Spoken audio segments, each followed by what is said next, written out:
We're going to call this meeting back in session. And Dr. Gales and Dr. Stoddard, thank you for being with us. And whoever would like to lead off the discussion, please lead it off. This is under, as you know, under the council sitting as Board of Health. And just as an aside, I am going to go to a 5-minute rule for the council members so that we can be as efficient as we can be once we start asking questions. So Dr. Gales or Dr. Stoddard, please. Okay. I'll direct that has been put forward recently related to COVID-19. There are a couple of things I want to highlight. This morning, I had the opportunity to do a radio interview with WMAL. Great conversation and discussion. But one of the things, the comments that was made, troubled me, is that as the health officer, this is paraphrasing it, I have a lot of power to influence and affect people's lives. I just want folks at home to understand that we are not doing this about power. It is not our job to influence people's lives. It's our job to put forward public health guidance to keep people safe. And we will continue to do that to provide to the council members, as Board of Health and the county executive in terms of putting forward ideas and plans and policies to keep our residents safe. Another thing I want to emphasize is that there seems to be yesterday, as part of the county apparatus, we tested over 1,200 people. And that's inclusive of our different initiatives in place, as well as the different county sites that are available. We continue to work with our colleagues at the state around distribution of rapid testing mechanisms. And one of the challenges that has existed with rapid testing within community venues, and I want to speak to a question that Council Member Reamer brought up that over email I wanted to address, is that we have had some challenges with those clinics and venues doing rapid testing in terms of them reporting the results to the state. We have taken action on a local level in terms of working with those venues to ensure that they're being reported. And as rapid testing expands and is currently expanding, the state has worked with them as well and put out language in terms of how that information will be recorded and included into the COVID link system. So if you are hearing reports where that information is not being reported to the state, please let us know, as that is a requirement and expectation that those venues will do so. Now, the last thing I want to talk about before switching over to Dr. Stoddard is we continue to investigate cases in our non-public schools and our school system, as well as we have had a couple of instances over the weekend, one in particular involving youth sports and athletics, particularly soccer. We do have an outbreak that we are investigating related to a club soccer team, as well as a school-related soccer team. We have over 4 cases identified so far, and from my understanding, there's at least probably 30 individuals who have been quarantined as a secondary effect of those potential exposures. So we continue to investigate and provide guidance in those instances. We will have another session with our non-public schools on Friday to talk through supporting them in their reopening efforts, and we applaud them in the efforts that they put forward so far. We also continue to work with our colleagues at MCPS in terms of providing guidance for them on a host of issues, school reopening, sports, and athletics as well. And we thank all of them for their continued efforts to try to do best by their students in terms of keeping them safe and increasing instructional opportunities and increasing access to those types of things. I will stop there and pivot to Dr. Stoddard, and happy to answer any questions that you all may have. Thank you. Dr. Stoddard, please, and then we'll get to questions. Morning. I have a few updates I want to provide.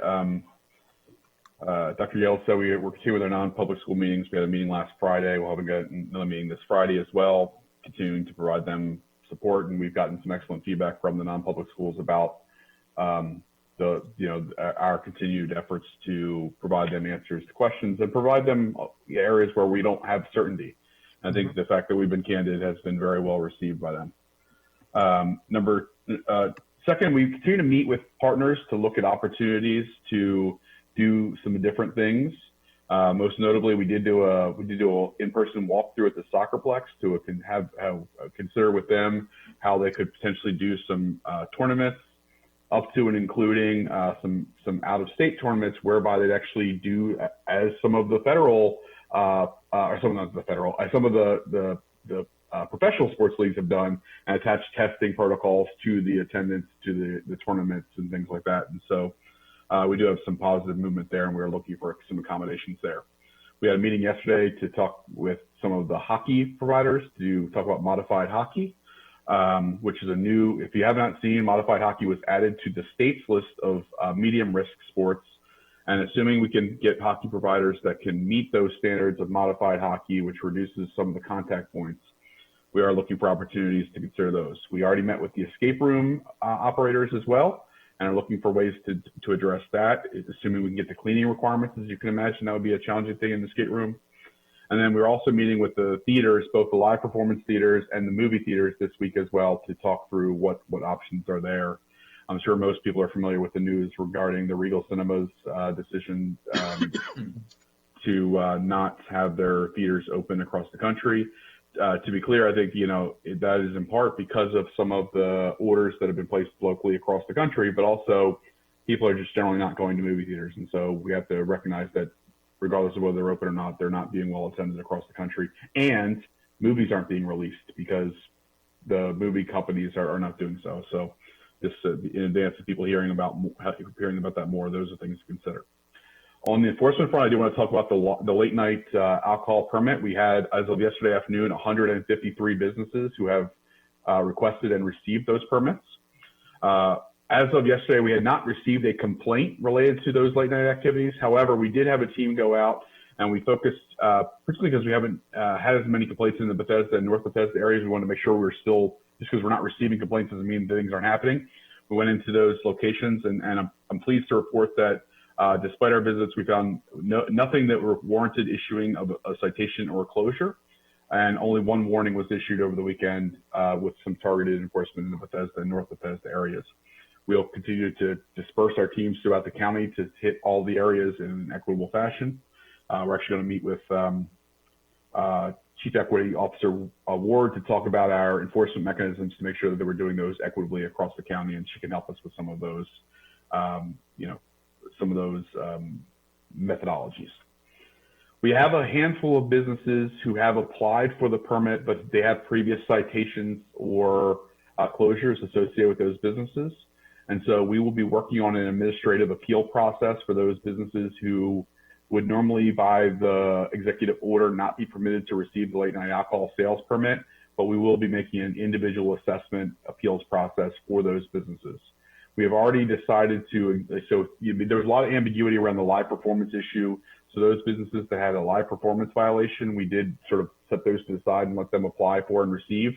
But where we've seen challenges are there are a number of businesses who had physical distancing, face covering, or hookah repeated violations typically. And so we're going to review their applications on a case-by-case basis and look for a consensus between Alcohol Beverage Services, who is issuing the permit, and Health and Human Services, who obviously is looking out for the public health interest.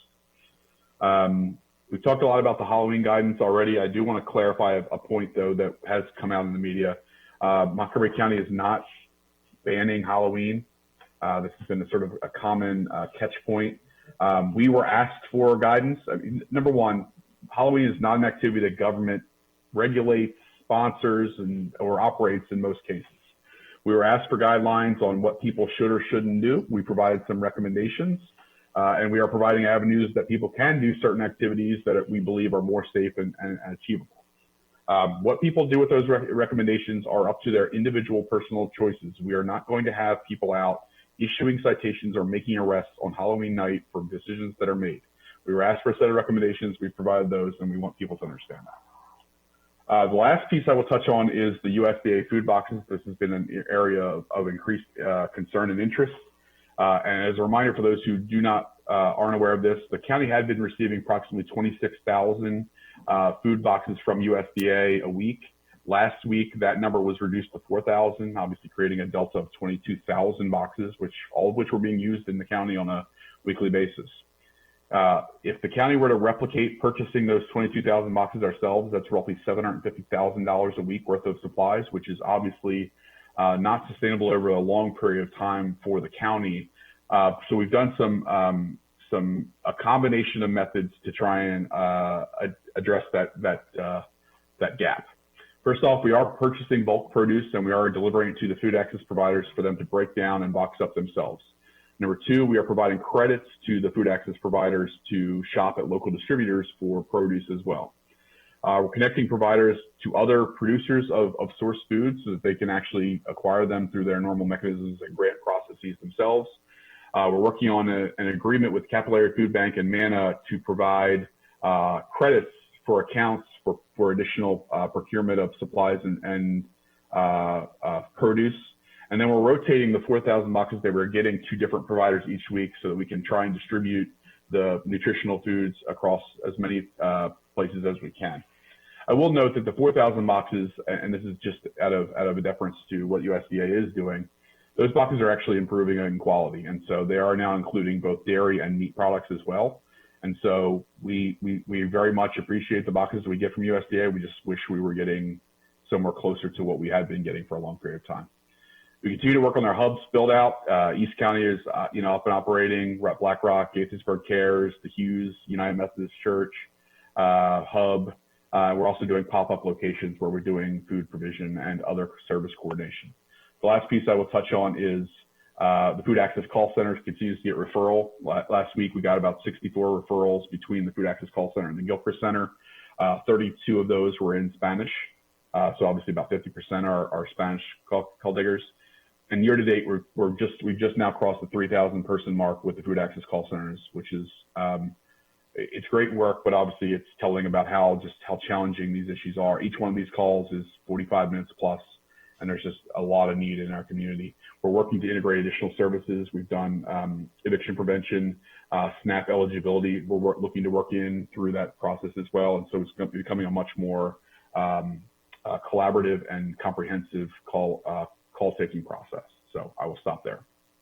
Thank you very much. And I did want to make a thought, first off, to thank Senator Cheryl Kagan, who's certainly been in contact with me and many others. I know she's been in contact with you as well specifically about the Up-County Gaithersburg area for testing, Germantown and beyond. I know that you're there as well. And we also need to continue to look at the Rockville area, especially Twin Brook and other areas. In the city of Rockville, I've been in contact with them, and they're certainly want to let you use facilities that the city has and to work with them on various areas. And I understand you're looking at areas in the Potomac area as well for continuing testing, so additional testing. So I do thank you, but there again, I know that testing is something that we need to continue to do, and the more convenient it is for people, the more they will do it. And with that, I'm going to go to the 5-minute rule now, and I spoke less than 5 minutes. I think that should be noted. Councilmember Albornoz is the first speaker. Thank you, Mr. President. Let me acknowledge up front, this will be more comment than question, but I want to follow up on Dr. Gales's initial comments in his report out and just talk about how deeply troubling and shocking the last 4 days have been in our country, thanks to this president. Local jurisdictions have had to overcome the incompetence and lack of leadership to establish testing, to establish our own roadmap to secure PPE, and effectively be on our own. Thanks to the efforts of Dr. Gales, Dr. Stoddard, and an army of public health officials and frontline medical personnel and emergency responders and service workers, Montgomery County has been able to overcome a lot. And our numbers today are thanks to those heroic efforts, including the efforts of our residents and citizens who have not listened to the White House, who have listened to the silence, to have listened to Dr. Gales and the army of public health officials, including Dr. Fauci, who have provided the correct information for us to follow. But what we have seen over the last 4 days goes into a new phase. The diminishment of this virus is just such a naked and raw attempt to try and retain power, to minimize this, to potentially impact an election. And the rhetoric, especially last night, and those images of the president walking into the White House, I got no sleep last night because it is just absolutely terrifying that the messaging coming from the person who's supposed to be our leader is so wrong and so incorrect. And now local jurisdictions, once again, are going to have to spend time and energy and resources to overcome that messaging. I remind all of our residents that it's not just the mortality rate of this virus that is terrible and shocking, but because of how quickly it spreads, what we experienced in April and May, when such a large percentage of our population overwhelmed our health providers and emergency rooms, it has a cascading effect on public health, not just specifically related to the COVID, but any other issues that may arise in public health in communities. And so we absolutely have to continue to be vigilant and adhere to the guidelines that Dr. Gales has been advocating for and making sure that we follow from the very beginning. We cannot stop. And now we have to work even harder to address the misinformation that we are receiving at the highest levels of government. I read a story in Politico last week that in September, there was a concerted effort to conceal information on the impact on children and youth of the virus by this administration. There is no bottom. There is no bottom. They are willing to put everyone at risk, everyone, including our children, in order to push forward an absurd message that is dangerous and that will impact negatively. It will negatively impact all of us. So we must remain vigilant through all of this, and I'm confident that we will overcome this messaging. But I did have one question as we wrap up. The White House is not participating in contact tracing right now. And if they were a business in Montgomery County, if the White House were a business in Montgomery County, they would be admonished. And I remind everyone that many of these employees live in Montgomery County. And I'll just say this also. What the president is doing is a slap in the face of all of the frontline medical personnel, including the people at Walter Reed that treated him, again, many of which reside here in Montgomery County. And so I'm going to try to calm down a little bit, but Dr. Gales, if you could talk a little bit about the importance of contact tracing and what it should look like when a business such as the White House has the kind of outbreak that we are seeing right now, and what should be done if something occurs within a school or a business here in Montgomery County. Sure. Thank you for your comments. And I echo the sentiment. I think the most important tenet of contact tracing is transparency. And so any business or entity who has cases owes it to their staff to be transparent about the potential exposure and risk of exposure that they carry. Because it's important for them to be able to seek the necessary health follow-up that they need in order to be safe. The contact tracing process, so for any individual who is a resident of Montgomery County, if we are notified that they test positive, we would conduct a contact tracing exercise and investigation in which we would engage potentially their employer, dependent upon their level of exposure and others who may be exposed. And we would provide the necessary guidance in terms of them being isolated, as well as identifying any other potential contacts who are at risk of exposure by definition, and would encourage them to get tested, but also require them to quarantine. I want to emphasize one point here as well. If you have been given isolation directions or quarantine directions, having a negative test does not exempt you from completing that time period. So if you have tested positive and you have been asked to isolate for 14 days, if you are feeling better, that does not mean you go back to work. If you have been told to quarantine and you get a negative test, that does not mean you are exempt from completing that quarantine process, because as we know, that quarantine process is put into place for a period of time because you could test positive anywhere during that window. And so we just want to make sure that folks at home, again, understand that even though you may be seeing this play out differently on TV, these are the real expectations for those of us on the ground if you were to test positive or be identified as a high-risk contact, and the expectations that will come with that. Thank you. Councilmember Jawando. Thank you, Mr. President, and thank you to my friend and chairman of the Health and Human Services Committee, Gabe Albornoz, for saying what many of us are feeling. Just how horrible of a point in our history that we're in, where we have to watch these photo ops that are literally causing harm. I didn't get that much sleep last night either, and I wasn't going to say anything about this, but I'm going to spend at least a minute or two because you got me fired up now.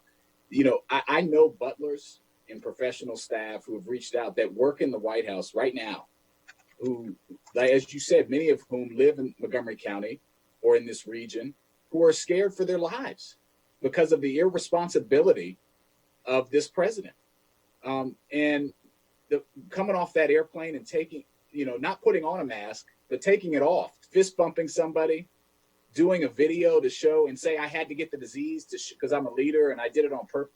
Just everything he's done in the last 4 days has been totally contrary to all the medical science. And you're talking about outbreaks, Dr. Gers. We have an outbreak in the White House, in the seat of government for our country. We have an outbreak, and to those staffers and professional staff in the communities they live in, people are scared, and rightfully so, because of the disregard for public health guidance. And it sends a horrible message to the world and to all of us who are trying to do the right thing. And so I just want to commend you and Dr. Stoddard and this council and this government for holding fast to proceeding with caution and emphasizing the right medical practices. It's just an abhorrent thing to see. And I just hope our residents just listen to your local government in this case, because the federal government has failed us in this regard, at least at the highest levels. Thank God there are people like Dr. Fauci and others who are trying to sound the alarm and say the right things. But we have to stay the course here. Because as was said, these last 28 days, I don't think we've reached the bottom of the barrel, as Mr. Albornoz said, and more is going to happen. We must protect ourselves. I did want to ask a question, and just thank you again, Mr. Albornoz, for saying that. The positivity rates, Dr. Gales, that you mentioned, and the interplay between that and the 3-day average of cases, which you said I think is up to 80 in the 80s, where we had a couple of days in the 80s. Could you just expand a little bit on what you're looking for?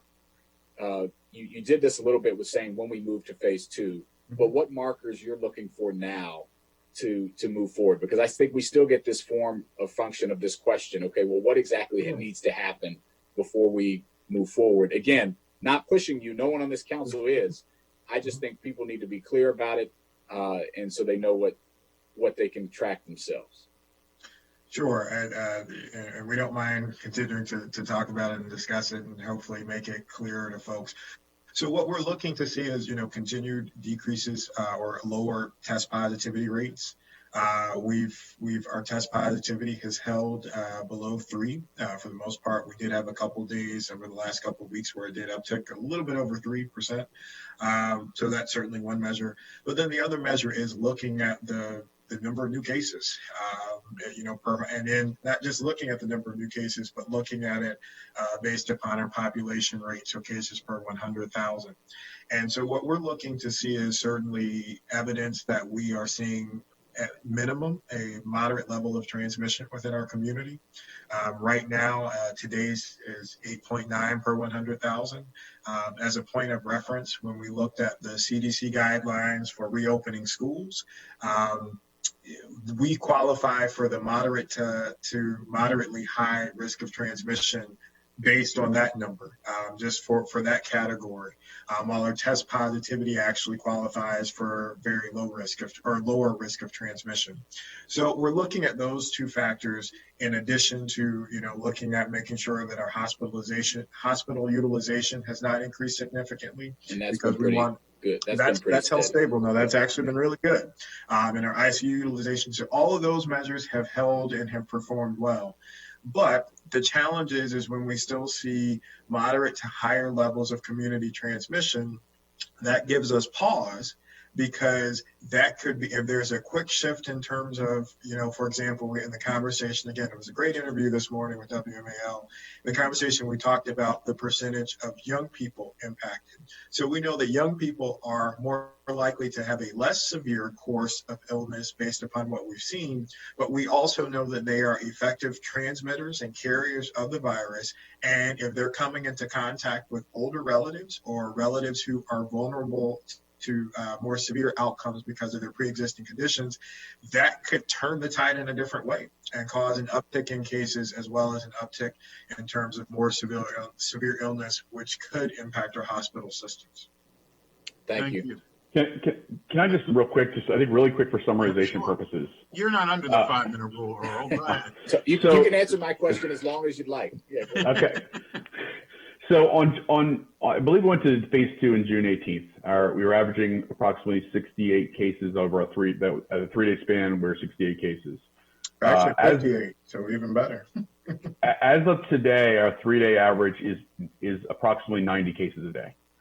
So I think, when we're talking about improvement, we want to be in a better situation to go into phase 3 than we were to go into phase 2. I think that's a really simplistic way to look at it. Case rate right now is our biggest holdup in moving forward in phases. I think, just so we're incredibly clear, all our other metrics are looking much, much better across the board.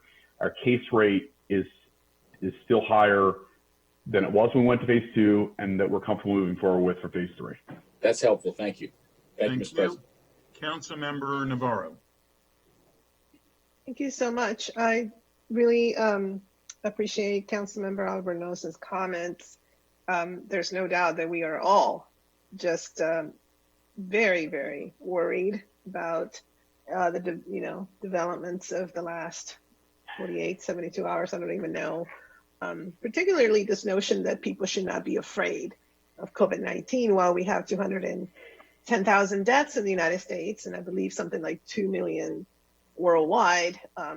It makes our job a lot harder. I mean, it's already been difficult to do what we're doing because there has not been a guidebook, a manual. There has not been, clear direction from the national agencies, et cetera. But now we have to go back into our communities and make sure that people are not even more confused. So this is a very difficult time. I wanted to bring it back to a couple of things. First, really appreciate the efforts being made to meet with theaters and other arts and entertainment venues. Really appreciate your response to that.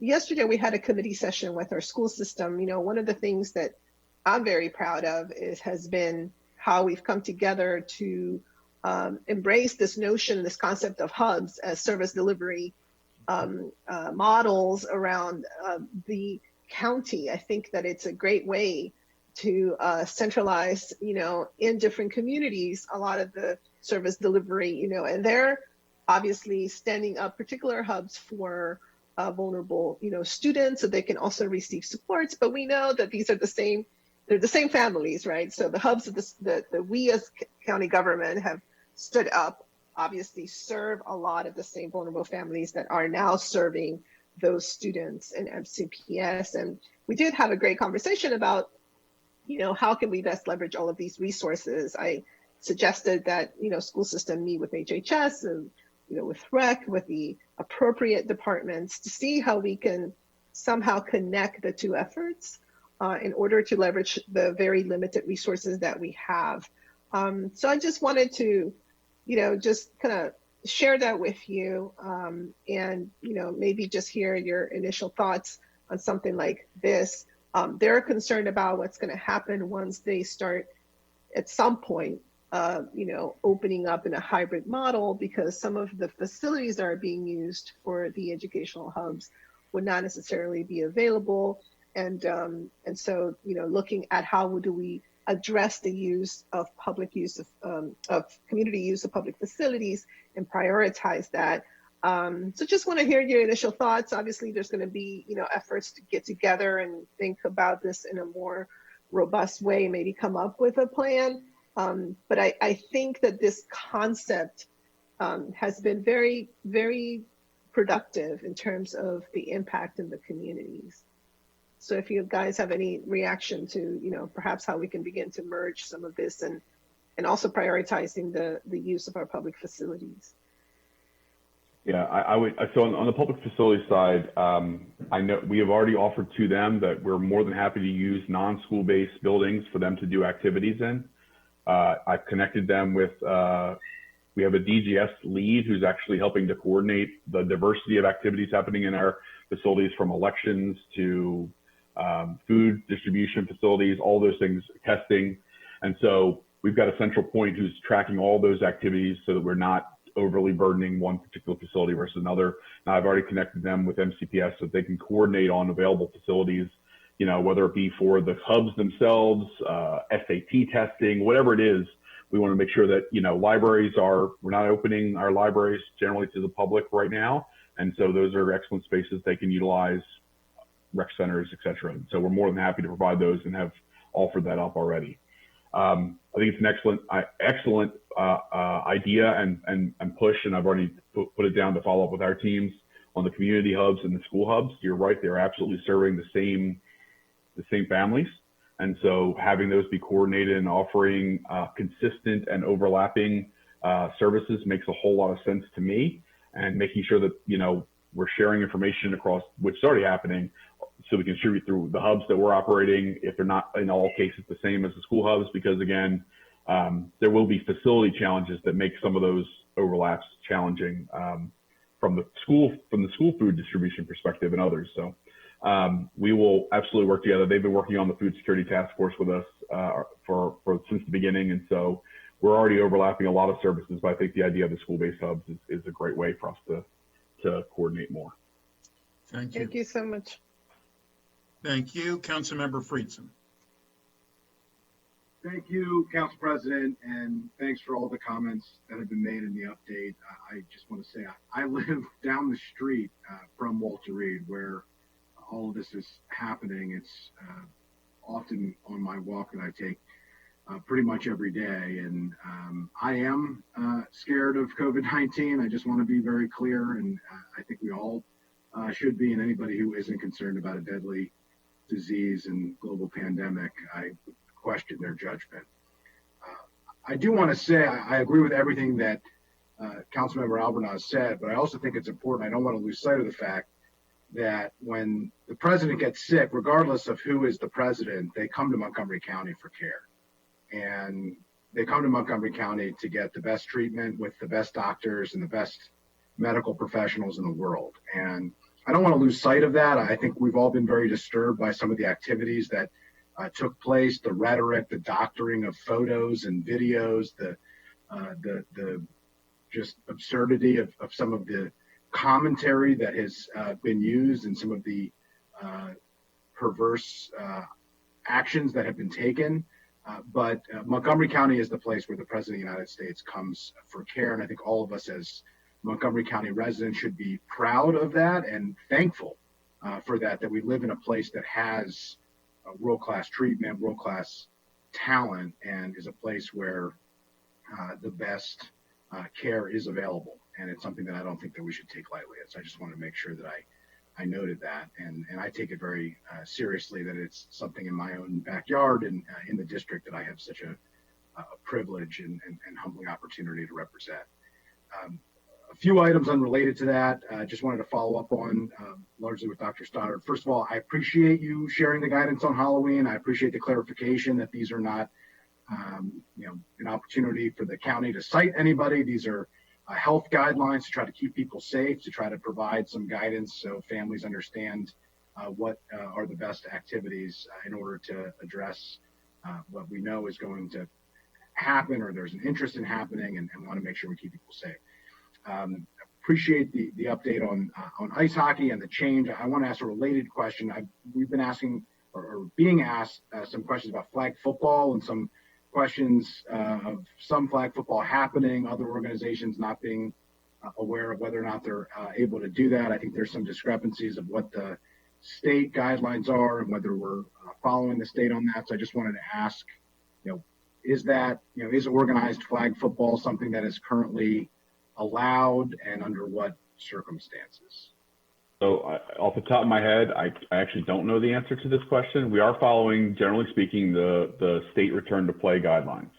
And so I want to try and pull those up quickly, but obviously I don't want to take from your time. So while I'm pulling them up, if there's something else you want to address, then I can maybe come back to it right after.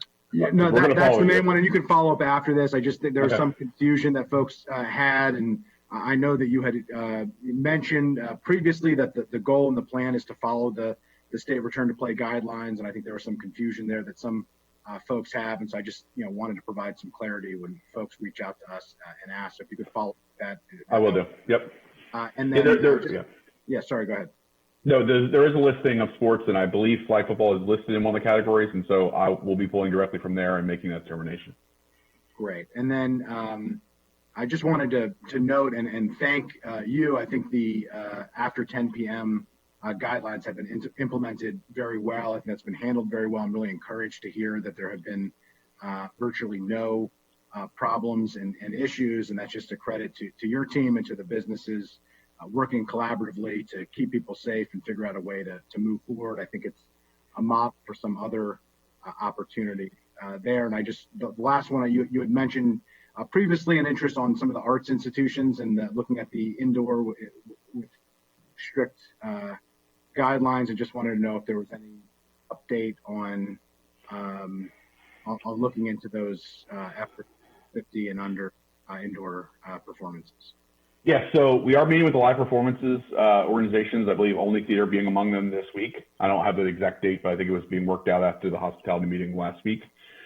We also are talking to one of the things the county executive said, I know you were there for this, was we're really going to be following this DC pilot very, very closely. And so the DC pilot runs this month, essentially. It runs through the end of October. And so we're in weekly conversations with DC, getting updates from them on how their pilot's going. And assuming their pilot goes very well, I think we would very much be interested in adopting rules very comparable to what DC has done for its indoor performances. But rather than run two separate pilots at the same time, we've been being more deferential to what's being learned in DC and then applying that in Montgomery County should those results bear out. I know that some of the theaters wanted answers by October 15th. We're going to get an update again on from DC next week, and we'll make a determination about exactly when we're okay moving forward with DC's guidelines based on their pilot after we have that conversation. Thank you. Councilmember Rice.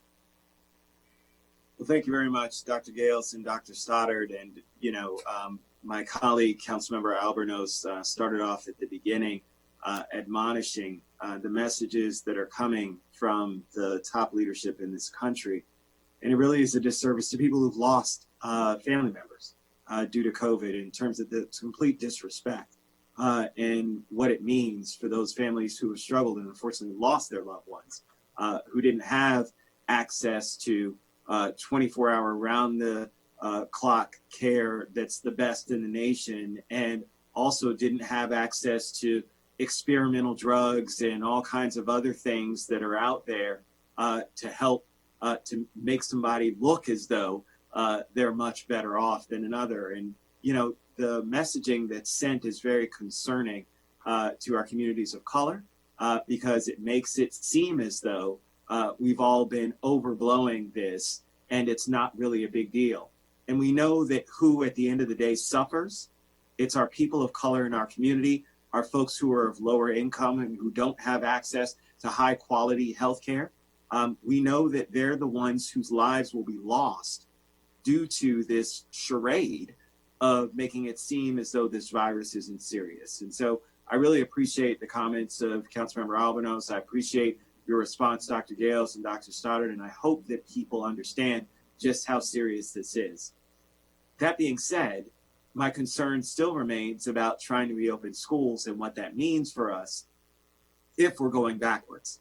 If we're going in a direction in which this president and this administration continues to make it seem as though it is completely safe and it's not a big deal, if the leader of our free world continues to not wear a mask as he enters into a closed building where other people are, what kind of messaging does that send, and does that make it harder for us as a locality when it comes to people adhering to rules, adhering to policies that are in place that will allow us to get back to safely opening our schools? So Dr. Gales, Dr. Stoddard, I'd love to hear your thoughts on this and what our public health officials, as well as our folks in the emergency management space, are saying when it comes to some of this messaging.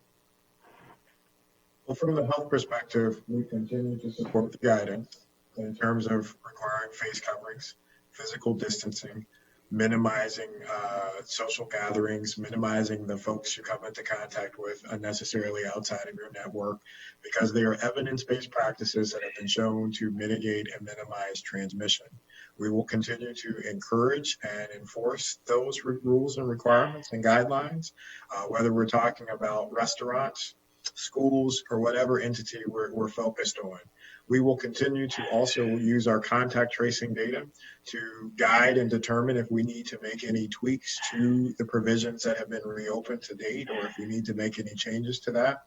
And what you're describing, Councilmember Rice, is not just indicative of the last 48 to 72 hours. It's just this recent conversation around how we are couching and framing public health guidance as an enemy of happiness, health, and productivity and economic growth.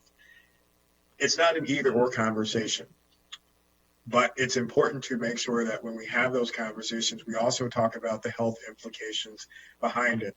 You know, we've seen recent, I think in the state of Michigan, there was a ruling to overturn the governor's health guidance that was put into place. And there have been similar court cases in Pennsylvania and other places where public health is being couched as an enemy of those things. That's not the case. We would love to see things open up. We'd love to have kids back in school. We would love to be able to have expanded hours and capacity in restaurants and facilities, but we also have a requirement to do those things safely, because we know that if we don't, and if we don't adhere to the guidelines, we set ourselves up for an increase in cases in the short term, as well as a long-term sustained increase in cases that would potentially require us to walk back the provisions that we have open now. And the last thing I'll say is that I know a lot of folks focus on the things that we can't do. We have a lot of things open right now. We can do a lot of things in society. You can go to a restaurant, you can go to your gym. There are even provisions in place for schools to reopen in some capacity. So there's a lot of things that are allowable right now that we continue to monitor and give guidance to do safely. We just want to make sure that at a minimum, we can continue those things without seeing a significant increase in cases that would require us to close those types of things down. I'll just summarize that by saying there is no vibrant economy in an unmitigated pandemic. We solved the pandemic. Our economy is back in place. Our schools are back in session. All those things, if we had done the things that we need to do back in May and June across this country, we are in a very different situation today. Mm-hmm. So we decided we wanted to have our cake and eat it too, and now we're continuing to suffer nationwide. That was a national decision that was made. We chose to go different pathways in Montgomery County, and we're better for it, but we're not as good as we would have been had everyone across the country done the same thing. Dr. Stoddard, thank you for saying that. And Mr. President, just very quickly, because that is incredibly important. And I hope that people understand moving forward, we've got to still do that to counteract what we will see happening as a region. So we've got to remain vigilant. So thank you for that. Thank you very much. Councilmember Riemann. Thank you.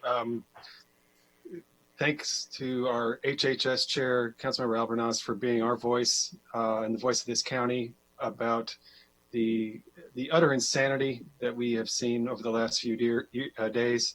And, it's particularly galling that the President of the United States has guaranteed health care and is seeking to take that away from Americans. And this guaranteed health care that he he paid not more than $750 in taxes for, despite making nearly $500 million from The Apprentice television show. The man is insane.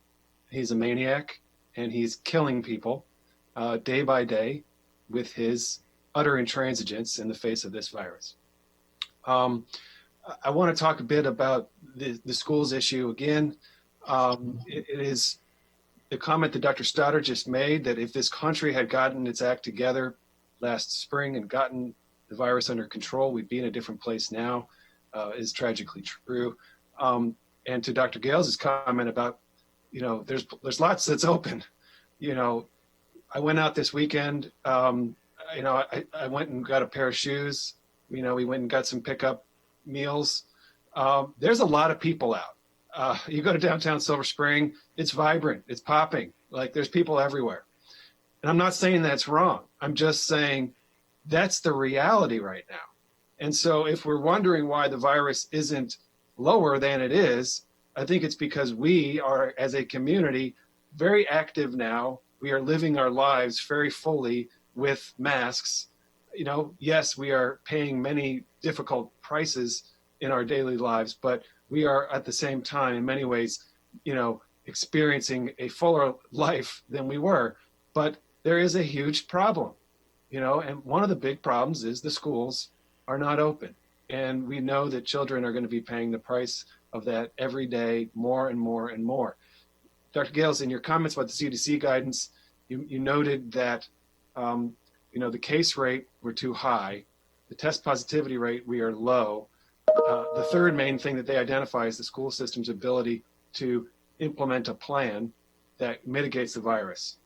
As I said yesterday, when I joined the excellent meeting that Chair Rice convened, the Education Committee, the ability to implement a plan that's a variable, right? It could be really high, it could be really low.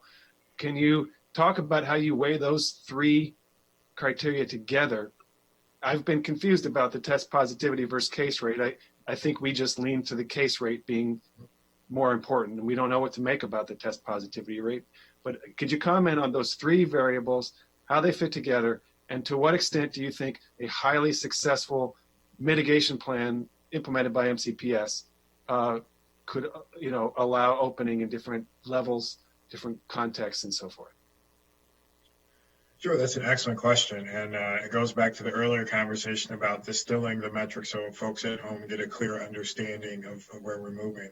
So I think to start off with, and consistent with our previous conversations on this topic, the real most important variable that influences the ability for a mitigation plan to be successful is when you have demonstrated lower level of community transmission. Because again, when you see lower community transmission, you are decreasing the likelihood that a student, a staff member, teacher, whomever walks into that school setting being COVID positive before you even talk about the mitigation plan, because we don't live in bubbles. We go home and we come into, as you mentioned, we go shopping, we go to the grocery store, we go to gym, we do all these other things that could potentially expose us that are not contingent upon what the mitigation plan is at the school. Now, mitigation plans are important. They are critical, but the first step is making sure that we have that lower level of community transmission to, again, decrease the likelihood someone walks into that space. So the two best proxies we have of that are our cases per 100,000 and our test positivity. So now there are some pluses and minuses with each one, but they both are important measures to give us a sense of, one, what is the impact and burden of the virus on our community, as well as are we testing enough people and catching particularly those individuals who are asymptomatic in that pool to identify those cases quickly, get them isolated, and remove them from networks of transmission, from unknowingly transmitting it to other people.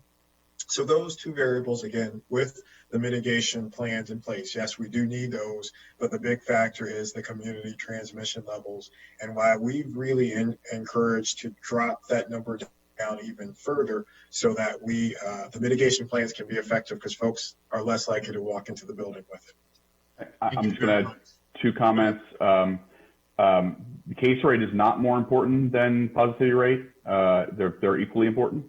I think those are the two biggest factors. It's just that our positivity rate, and this is something the governor touts on a regular basis, is within a very reasonable level for us to move forward with things.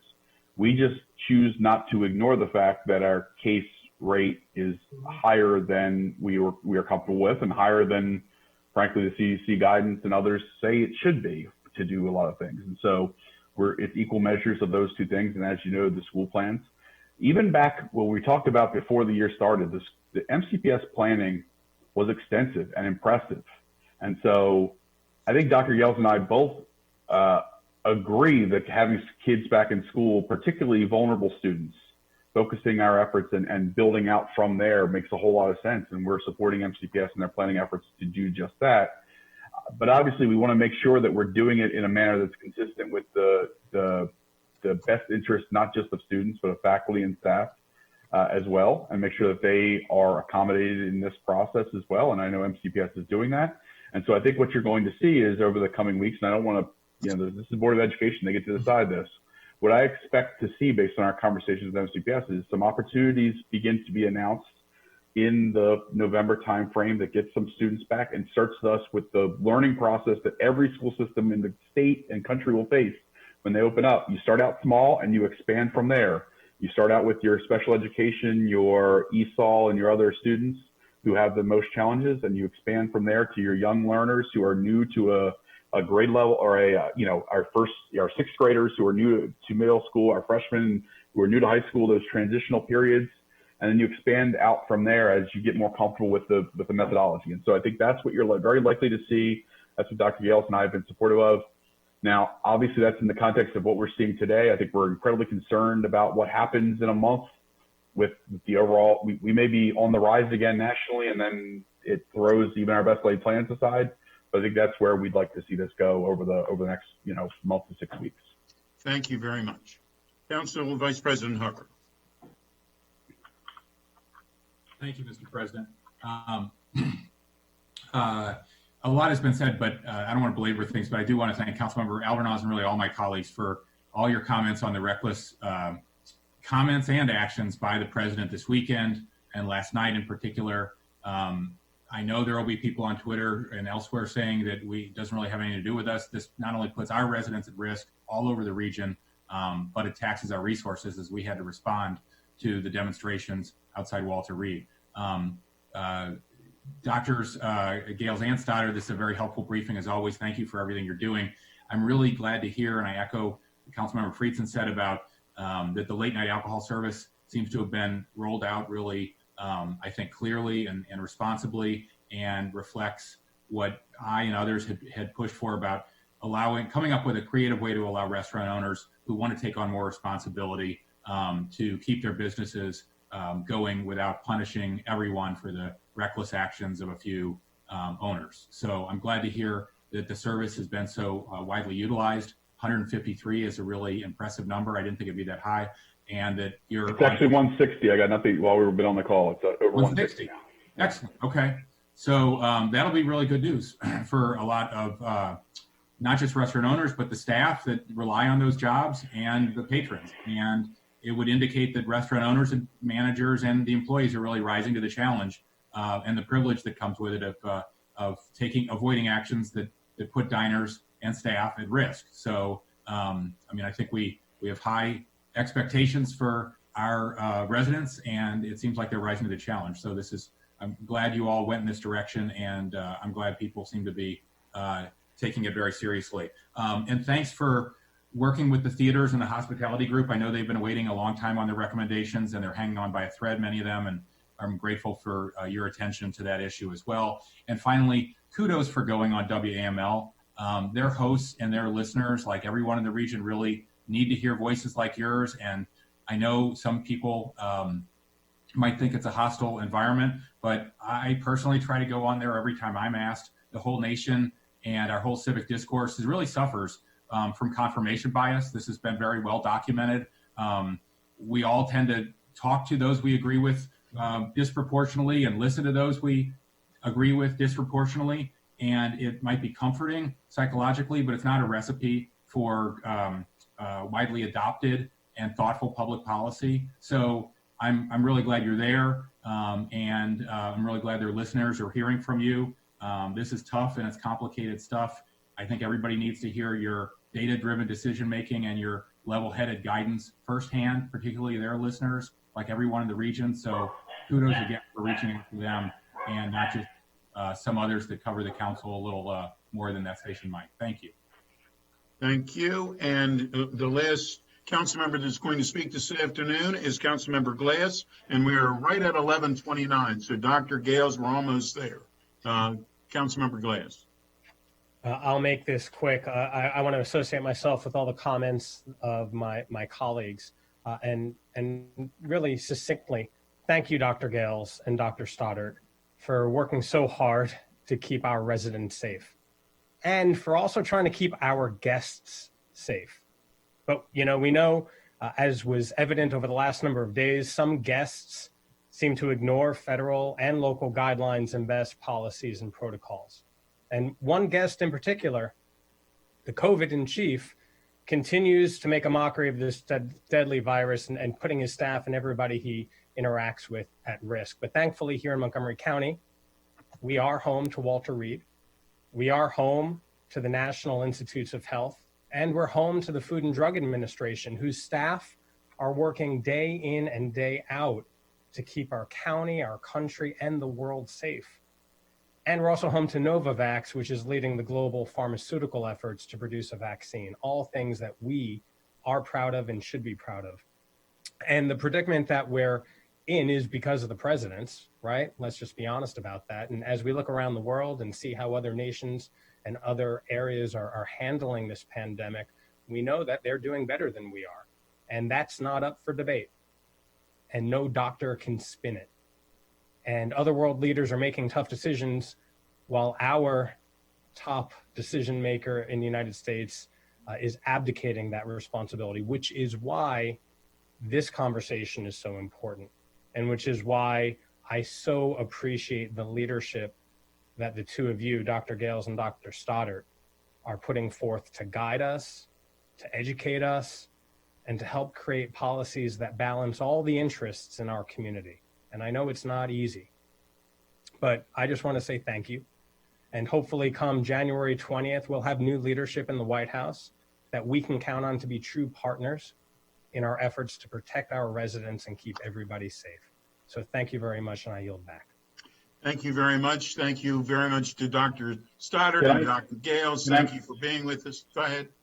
I want to make one more comment in support of what Councilmember Glass and actually Councilmember Friedson, NIH, National Cancer Institute, FDA, all housed in Montgomery County NIST. 4 of the 8 largest grantees of the Operation Warp Speed are either housed in Montgomery County or have offices here. Montgomery County is going to be a big part of the solution to this pandemic before it's over with. I think that's really important for us to understand. And so, when we see when we talk about our residents, like this is when we talk about we don't have the same national effort I think we'd like to, but we need to have a Montgomery County community effort around keeping our community safe so the people who are working at these vaccine development locations, who are working at FDA or working at NIH to try and find a solution, are able to do that job. We can keep our infrastructure operating safely. That is all part of our consideration overall, is that we're part of an effort that's bigger than ourselves. And we're going to be part of the leadership that gets us through this. So I think it's really important that we continue to remember that. Again, thank you. And thank you, Dr. Gales and Dr. Stoddard, for being with us. We are going to go on recess until 1:30, where we will start with our public hearings. We have a couple of those and some other exciting topics as we continue the rest of the day. We are on recess until 1:30. Thank you very much.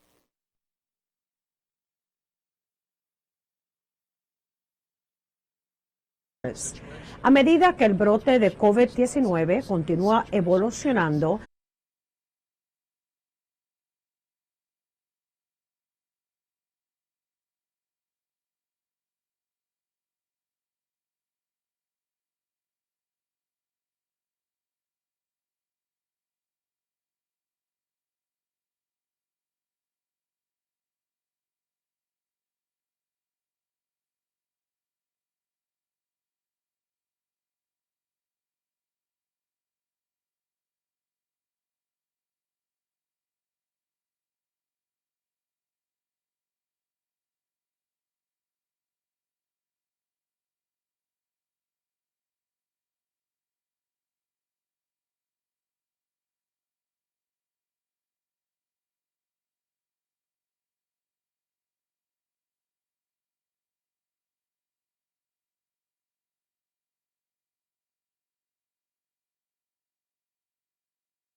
you very much. Well, good afternoon, everyone. We are now off of recess and back in session for the Montgomery County Council meeting. And our first item on our agenda, the first items on our agenda are two separate public hearings. The first one is a public hearing on a supplemental appropriation to the county government's FY21 operating budget for the Montgomery County Fire and Rescue Service in the amount of $273,482 for the FY19 assistance to firefighters grant. Action is scheduled immediately following this hearing. Each individual will have 2 minutes to speak. Individuals will be alerted as they approach their 2 minutes and may be disconnected. Also, there may be technical glitches during the public hearing that may need to be addressed by our staff, so thanks in advance for your patience. It is my understanding there are no speakers for this public hearing, so we have now closed this public hearing, and we need a motion. So moved. It was moved by Councilmember Rice, seconded by Vice President Hucker. All those in favor, please signify by raising your hand, and that carries unanimously. Thank you very much. The next item that we have, item number 7, is a public hearing on a supplemental appropriation to the county government's FY21 operating budget for the Department of Health and Human Services in the amount of $864,029 to increase somatic and mental health services at Montgomery County Public Schools. A joint HHS, Health and Human Services and Education and Cultural Committee work session is tentatively scheduled for Thursday, October 15th. Persons wishing to submit additional material for the council's consideration should do so by the end of business day, October 9th. There are no speakers for this public hearing as well. This public hearing is now closed, and the tentative schedule for this, for the HHS and Education and Culture Committee, Joint Committee, will be on Thursday, October 15th. The next items that we have is for legislative days number 29. And I just wanted to note that there's 4 different items, and my guess is we're going to go longer than a half an hour that's been scheduled for this. So what I'm planning on doing, because these are followed by an interview. The first interview is for Rolando Santiago for Department of Health and Human Services, and then another interview grouping for the Montgomery College Board of Trustees. What I'm going to do is we're going to start the legislative day. We're going to go through it, and once we get to around 2:30, I'm going to go to the interviews and then come back to the legislative days. My logic being, we're going to be here till the end. The people who are being interviewed don't necessarily have to stay for the entire day. So that's what we're going to start doing. The first item that we have is Bill 1420, which is Human Rights and Civil Liberties, Discriminatory Employment Practices, Workplace Harassment. The HHS Committee has recommended enactment, and with that, I'm going to call on the chair of the Health and Human Services Committee to give us some background, please.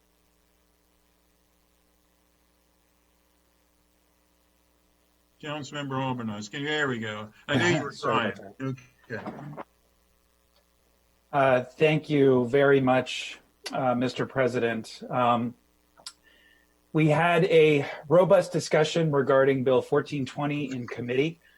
This was unanimously supported by my colleagues on the committee. We were joined by Councilmember Juando, the lead sponsor of this particular bill, and we were also joined by Jim Stowe, who has done an outstanding job enacting legislation, landmark legislation that this council has passed regarding human rights and civil liberties and so many other important progressive and social justice issues here in Montgomery County. So I want to begin by acknowledging Jim Stowe and the Office of Human Rights for all that they have done to support so many in our community. I want to defer now to Councilmember Juando, the lead sponsor of this bill, to make some comments, and then we'll turn it over to council staff to walk us through the packet. Councilmember Juando. Thank you, Chair Albernaz, and thank you for the HHS committee deliberate and quick work on this. I think I was there 2 days in a row on 2 different bills, and so I enjoyed joining you all. I'm really excited. As I said earlier this morning, it's an auspicious day that we get to confirm and reconfirm some members of the Commission on Women, which is so vitally important. One of the many boards and commissions we have, but one of the most effective and just staunch advocates for the role women play in so many arenas in our life and removing barriers and discrimination so that they can do even more. As is said, I'm in a house full of women with my wife, who's an executive, and 3 daughters, and we added a little boy recently. But I know how important it is to make sure we're lifting up and protecting the rights of all people, but particularly women. Sexual harassment in the workplace and harassment is a pervasive problem. 81% of women and 43% of men have experienced sexual harassment. This is according to a 2018 report from NPR. And so we shouldn't have to wait to do something to make sure that they can have the remedy, and that we disincentivize this type of harassment and protect people in the workforce. We know that over the last several years, the Me Too movement has brought this to the forefront. Practices that were seemed to be things that you just had to shrug off or deal with, that women are still dealing with, and men in the workplace, those are not acceptable and never have been. But we're seeing the laws starting to catch up so that people can have their day in court, and that we can disincentivize and, in the right way, make our workplaces safe and welcoming for everybody. So the goal of this bill, just quickly, is to ensure that we define harassment and sexual harassment, which is not currently defined in our county code, and specifically removing what has developed over time to be a very high bar in our case law of the severe or pervasive standard that you have to meet to prove sexual harassment in the workplace. And I shared before some very extreme cases where that standard was not met. And if I asked anyone today under that circumstance if it should have been, you would have said yes.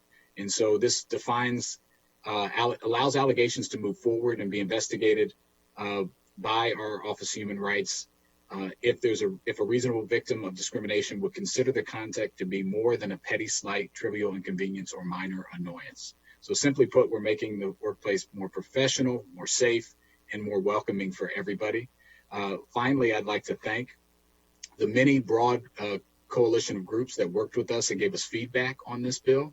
I'm just going to name them briefly: the Jewish Coalition Against Domestic Abuse, the Montgomery County Commission for Women, of course, the National Council of Negro Women, the Potomac Valley chapter, Kathy Harris from Cater Parks, Wisner and Harris, who was very helpful in feedback and personal stories of individuals here in the county and state who have experienced this discrimination. The NAACP Montgomery County chapter, Montgomery Women, the Silver Spring Justice Coalition, the Jews United for Justice, Immigrant Community Services, and Tacoma Park Mobilization, the Women's Democratic Club, the ACLU, Montgomery County, and UJUMA, the National Center on Violence Against Women in the Black Community. So thank you to all of them. Thank you to my bill's co-sponsors, which is the vast majority of the council. And I really appreciate the support, and glad we're going to be one of the very first local jurisdictions to take this step and remove this barrier to workforce place harassment and sexual harassment. And finally, Mr. Jim Stowe, Director Stowe, we put a lot on your plate. Appreciate your support, sir. And we're going to make sure that, especially now in this climate, with all the work we're doing, Councilmember Navarro's racial equity bill and racism as a public health crisis, and all the many bills that we put on your plate that you're going to have a hand in working to enforce, we need to get you more help. It's heard loud and clear, but thank you for continuing to support these bills because they're important to protect our community. Thank you, Mr. Chairman, Mr. President. Thank you, Councilmember Jawando. And I will note that, as we have done in the past, there was a plug put in for the Office of Human Rights, acknowledging we have added a lot to their plate. And while we have been able to add a position, and this council has moved to make sure that the Office of Human Rights has the support that it needs, but the practical reality is they are still below where they were in staffing levels prior to fiscal year 2009. And so we are going to have to look at this closely moving forward. But with that, I will turn it over to Ms. Wellens. I don't see her, but she was the lead staff. Oh, there she is. Ms. Wellens, was there anything that you wanted to highlight within the packet for the entire body?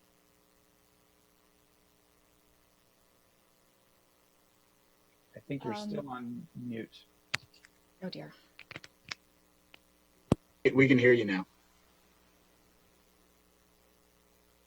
Oh, you went out. We could hear you for a minute. Yeah. Okay, can you hear me now? There you go. Yes, there you go. Okay, very sorry. Technology is not my forte. Mhm. So thank you, Chair Albornoz and council members. Councilmember Jawando explained the ins and outs of the bill thoroughly, the mechanics of the bill, including that it specifically defines and prohibits harassment in the workplace and sexual harassment, which the code does not currently do. And in particular, the bill would move the county away from the severe and pervasive standard under which this is the court-developed standard that is used throughout most of the nation, under which you, in order to prevail in a hostile work environment claim, you would have to show that the harassment was severe or pervasive. So under this bill, that would no longer be the case for a claim brought under the Montgomery County law. You would have to show instead that the harassment was more than a trivial inconvenience, more than a minor annoyance. In terms of I'll just try to briefly highlight a couple of the points that the committee looked at. One was, discussing this movement away from the severe or pervasive standard. Again, that is, what's used in most of the country, although some jurisdictions throughout the country are moving away from it, have introduced legislation to do so. And then in particular, the state of New York and also California have moved away from the standard in favor of this the lower standard that's more protective of workers, similar to what this bill would do. The committee discussed the impetus for this type of legislation, which of course are court cases in which, despite some pretty egregious conduct by employers or coworkers, some courts have just found as a matter of law that no, this isn't severe or pervasive enough, instead of allowing the facts to go to the jury or the judge as the fact finder to determine what harassment is. So I'll stop talking now. If there are any questions, I'm happy to try to address them. Thank you. Thank you, Ms. Wellens. Yep, so the committee voted unanimously and did not provide any additional amendments from the initial introduction of the bill. We appreciated the discussion, and I yield back to you, Mr. President. Thank you very much. Since this was a committee recommendation, this will be a roll call vote. Madam Clerk, could you please call the roll? Mr. Glass. Yes. Mr. Glass votes yes. Mr. Jawando. Yes. Mr. Jawando votes yes. Mr. Reamer. Yes. Mr. Reamer votes yes. Mr. Varro. Mr. Varro votes yes. Yes. Mr. Albornoz. Yes. Mr. Albornoz votes yes. Mr. Rice. Yes. Rice votes yes. Mr. Friedson. Yes. Mr. Friedson votes yes. Mr. Hucker. Yes. Mr. Hucker votes yes. Mr. Katz. Yes. So that carries unanimously. Thank you very much. The next bill that we'll be discussing today is Bill 2820, Human Rights and Civil Liberties, Discrimination in Public Accommodations, LGBTQ Bill of Rights. The HHS committee also recommended an enactment with amendments. And with that, I'm going to ask the chair of that committee, Councilmember Albornoz, to please explain that to us. Well, thank you, Mr. President, and thank our lead sponsor for this bill, who I will turn it over in a second to make some comments as well. But this also was voted, as you said, with amendments in the committee that we will go through in just a minute. But it just recognizes the importance of this legislation in the context. And to give some specific examples within the pandemic, the ability for loved ones to visit their loved ones in nursing homes, for example, or in other settings is not a foregone conclusion for members of the LGBTQ community. And so this bill was timely, and it is particularly important to ensure that we provide adequate and absolutely important rights for all of our county residents. And so with that, I want to turn it over to Councilmember Glass to make some opening comments regarding this very important piece of legislation. Thank you, Chair Albornoz, and to all of my colleagues. You know, as we just discussed, for Councilmember Jawando's bill, you know, we are here to protect all of our residents and to make sure that they feel safe going about their daily lives here in our community. And we are extending more rights to those residents here with the LGBTQ Bill of Rights, because nobody should ever feel different or made to feel different, you know, because of their actual or perceived gender identity or their HIV status.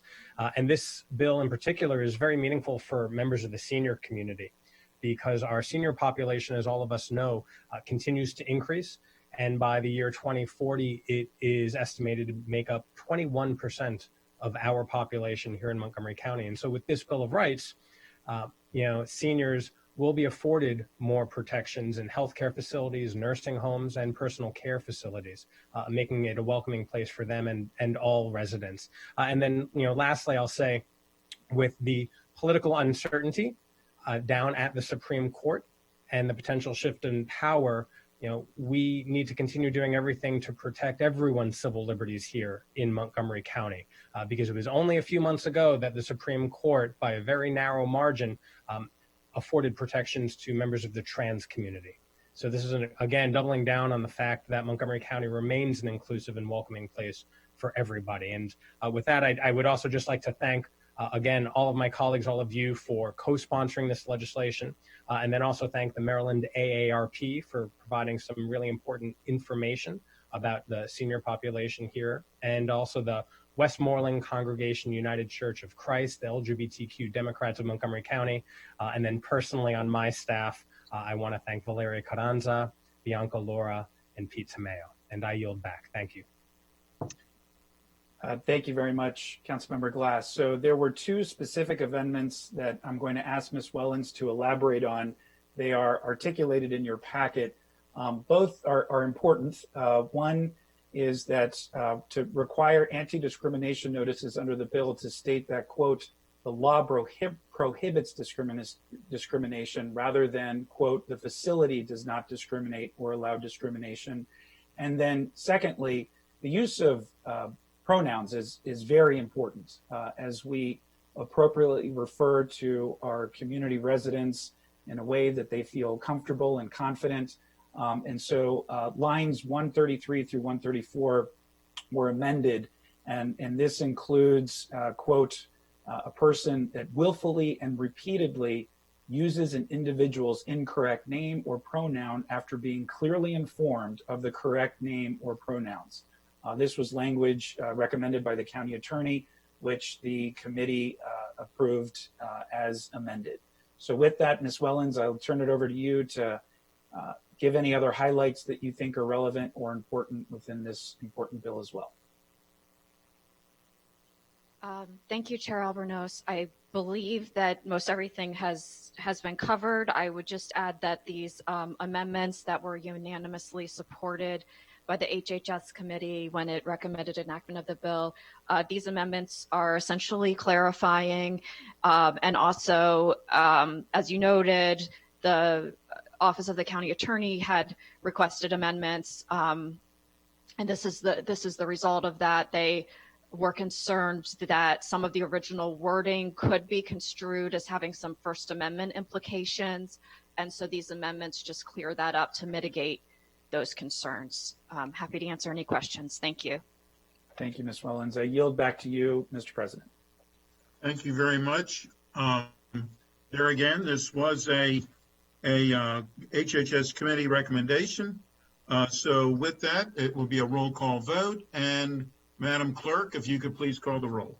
Mr. Glass. Yes. Mr. Glass votes yes. Mr. Tawando. Yes. Mr. Tawando votes yes. Mr. Reamer. Yes. Mr. Reamer votes yes. Ms. Navarro. Yes. Ms. Navarro votes yes. Mr. Albornoz. Yes. Mr. Albornoz votes yes. Mr. Rice? Yes. Mr. Rice votes yes. Mr. Friedson? Yes. Mr. Friedson votes yes. Mr. Hooker? Yes. Mr. Hooker votes yes. Mr. Katz? Yes, and that carries unanimously as well. So we now have two other legislative final reading for legislative day 29. Call me a soothsayer, but I have a feeling that the next two are going to take a little bit longer than the first two. And since we do have interviews, well, no, we're still early. I thought interviews started at 2 o'clock. They started at 2:30. So we're going to go to Bill 2920, taxation, payment in lieu of taxes for the WMATA property. And I've had a couple of people ask me, what is WMATA property? We better know it.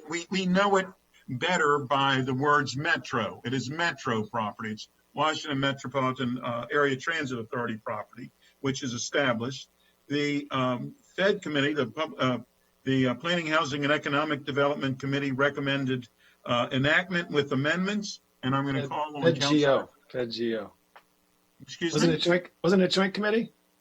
Yeah. Not according to what I have in front of me, but Yeah, if it It is, was a joint committee. it was a joint committee. Okay, and it was a joint committee with us, with the government operations. That's why you were there. Right. Yes. Yeah. Right. Thanks for the mind. Making me remember in using my mind. But so the Fed and Government Operations Committee recommended enactment with amendments. We're going to call on Councilmember Reamer first, and then Councilmember Navarro from the Government Operations Committee. Thank you. Thank you, Mr. Council President. And yeah, if I often do the same thing. I read what's in front of me and I let that speak. And wow, we got a lot going on. Yeah. All right. Thank you. So we are now going to begin the conversation about this legislation.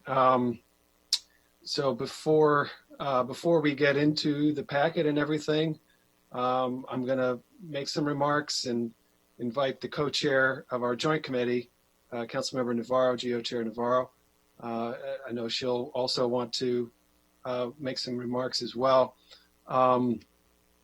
So let me just start by thanking everybody who's been involved. This has been a pretty intense discussion, and we've gotten some very helpful guidance from a lot of different voices. Nina Albert from WMATA gave us a very thorough presentation that looked at every single metro site in the county and gave us an estimate of what they thought the development potential is at every metro site in the county. But I think even more importantly, Nina conveyed to me, to us, to the Joint Committee that WMATA had already identified the need for game-changing thinking about how to spur development on their sites, that it's a regional problem. It's not even just a Montgomery County problem, that you can look all around the region and you'll see kind of a hole in the donut was the phrase that was used, that the metro station sites are generally empty.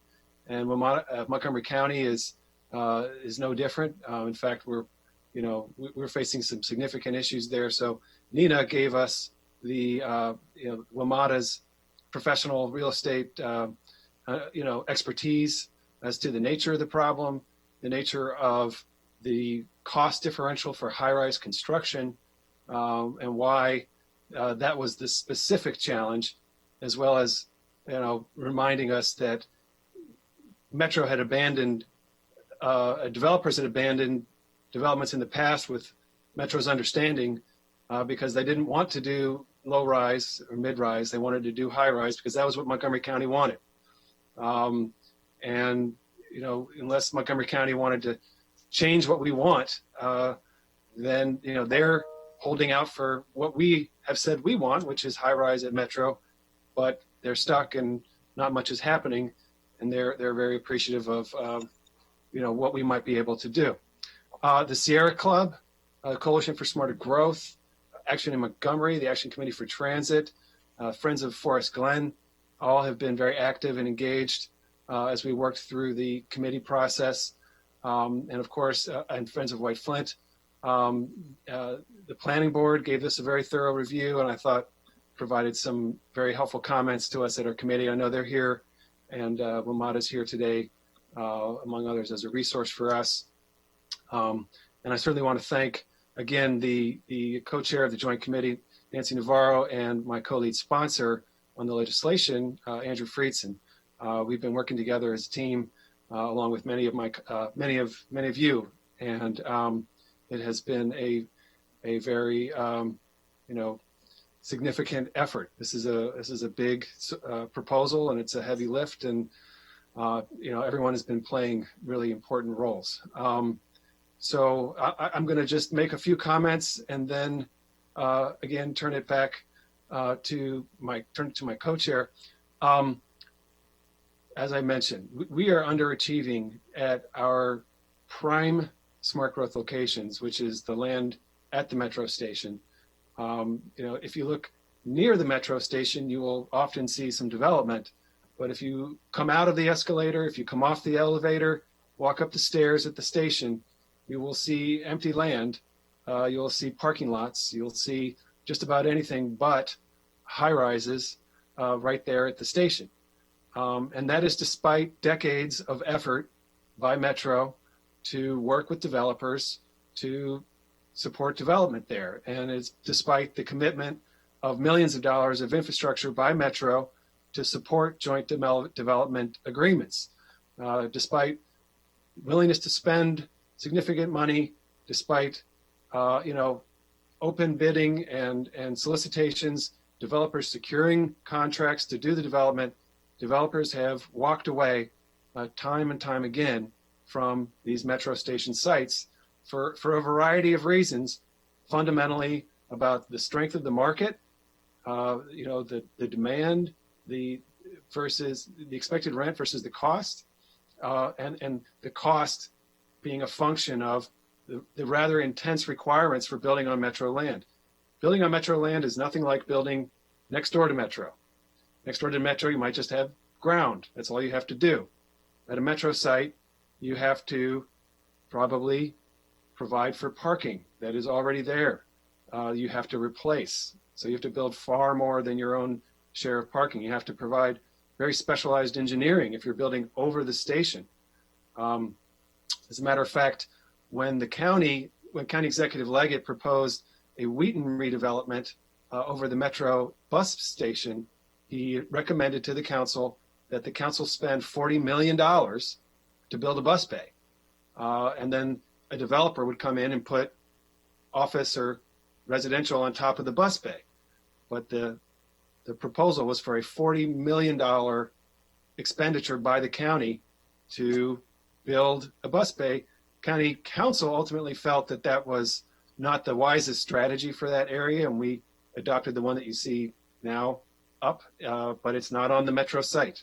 The metro site remains undeveloped. There are very significant problems with developing on metro sites. Our county has challenges. We are our place in the regional economic, solar system is not so strong. We're sort of considered a little bit in the outer orbit. We got to change the conversation about this county, and this is the kind of bold thinking that we believe, the Joint Committee believes that this is the kind of bold thinking that will really move the ball forward, and spur some investment, spur some change, advance our master plans.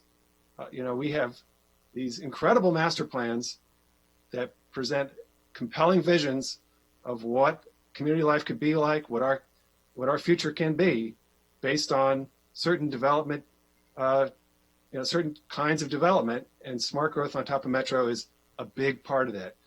I think it was Councilmember Friedson who said, rather than having our metro stations as an anchor, pulling down our smart growth areas, which they're empty parking lots that diminish the character and the quality and the built environment. We should have them, we need to spur some investment so that they can lift the area and support the overall success of the community or the location where they are. So advancing our own master plans, our own economic development strategy, meeting our housing goals. I know Councilmember Navarro, will surely comment, but under her leadership, this county council and this county government participated in and committed to significant goals for housing.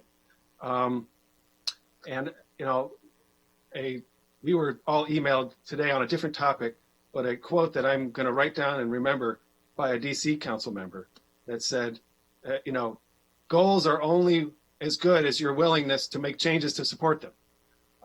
We have all adopted very ambitious goals about housing in this county. This is a change that we've brought forward, the Joint Committee recommendation, that is intended to help us achieve those goals. Based on WMATA's formulation of how much development can be supported at each station, they think that there could be 8,600, as much as 8,600 housing units, creating somewhere between 1,300 and 1,400 MPDUs, a significant chunk potentially over the long term of our gap in housing shortage relative to projected demand.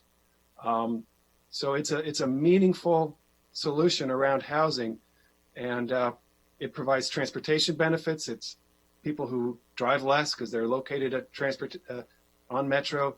It supports our climate goals because people are driving less because they're right on top of Metro.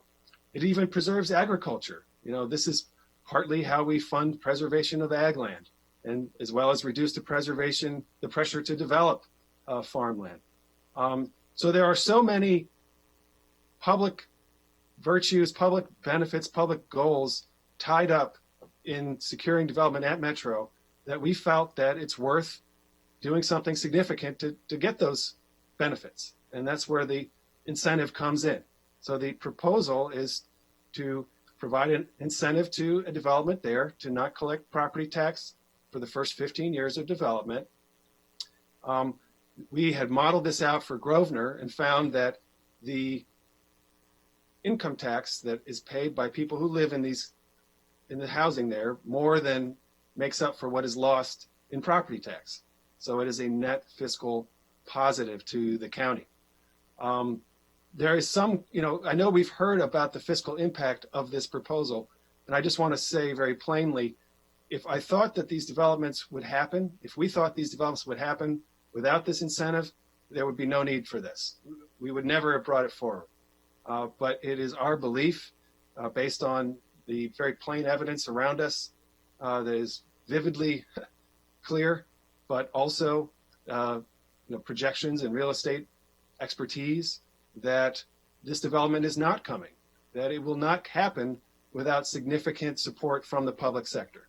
And that is just the reality. So the fiscal impact of this, we did receive a fiscal impact statement that assumed that all development on Metro sites would happen right now, and then projected what property taxes would not be collected. But that is a kind of a silly exercise because this development is not going to happen, and we believe it won't happen without this incentive that's being provided. So before I turn it to my colleague, Co-Chair Navarro, Mr. Drummer in the memo has laid out what the committee recommended. I think it would be, of course, appropriate to ask Bob to summarize what the Joint Committee has done. And then the packet also has amendments that the committee did not adopt. I don't think we need to go through amendments that we did not adopt, but I do think we should go then to find out what amendments council members may wish to support. There has been a lot of conversation. I know everyone is feeling, everyone has been very engaged, and the legislative process is working its magic. So we're going to hear more, not to steal anyone's thunder, but we're going to hear more about various amendments that I think I'm optimistic there should be consensus around local hiring, around affordable housing, and even around sunsetting. There has been one specific difficult issue, and that is the prevailing wage. And the challenge with that one, as we'll get to later, is just the unusual cost of that relative to the value of the incentive. But there are other public amendments, public benefits that we are seeking, and I think there are more amendments that we can support today. So Thank you. We're going to go to your co-chair great, and then thank go you. to Mr. Grummer. Thank you. Councilmember Navarro. Thank you, Mr. President, and thank you, Fed Chair, Councilmember Reamer. As I stated during our joint sessions, I completely understand that this is one tool in our toolbox. When I spent an entire year as a member of the Council of Governments work group on updating our targets, which for Montgomery County, it's 41,000 units by 2030 with specific designations around locating these residential units around activity centers and also paying close attention to affordability. But during that time, there was just so much conversation, right? Because these were different jurisdictions and each of us has different characteristics. I've said before that, you have places like Prince George's County where there is still availability of land and there's just a lot of opportunities to envision and to make into reality a lot of different projects.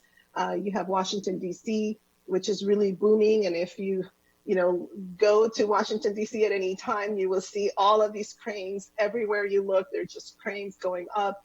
Northern Virginia, really, trying to address the issue of Amazon coming and the demand for housing there and how do they do it. And then you have Montgomery County, where we have an interesting situation where obviously we know that our land availability is limited. We know that we want to promote transit-oriented development, and we know that we have to build more units in order to address the issue of housing affordability. But the truth of the matter is that, during that process, we grappled a lot with how to go about doing this and what have other jurisdictions around the country actually, what have they done? And there is no one particular proposal that will get you there. There are a number of strategies. And so when I first, heard about this particular proposal, when Councilmember Reamer called me about it, this was after also a lot of meetings with people who work in this space, and also with a lot of interest with WMATA properties. I myself, representing District 4, Councilmember Reamer spoke about the issue in Wheaton. I reminded all of us during our work session about, that particular instance and the scramble to figure out what to do in Wheaton, because the reality was that that particular proposal at that time, those $40 million, it was clear on the council floor that nobody wanted to support that. And the conversation then turned into, oh, maybe we can use that $40 million for something else. And I had to sort of put my cape on and defend District 4 and say, no, we need alternative proposals because we have to do something there.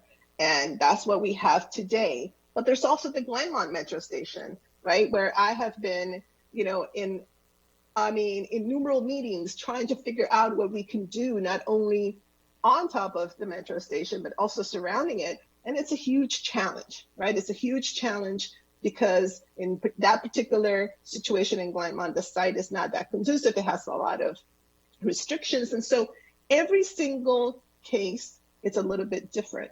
But the truth is that this proposal gives us an opportunity to begin to realize one component that is of such importance, which is high rises. And so I want to thank everybody, who's worked so hard on this particular bill.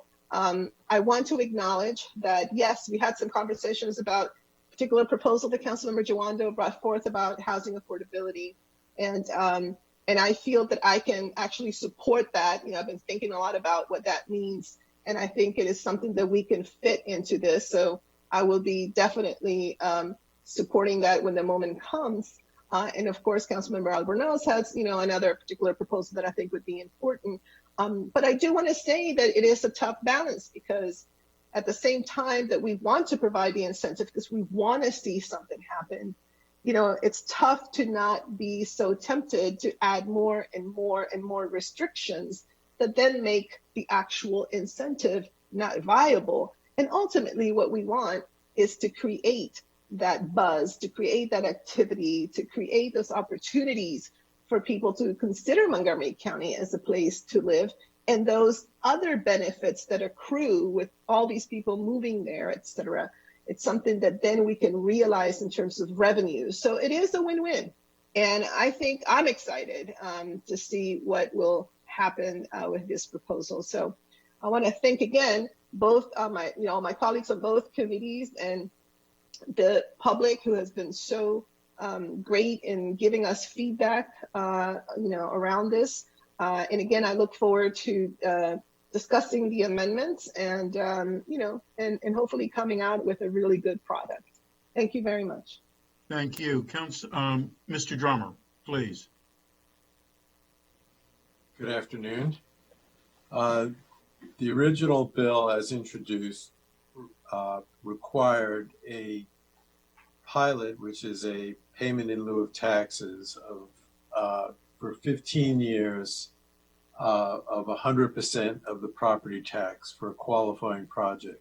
A qualifying project, as the bill is introduced, was a construction of a high-rise building of at least 8 stories. The amendments, the Joint Committee made 5 amendments. The first one was to permit the developer to assign the rights to the project without losing the pilot.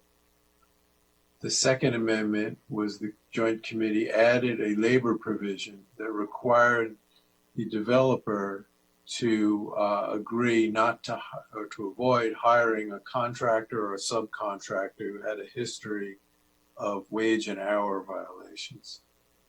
The third one was based on the current property tax charter amendment in Section 305, which, as you all know,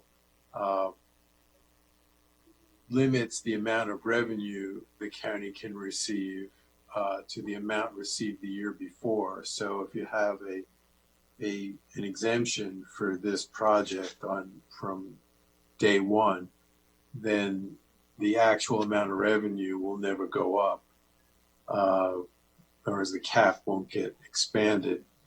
So the amendment that the Joint Committee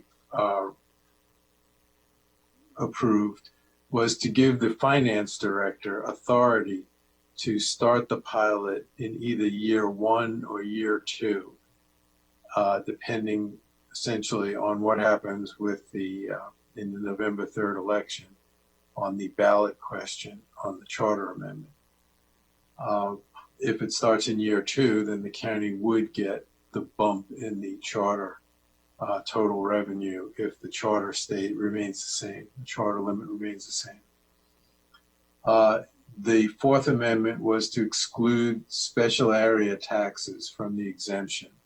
In this case, there's a White Flint district tax. There are other special area taxes that are authorized in a specific section in the code, and this excludes that. It's just the general property tax that would be exempted. And the third one was to require not just any 8-story building, but to require a qualifying project to include at least 50% of the project to be rental housing. And housing is for the obvious reasons, and the rental housing is in order to ensure that there will be MPDUs involved in the project. And those were the amendments that were actually approved by the Joint Committee. Thank you very much. Turn it back to you, Mr. Council President. I thought we would proceed to amendments at this point. Thank you very much, Mr. Councilmember. The next speaker is Councilmember Juando, please. Thank you, Mr. President, and I appreciate all the work that's been done on this bill to this point, and all the engagement from my colleagues and from the public. I have several amendments that I am proposing that are not different from the amendments that I proposed in committee as a member of the Joint Committee. One of which passed, which I'm appreciative to my colleagues that we required, as Mr. Drummer stated, that at least 50% of this development area be used for housing. The bill as introduced did not require that it be used for residential rental housing, which, as was stated, is now required. The other amendments that I hear some movement on one. I was happy to hear from Councilmember Navarro and Councilmember Reamer that on the affordable housing, I'm going to be offering that. But I just want to make a couple comments, and then I'll, however you want to move, Mr. President, maybe I'll offer the one that I think is likely to pass first, and then go from there. Okay. I think, this bill brings up a lot of situations and a lot of competing priorities at a very difficult and unprecedented time in our history. And I think I was when it was introduced, I'm a big fan, have always been a supporter of transit-oriented development. As I've mentioned before, I lived at a metro for a good period of time, both in DC and in Silver Spring, and right across the street from a metro, which I'll come back to that point. And so it's a win-win. It's what we want. We want to see people living near transit. We want to see development in those areas. We want the economic benefits. We want the environmental benefits. And we want to see that happening. This bill raises the issue of how trying to incentivize it by foregoing property taxes. And again, I'm not against incentives by any philosophically or any other way. This council, as has previous councils, we've provided incentives in other forms, whether they be EDF, economic development funds, or other types of tax credits and incentives that I've been in favor of and supported. And I think it is a tool in the toolbox. But in this scenario, the level and the length and the duration and the amount of subsidy and tax abatement, 100%. So that's all for 15 years. And the numbers were mentioned, and I agree that the county executive's cost assessment was high, but our own much more conservative and I think correct cost assessments from council staff, that for the one project that is before us that has been approved, the Grosvenor project, and that's again the only one we have a proposal for and hard data for, which is another just overall issue with this, that we're not making policy just for one project here. We're making it for potentially, with 13 metro sites, not all of them are going to be in play, but for quite a few more. And it's both a specific, but also a broad policy, which is what we need to consider. But for those various projects, the idea is that we would incentivize the high-rise development there, and through abatement of 15 years at 100% of property tax. And the cost estimate, I lost my thought, I'm sorry, the cost estimate by our staff was 1.2 to 1.5 million, I think, a year at the Grosvenor property using all the data available. And so if you take that over 15 years, you're talking about a significant amount of money, 16 to 18 million dollars or so that would be, or more, that would be foregone just doing that one project. And when you take that times, we have 13 metro sites, let's say take it times 10, you could be talking about $200 million plus that the county is going to forego in property tax if this development were built without incentive. That doesn't mean we shouldn't provide an incentive, but it sure means to me that there should be significant public benefit that is weighed against that foregone loss in property tax revenue. And so the amendments I've offered have tried to get at that in a really modest way, I think, and I'm hoping that several can move forward.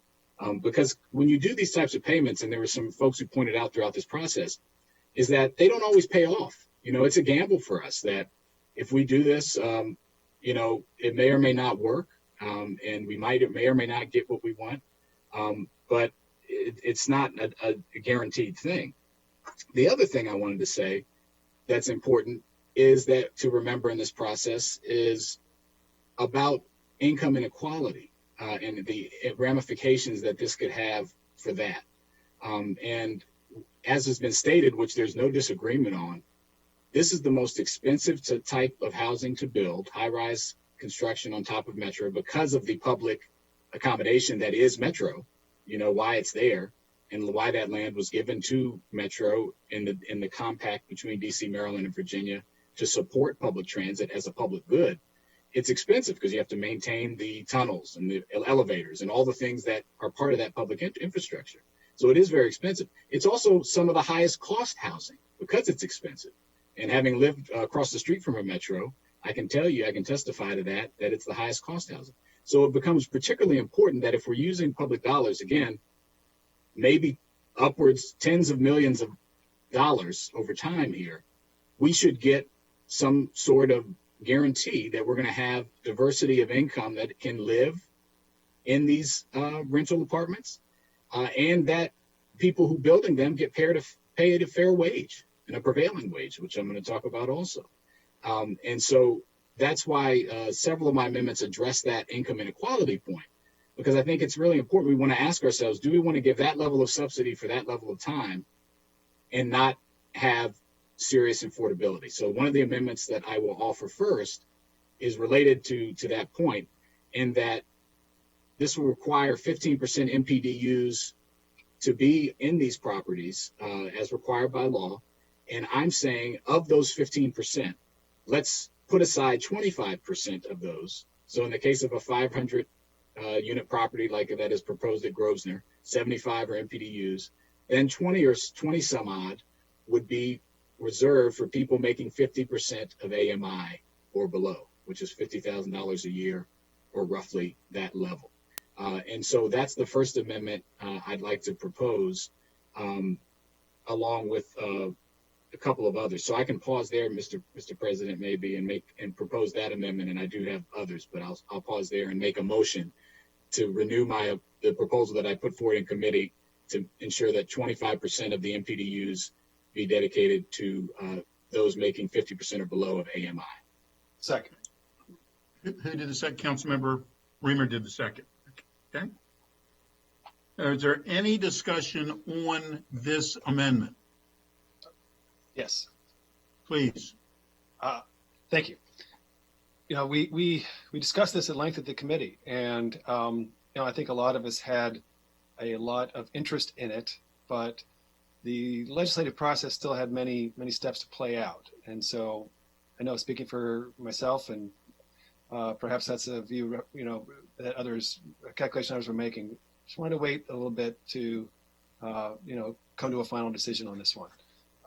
But I believe it is a very reasonable approach, and it will ensure that we are setting aside a share of this, of the MPDUs in these buildings for people who have lower income. And the big affordable housing strategy here is to get the 1,000 plus MPDUs that would be built if all of these properties developed. That's the big play, and we know that the county has partnerships with nonprofits that access those MPDUs and secure them for lower income residents far below the MPDU income level. And this will free up some additional county resources by not needing the county to actually use our resources or federal resources for that, and stretch our dollars a little bit further. So I speak in support of the amendment. Okay. Councilmember Navarro, did you want to speak on this amendment? Yeah. So okay, please, as I said, please. Thank you. As I said in my introductory remarks, I think that as we examine a lot of the particulars and, of course, get information through this legislative process, this particular issue was of great interest to me, but I wanted to make sure that we had all the information, all the data. Again, it's not the end all be all. It's not going to solve everything, but it is an opportunity to provide even deeper affordable housing. And I think if we continue to do this, as we are doing with public land in some instances, and there's another bill with property disposition that we'll be, discussing as well. Plus we have the HIF. There are so many other ways in which we can continue to add to this goal. We can very well be on our way. So that's why I am supporting this amendment at this moment. Okay. Anyone else that wants to speak on this amendment? Councilmember Glass. Yeah, real quickly, I want to thank Councilmember Joando for bringing this back up to the full council. And as you know, Councilmembers Reamer and Navarro mentioned, as we continue growing as a county and as we continue working towards the Council of Government goals to which we all subscribe, you know, we need to be thoughtful and keep in mind every resident at every income level that they are along and part of this journey with us towards a more equitable community. And I view this very similar to the way that we have taken positions on the purple line and the equity that needs to be along that route as well when it gets built. So thank you, Councilmember Joando, for putting this forward, and I support it. Thank you. And let me say that I too support it. And thank you, Councilmember Joando, for bringing it forward. Councilmember Albornoz. Thank you, Mr. President. I'll have broader comments regarding the bill in general when I propose my own amendment later when I have the floor. But on this specific amendment, I do want to express my appreciation to Councilmember Joando and the chairs of both committees, who I think have done an outstanding job walking us through this process in a deliberative fashion. And I feel like we're going to come out with a even stronger bill than the one that was proposed prior to this session. So thank you all very much. And I think this is a thoughtful approach that makes sense, and I will be supporting it. Thank you very much. I see no other council members, but Mr. Drummer would like to say a few words. Yeah, I just want to read the amendment. It's in the packet so that it's in the record and everybody knows what happened. The amendment would amend the definition of qualifying development, and it states a qualifying development must include at least 25% of the moderately priced dwelling units required by Chapter 25A affordable to households at 50% of the area median income. Okay. Thank you. I see no other speakers. It was moved by Councilmember Joando, seconded by Councilmember Reamer for this amendment. All those in favor of the amendment, please raise your hand. And that carries unanimously. Thank you very much. Councilmember Joando. Thank you, Mr. President.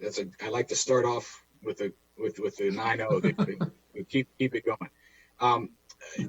So the other amendment that I have is related to a point I wanted to make, and I'm actually going to go and do the toughest one last. But there's 13 metro sites in Montgomery County, and this bill would be a unprecedented, and I understand bold, and I understand why it was put forward, action to say that we would depart from our normal pilot process, which is payment in lieu of taxes for the millions watching at home, to where DHCA, the Department of Housing and Community Affairs, and I see Asim Nagam on, he and his team would normally have the ability to say, okay, how much of a pilot should we give, weigh the public benefit versus the potential abatement of taxes, and make a determination. And it could be at any amount.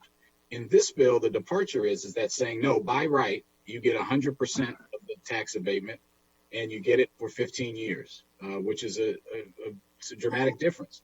And the amendment I'm going to propose now relates to this, again, weighing of public benefit and realizing that all of these metro sites rather, are not the same. They all are going to be expensive to build on, but they're not exactly the same. The layout isn't exactly the same. There have been properties that have been built on metro sites. I talked about this in committee, even if they're considered mid-rise, 7, 8 stories, but that have been built with no subsidy. And across the street, we've had high rises being built. And so things do happen at Twin Brook and Silver Spring and other places. But I think we should give the DHCA the authority to look at this quickly in each case and say, is anywhere between 80% and 100% of the tax abatement needed? And this is a committee, I didn't get a second for this in committee, but all this would say, this amendment, which is also in the packet, is that DHCA would be able to weigh that public benefit and say whether there needs to be an 80% abatement. Again, you'd be entitled to the 80% at a minimum, but anywhere between 80% and 100%, so that there's some weighing of it, and it might not be, all that money might not be needed, and we might be able to hold some of that back into our coffers and use it for other affordable housing projects and other things that we are trying to do to make Montgomery County a welcoming place. So I would like to offer this amendment next that would allow DHCA to review expeditiously and offer somewhere between an 80% and 100% abatement, depending on the project. So that's the motion, Mr. President. Thank you. There's a motion. Is there a second? Second. It's been moved by Councilmember Jawando, seconded by Vice President Hucker. Is there any discussion on this amendment? Yes. Please, Councilmember Reno. Thanks. I think this is unfortunately quite problematic. I think it will. I think the whole point here is we're trying to create an entitlement that, has a door open to investment that is clear and certain. And I think there will be stations where the developer needs to come in and seek more county assistance. If Wheaton was an example, it might be that this pilot gets them 2/3 of the way and they still have to come in and seek county assistance, in which case they would negotiate for additional county investment. But I think the critical factor here is to create certainty and clarity. And I think the market responds to certainty and clarity. And we want to maintain that. So I am very concerned about something that results in a protracted negotiation. I think there's better ways to deal with the bigger questions and the risks. So I do not support the motion, and I would urge my colleagues likewise. Okay. Anyone else want to speak on this amendment? Council Vice President Hucker. Just explaining my second. We all know our county dollars are scarce. I appreciate the comments of Councilmember Reamer. I don't think anything really needs to be a protracted negotiation. The HIF fund and other discretionary funds work well. We want developers to work in partnership with our county agencies, and I think this is the right approach, especially in the financial constraints that we're under. So that's why I seconded the motion. Thank you. Thank you. Anyone else want to speak on this amendment? Okay. It has been moved. Mr. President, could I just make one? If there's no one else. I'm sorry. I said I was going to call on you, and I apologize. Please. No problem. To Councilmember Reamer's point, I just want to make the point that this is still an entitlement under my amendment. They would be entitled to at least 80% of the abatement, which is something we haven't done, and it's a significant level. And it doesn't mean that they won't be get 100%. They're just going to have to come have a process similar to the HIF and others.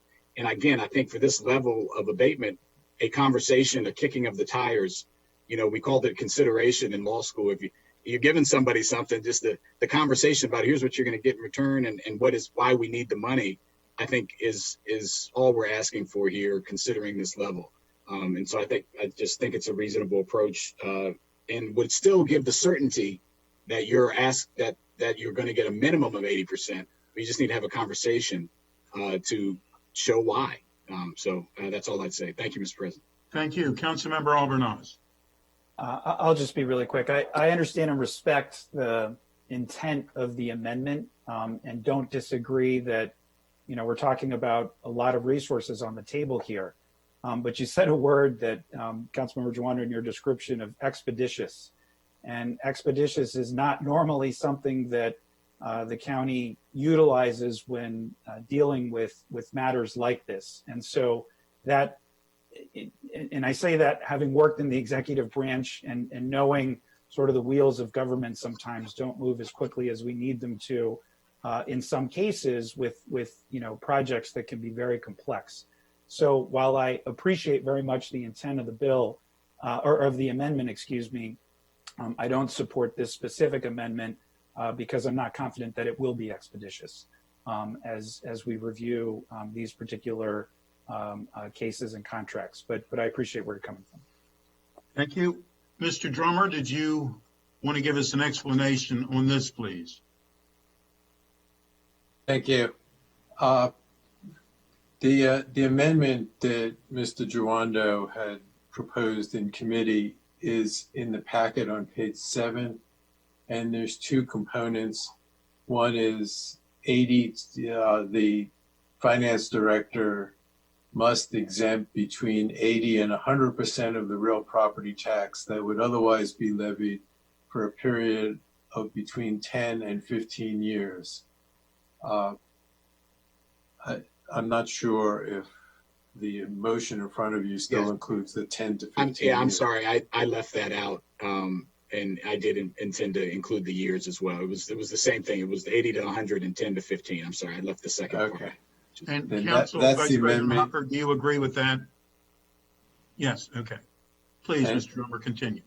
All right, so that's the amendment, and it requires the finance director, after consulting with the director of the Department of Housing and Community Affairs on the value of the public benefit of the project, to make that decision. And it is in writing on page 7 of the staff memo. And Mr. President, since we have Mr. Nagam here, and I think a lot of my colleagues I understand the concern, have brought up the timeliness in which these would be reviewed. Could I just ask him before we vote to comment on that point in particular about, as you do with other processes and pilots in the HIF, how long will it take does it typically take to review these types of agreements and give approval? Asim Nigam, Director DSCA. To answer Councilor Jawando's question, I'm not sure if I have the exact answer for you, but we do review these transactions as a part of our overall permanent financing package. And as we get to the closing, this is not to say that we hold up any closing because we were not able to make a decision in a timely fashion. So I don't want to be evasive to Councilman Jawando's question per se, not knowing what these transactions will ultimately look like. I cannot say definitively that we'll need only X amount of days or weeks to review these transactions. But what I can tell you is that none of our closings have been held up because DSCA was not able to make a decision in a timely fashion. We make those decisions while we are underwriting that project, and then we convey that decision in collaboration with the developer, and they apply for the permanent mortgage, so we know what parameters we are dealing with. So a lot of times, these things are happening at the same time, but a lot of times we make this decision ahead of time, looking at what the projections look like. And then we can finance our decision as the permanent financing is put together. But Thank you. at the same time, none of our closings get delayed because we were not able to make a decision in a timely fashion. Okay, thank you. Thank you. Councilmember Glass. Thank you, Mr. President. As many of you know, before joining the council, I was vice chair of an affordable housing organization here in Montgomery County, and we lamented the fact that the county processes were not quick enough or not up to the speed that we would like in fulfilling the work, right? In building homes for people who need them. And so that was before any of this treatment would be applied. And so I have concerns about the timeliness, but I have a question, and I'm not quite sure who to address it to, but statutorily, if this provision were to move forward, what would prevent an executive, whomever that individual might be, from sitting on an application that they might not like?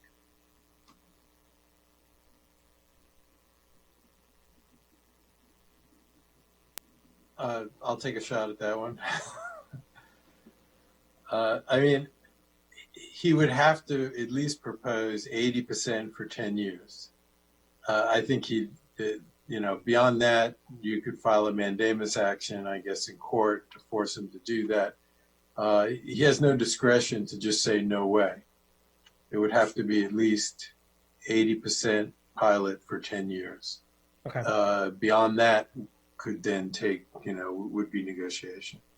Sure. And, if a project really needed the 100% and only 80% was given, and that might be a deal breaker for that project, and we can all extrapolate what we want from those statements. But because of the lack of speed that is already in the system and the concerns that many of our affordable housing providers have. I can't support this amendment, but I appreciate the spirit in which it was introduced.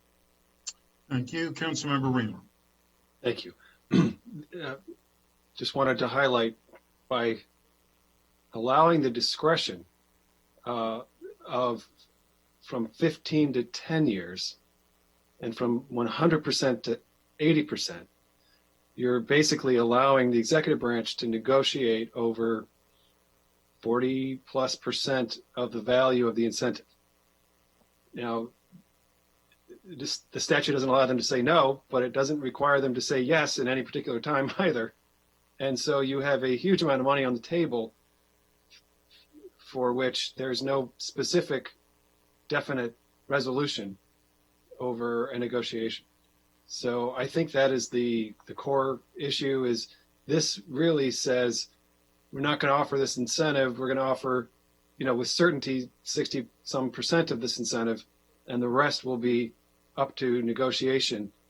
I think that is replicating the kinds of problems that we have in the county, and we ought to try to move in a direction that provides more certainty for the investment that we want to see in our communities. So I will not be supporting the amendment. And I did want to say, Mr. Council President, I think it would be regular order that after an amendment is offered, the queue kind of resets. And I welcome all of Mr. Chawando's amendments, but I'm not sure that a council member gets to introduce one amendment after another. And I appreciate that, but I am running this meeting, and that's the way we were doing it. And the queue, we'll go back to the queue after Councilmember Chawando was finished. But I appreciate your thoughts. Let me just say that I am going to support this. I understand that there's a problem, but I also understand that not everything would need 100%. And I do believe that we perhaps could have a time certain that they would have to come back, that the executive branch would have to come back within 90 days or whatever would be a legitimate time frame for someone to come back and have the discussion. But I do believe that there's a great possibility that not everyone would need 100% in order to get a project completed. So I will be supporting this motion. Mr. President, Yes. And if you'd like to have a friendly amendment that it be within 90 days, that they did make a determination, I'd welcome that. I don't know if that's possible, but I agree with your point there. Well, I don't know that I can make a friendly amendment as the president, but that if you would like to amend your amendment, it would be something you could do. I'm happy to do that if DHCA thinks that they could determine it in 90 days. You're on mute, Asim. Yeah, all I will say is, as long as the package comes to us complete, we'll make every best effort to finish our review process in 90 days. Okay. All right. So I would amend, if Mr. Hucker's amenable, I'd amend it to be within 90 days that they have to make the determination. Of course. So it's been moved and seconded. The person who seconded approved it. I see no other speakers on this. So, Mr. Drummer, are you clear on what our amendment is? And if you could please repeat it.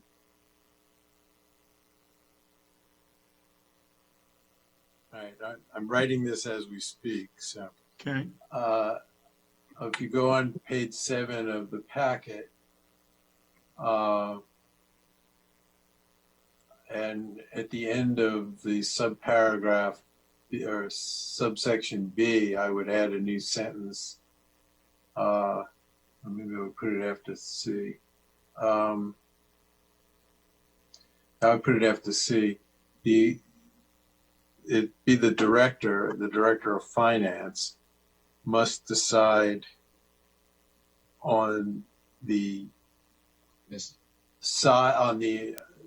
amount of the pilot, or must decide on the amount of the pilot within 90 days after receiving a request. Okay, thank you. if I can just iterate, all I will say is if you can add after receiving the complete documentation for the request. So it's not just, we receive a request and which may not be complete, then the 90 days clock doesn't start. Yeah. I see that's Mr. fair. Covey. Mr. That's Covey's fair. nodding. Yeah, all right. The complete documentation. Request with complete documentation. Okay. I see Got no it. other, okay. I see no other speakers on this. It was moved by Councilmember Jawando, seconded by Council Vice President Hucker. All those in favor of the amendment, please raise your hand. And that is 3 of us, Councilmember Jawando, Council Vice President Hucker, and myself. All those opposed to the amendment, please raise your hand. And that is everyone else. Councilmember Rice, Councilmember Albernoz, Councilmember Friedson, Councilmember Reamer, Councilmember Navarro, and Councilmember Glaze. So the amendment fails 3-6. Thank you. Councilmember Jawando, did you have anything else? I have one more. One final, okay. And thank you. And that was the most thorough discussion on a failed amendment that we've had. But I think it was good.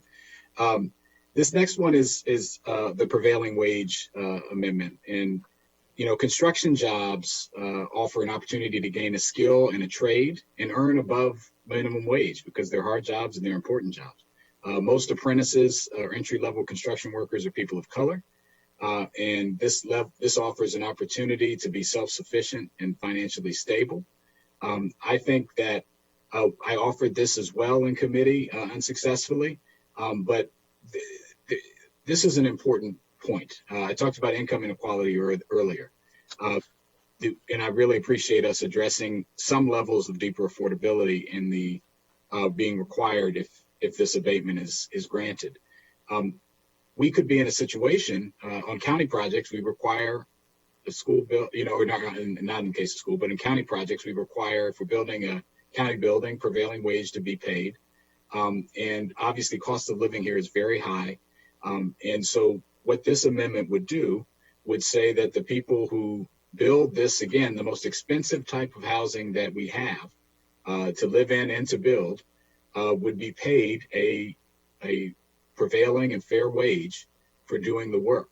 And I think that if, as the detractors of this amendment have said, that if we can't pay people a fair and a prevailing wage to build the most expensive type of housing that there is, then we need to question whether we should be incentivizing that with a 15-year, 100% tax abatement, which under the amendment we just passed, that's what this will be now, 15 years at 100% by right. And the people that build it won't be able to afford to live in it. And unless they're one of the 20 people, maybe, depend on how much they're making, that gets into under this previous amendment with the 25% and 50% of AMI. So I think we want to pay people what they should be paid, the same thing that if they were building a county building, considering the amount of abatement in unprecedented levels that we're doing. And so I will just say the unions have, the steam fitters, the pipe fitters, all the fitters have put in data that questions the analysis by the one development group that we have a project for that doesn't take into effect the fact that the labor costs and the skilled labor that you get, other things that lower the cost of construction as opposed to raising the cost of the overall project. So there's some dispute about those levels of cost. And again, the final thing I'll say on this amendment, and it undergirds the whole bill, is that we don't know many things. We don't know what the profit margin is for the investors in this project. We don't know what that percentage is. And I've asked directly and I haven't gotten an answer. And it's pointed out by Gene from our office, Gene Smith, that it could be 7%, it could be 15%. And the government purse, taxpayer dollars, is not the only way to balance a project. It's one way, but it's not the only way. And if we're going to give it, which I'm okay with incentives, we should make sure that we're paying people right and that we have affordability. So the amendment I proposed, which is also in the packet, would be that there would be a prevailing wage requirement, and Mr. Drummer at the appropriate time can talk about it, for people who apply and receive this tax abatement. So that's my motion, Mr. President. Thank you. Is there a second? Second. Vice President Hucker. Councilmember Reamer, please. Thank you. Well, Councilmember Joando, in his introduction of the amendment, noted that when we build on county land, we build with prevailing wage. And he's right. When we build county projects, we pay prevailing wage. And I believe in that. And we believe in that. That's a county policy. And it does cost us more. We get to build fewer libraries and fewer rec centers as a result, but we support it because it's the right thing to do. However, when we are providing county land to affordable housing builders, we do not require it. Councilmember Joando has legislation around disposition of county land. It does not include a prevailing wage requirement for the disposition of county land to nonprofits that build housing. I think the reason we don't require it in that instance is that we're balancing the cost against other public goals. I think in this instance, it's the same. But it's also the fact that the incentive that we're providing is a very small share of the cost of the project. It seems like a lot of money to us, but when you look at the cost of actually building these projects, it is very small. It's enough to tip the balance, we hope. We hope it will result in projects being able to move forward, but the private sector is putting hundreds of millions of dollars of investment into the project. And if we require it on all of that, unfortunately, the cost of that requirement exceeds the value of the incentive. That's the real issue here, is this requirement would exceed the value of the incentive, and we're right back where we started. And we haven't gained any jobs. We haven't gained any economic development. We don't have the kind of growth that we're seeking. So if this was a county project, we'd do it. But I think in this instance, it is just, it's a little bit more than the project. It overwhelms the value of the incentive. For that reason, I just don't think it's wise. Thank you. Anyone else want to speak on this amendment? I am going to speak on the amendment. I'm supportive of this. I believe that if WMATA were to build on this land, the land that they will continue to own, they're going to lease the land, but the land that they're going to continue to own, if they were going to build a parking garage on it themselves, they would have had to pay a prevailing wage. If they sold this piece of property, then I would not have the same thoughts on it because it would no longer be WMATA property. They're not selling it, they're leasing it. A 99-year lease from what we were told earlier, I believe. And because of that, I believe it is not fair for them to sidestep doing what they would have had to do on their own property if they built on it by leasing it to a private agency. So, Councilmember Albornoz, please. Well, thank you, Mr. President. And let me just say I've had a lot of conversations with a lot of people on this specific amendment over the last week. I found them all enlightening, and I appreciate the passion from which people were coming from in discussing this specific issue. And once again, appreciate Councilmember Joando and the spirit in which he is introducing his bill, this amendment, which I understand and very much respect.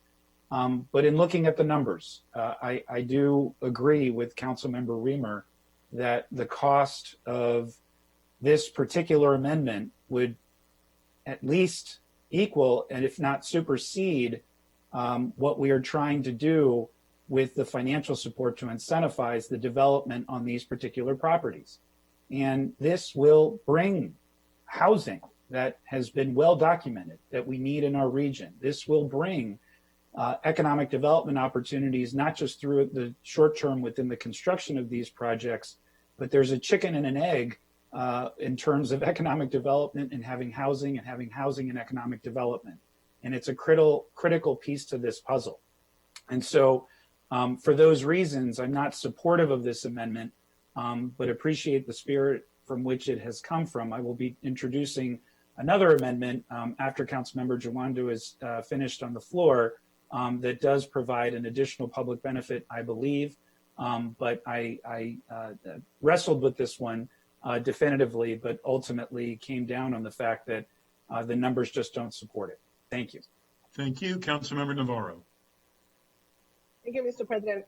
I also wrestle with this one because obviously I've actually been the author of various pieces of legislation along the way to provide even more supports to our workers here in Montgomery County. Many of those proposals were quite controversial, and we pushed through and we got them approved. And so this is something that I always feel very strongly about. But I'll tell you what gives me pause. Last year, under my presidency, I pushed for the adoption of an economic development platform.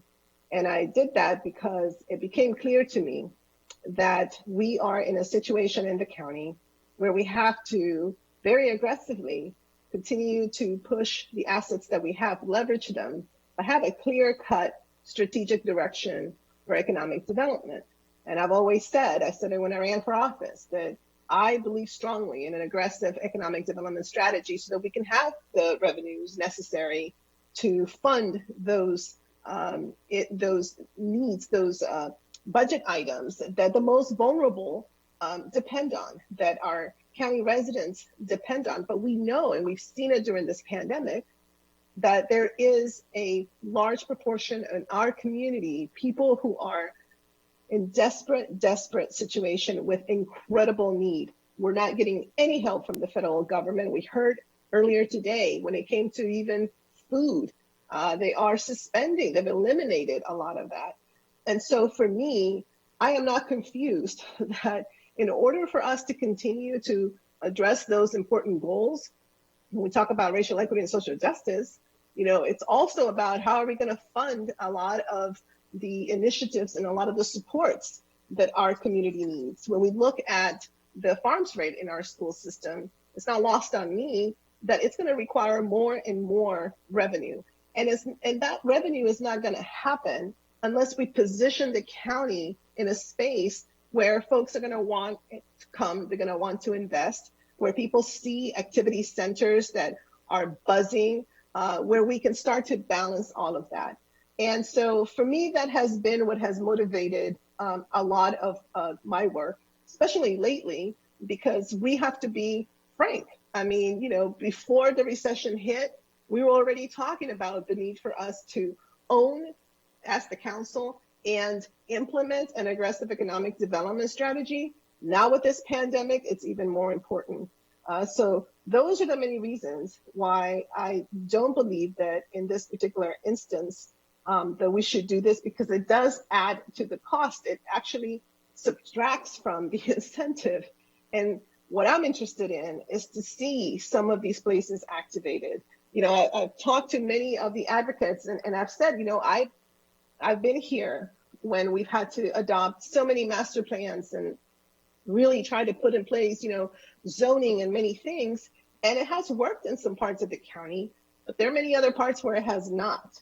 And so everything that we do right now, I think we have to examine through the lens of how is this moving the needle to get more and more activity around the county. And hopefully that way it begins to also spread to those areas where we know we still have a long way to go. So that's a very long-winded way of saying that in this instance, I think that we need to move forward. We need to get some things going. And although I have supported the affordable housing piece and hope to support Councilor Albernaz's amendment, this is one that unfortunately I cannot support at this time. Thank you very much. Councilmember Rice. Thank you very much, Mr. President. And, you know, I have to echo the sentiments of my colleague who just spoke. Councilmember Navarro and I have been on the front lines of many of the discussions around making sure that we fight for our working families here in Montgomery County. Sometimes we've been on the side of being incredibly aggressive, and folks in the business community have questioned what we've done. Other times we've been on the side of being a little bit more conservative, and then our union partners have said, I don't understand what you guys are doing. Keep in mind that these are all balanced, nuanced approaches. And we have to gauge each one based on what we see is the greater good for us, and understanding and growing up in the Glenmont-Lay Hill area. Let me just tell you, I know Councilmember Navarro's Payne is the district council member who's tried to see development continue to go there. I remember when Glenmont Metro Station was built, and we all thought that it was going to be the boom. It was going to be the resurgence of the Glenmont-Lay Hill area, and that there would be so much that would happen as a result. The reason why we're doing this, folks, is not for places like Bethesda. It is for places like Forest Glen. It is for places like Glenmont. It is for places to where we know we've seen opportunities that haven't yet come to fruition, and what we can do to help stem that. I mean, when you look at downtown Bethesda, my wife works, a block away from the Bethesda Metro Station. That's where her salon is. And I can tell you that development is booming there. So I'm not sure what more can be done. And the prices are so high and it's so challenging that, it really is one where there's not a lot more that you can do in those areas, but there is a lot more you can do in some of these other areas. We saw what happened when we put forth a resurgence in the Wheaton area, and congratulations, Councilmember Navarro, again, on a great area in which we saw was stagnant for a while, and we got some stuff done there near the metro station. Those are things that really are about what this is about, and it's a delicate balance. I will say that one of the things, and I want to be very careful about what it is that we do in terms of our messaging also, that we send in terms of measuring how much profit a company should have. I don't necessarily want to be saying to a person, well, you've got a certain percentage of profit and you shouldn't have more than that. That's not a conversation I want to have, because I hope that as good business owners, that those folks are then putting those profits back into the business, back into the community that they're in, and back into their employees. And so I'm not going to assume the negative that that's not the case, because working for one of the largest corporations here in Montgomery County, I know that when I worked for Marriott, that they put a lot of money back into their employees. I was a recipient of that and saw the great support I have. It's one of the reasons why I couch myself on being the professional I am today.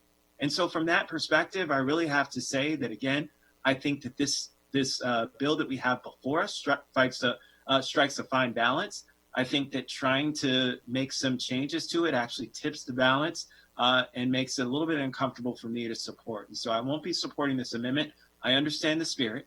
I was one of the people who supported our prevailing wage law here in Montgomery County that we have for contracts that are over $500,000 that are county funded.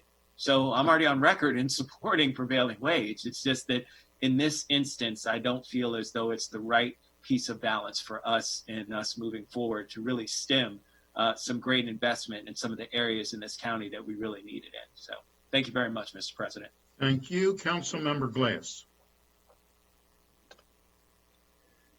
Thank you, Council President. This is a really healthy discussion. And when I think about WMATA, WMATA is a tri-jurisdictional government agency, Maryland, Virginia, and DC. And I consider it essentially public, and its land is essentially public land, and it's prime real estate at that.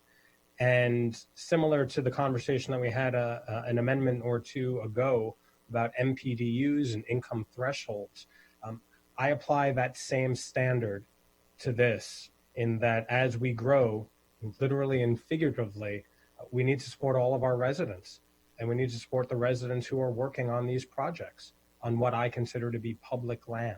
And so with that, I will be supporting this amendment. Thank you. Councilmember Friedson. Thank you, Council President. Thank you for this discussion. I appreciate it. It's not an easy vote, I think, for me and for any of us. And if I thought that there was a way for the incentive that we're trying to create in order to build high-rise development on metro stations with the prevailing wage requirement, I would enthusiastically support it. I'm a big believer in prevailing wage and PLAs on public projects, as has been discussed by other colleagues. But this is an incentive that is trying to move the needle on something that isn't currently happening. Some of the points that I've made earlier about the profit margins. I'm less interested in the profit margins and more interested in the economics. We had a long discussion in committee about the outside analysis, not the one done by a former colleague on the council, Mr. Sesker, but an outside analysis. And Ms. Wright, the planning director, spoke at length about that particular analysis, which demonstrated that without this incentive, the project that has been mentioned at Grosvenor doesn't go through. And that's probably the most attractive of the potential projects that could happen, much less the other sites that have been discussed at Forest Glen and Wheaton and Glenmont, where we very much would like to see this type of activity and this type of growth. We've also talked about the $40 million of investment that the county was prepared to make at Wheaton in cash, in upfront money, as opposed to in foregoing money that we otherwise wouldn't have, just to have a chance to create the type of development that we're talking about here that will not cost us money in terms of paying out taxpayer money, but foregoing money that we otherwise wouldn't be receiving. And so I've had a lot of conversations with a lot of friends and colleagues and former colleagues and stakeholders. Certainly, I wish there was a way to reconcile this and make it work. Unfortunately, I don't believe that there is, and for that reason, I won't be supporting the amendment, and hope we can move the full bill forward beyond that. Thank you. Thank you. Councilmember Chawando. Thank you, Mr. President, and I appreciate the discussion. I'll be brief. This is my last amendment and my last point here. I wish we had more time. I was discussing this with a colleague a moment ago, because there's significant disagreement between the memo that Mr. Sesker wrote and some of our folks who represent the people who work on these projects about the wage differential, for example, that this is being based on. When I asked the Grosvenor project, again, the one project we have information, it's been proposed. It was proposed before a potential abatement and has been approved. They kind of back of the envelope said, well, it would take up 80% of the abatement if we did prevailing wage, not 100%. And then I found out that analysis, or that, roughly that analysis, was based on the entire construction budget, not just the labor costs, which is what the wage costs, which is what prevailing wage would address, the labor costs. It also didn't factor in studies that have shown that when you have a prevailing wage, that the skilled construction workers and more capital equipment are utilized, and material costs, fuel costs, and retained earnings help lower the cost of the project. So I just wish this is something that, we're going to have to dig into. I wish we had longer to talk about it. I don't think it's as clear cut.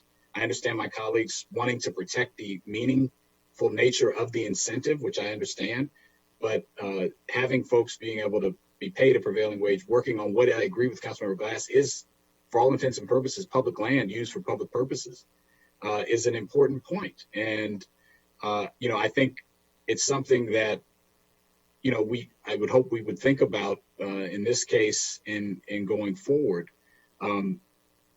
in support of this amendment. So I'll pause there. The last thing I'll say, because I'm going to give the floor up at this point, is if a project is not feasible in the marketplace, on top of metro property at a high-rise level, because it's the most expensive, if it's not able to be delivered, when factoring in all the costs associated with it, with paying people a fair wage and providing for affordable housing, I think there's an underlying question of which I'm still weighing with at this moment, is whether we should be incentivizing something that the market wouldn't bear when you have projects that go forward.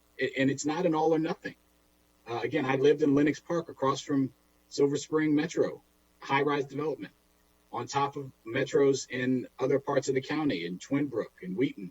You have mid-rise development that yields 279, 80 units, and that we haven't subsidized.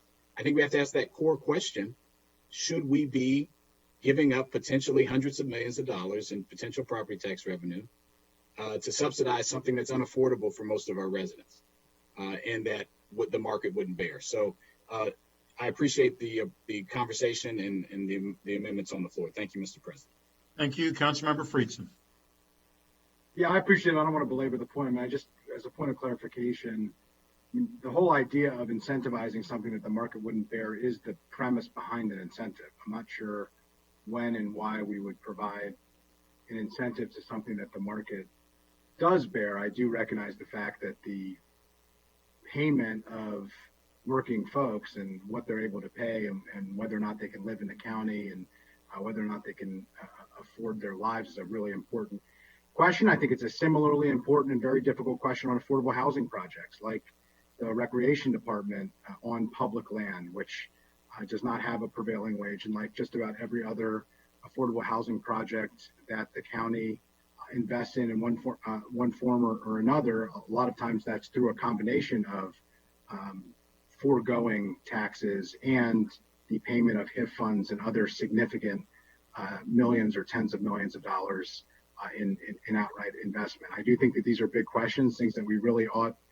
to think about. I think it's a sad state of affairs of the broader macroeconomic conditions that we find ourselves in that needs work and needs repairing. I'm not sure that this body is capable of changing the dynamics of those individual macroeconomic factors. I think this is a micro level decision that we have to make on individual projects and whether or not we believe that the overall benefit, while certainly not perfect, outweighs some of the challenges and whether it's a net benefit to the public. And I think there are respectful, reasonable minds and that can disagree on exactly how and how to get there. And I appreciate this discussion, appreciate the broader discussion on this bill, and I think we're ready for it. Thank you. It has been moved by Councilmember Jawando, seconded by Vice President Hucker. We're dealing with the prevailing wage here. All those in favor of the motion of the amendment, please raise your hand. And that is 4. That is Councilmember Jawando, Council Vice President Hucker, Councilmember Glass, and Councilmember Katz. All those opposed, same sign. And let me guess, that will be 5. That's Councilmember Albornoz, Councilmember Friedson, Councilmember Reamer, Councilmember Navarro, and Councilmember Rice. So it fails 4-5. Thank you. And with that, we're going to move to Councilmember Albornoz. Thank you, Mr. President. I know we've been on this topic for a long time, so I will be as brief as I can be. I did have some just general comments regarding the bill, alluding to a statement I said earlier, and I really think this is important. We have not been able to get so much as a nibble in terms of economic interest within a number of these properties for way too long. And I do think that there is an opportunity on the horizon. COVID has completely changed the paradigm. And there will be many more residents locally and regionally that will be looking at suburbs, that will be looking at Montgomery County in ways that they may not have prior to COVID. And having a housing stock and expanding the opportunities and options for families and individuals is critical, and I think an opportunity on the horizon. So I think the timing of this is important, and that it does send the message to our entire region and to our community pushing for economic development that we hear you and we need to move aggressively in this direction. Having said that, this is a significant support and a significant incentive. And I have discussed with all of my colleagues the need to balance that significant incentive with more of a public benefit. And so what I'd like to propose, Mr. Council President, is that at least 25% of the workers constructing the qualifying project were are residents of the county while performing the work. The regulation must also require that the developer must provide a quarterly report to the executive during construction, demonstrating compliance with the conditions for receiving a payment in lieu of taxes. The specific language was circulated to all of my colleagues' offices. I believe that this enhances the bill by providing an additional public benefit that ensures an important percentage of the jobs that would be created as a result of these projects go to Montgomery County residents. And so I'd like to move that motion. Thank you. Is there a second? Councilmember Reamer. Councilmember Rice, I think, second. Oh, Councilmember Rice said the second. Okay. Councilmember Rice, you're the next speaker, please. Well, thank you very much. And I really want to thank Councilmember Albornoz and for his visionary thinking. And I say that because it's oftentimes great when we can work together on something and not even be working together. The reality is that I have been focused in standing up trades within Montgomery County Public Schools, something that has been a very big deal for us. We focused on it in the current commission recommendations. And so while it's not an amendment to Councilmember Albornoz's amendment, I do want to put for public record out there, we have students in MCPS who are qualified to actually work on construction jobs in their senior year and would love to have them play a role. And so this is also for those construction companies that are out there to know that there's a resource, our kids here in Montgomery County. So you get to satisfy the requirements of having some folks that are local and have it be young people who are looking for experience to be able to jumpstart them into these career pathways. And so it really is a win-win all around. I just want to make that a saleable point for any of the companies out there that are concerned, where are we going to possibly find some of these folks if we can't find them, whatever the case may be. Well, there's a large contingent of them within Montgomery County Public Schools. And so I really just want to thank Councilmember Albornoz for his great thought in moving this forward, because it is going to tie directly with our objectives, which is about standing up these career pathways when it comes to construction. So thank you very much, sir, and it's an honor to second that amendment. So thank you. Thank you. Councilmember Friedson. Yeah, just a quick point of clarification. I'm very supportive of this. I appreciate the thoughtful provision that Councilmember Albornoz has moved forward. I just wanted to get a point of clarification of the residents while performing the work. Is that a point in time? Is that 100% during the time of the work? I mean, it could be a project that takes a year to build or so on. That could be between leases. I just for my own edification, I'm not familiar.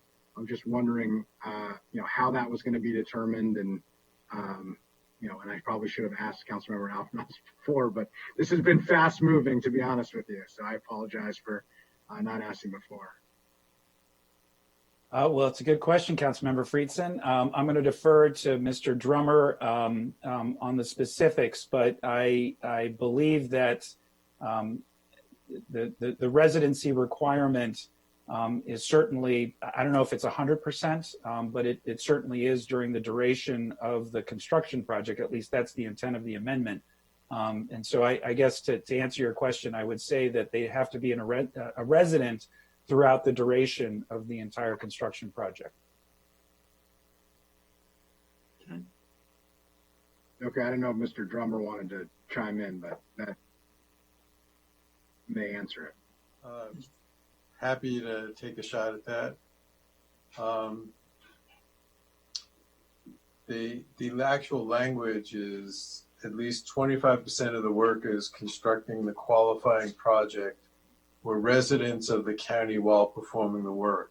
So it's, where did you live while you were performing the work? If you were done with your portion of the job and you moved to Virginia, you're still counted.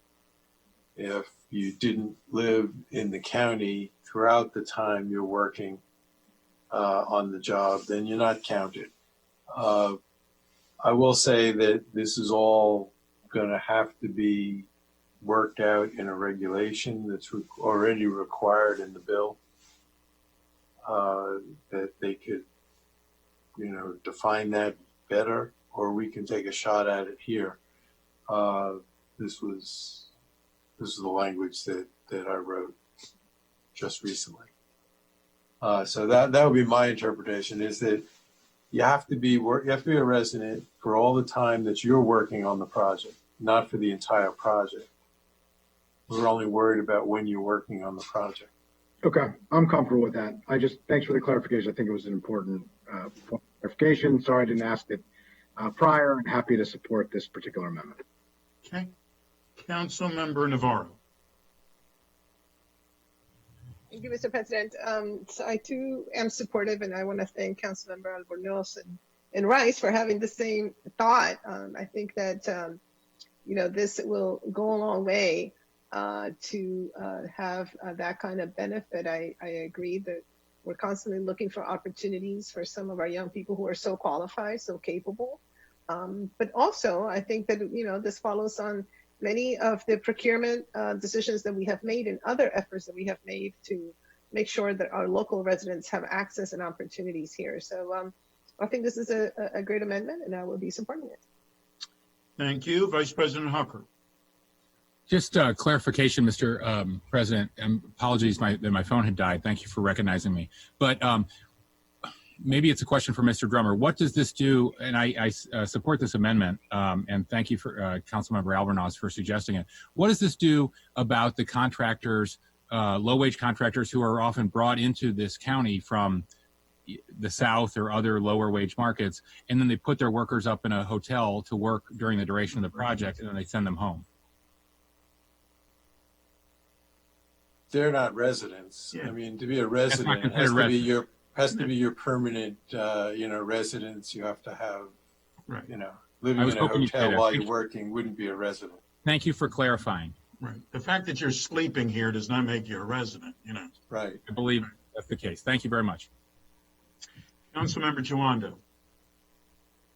Thank you, Mr. President. Thank you to my good friend, Mr. Albornoz, for this amendment.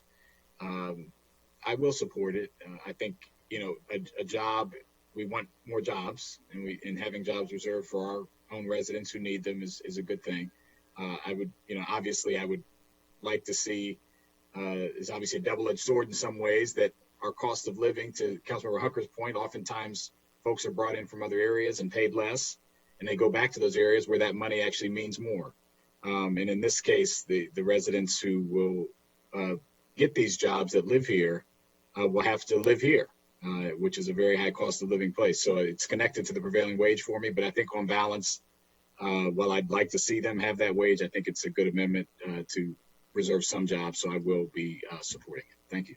Thank you, as will I. Councilmember Reamer. Thank you. Just want to express my appreciation to the sponsor and the second. I think this is a really terrific addition to this legislation, and I know that this has been a tough conversation to think through how we can leverage additional public benefits around labor and around employment and workforce. But what I think is really valuable about this proposal is that it will, as Councilmember Rice said, help tie into our workforce pipelines, and it'll strengthen a broader system.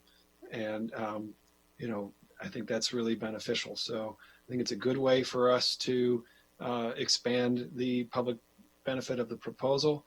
And I think it's a really smart idea. So I just want to thank the sponsor and the second for their support of the legislation and their support of this amendment. Thank you, Councilmember Rice. Just very quickly, and I apologize, there's one more piece of this that I also forgot, and Councilmember Reamer, you touched on it. Our returning citizens that are coming from our jails and correctional facilities, who oftentimes go into construction trades, who are school-age children, go through the Conservation Corps, also are a key tenet of this. I mean, this is feeding all of these kinds of things where they're normally struggling to find jobs, and having guaranteed a locked-out percentage of those opportunities to be able to access is going to be huge. And so it really is going to mean a pipeline going directly from.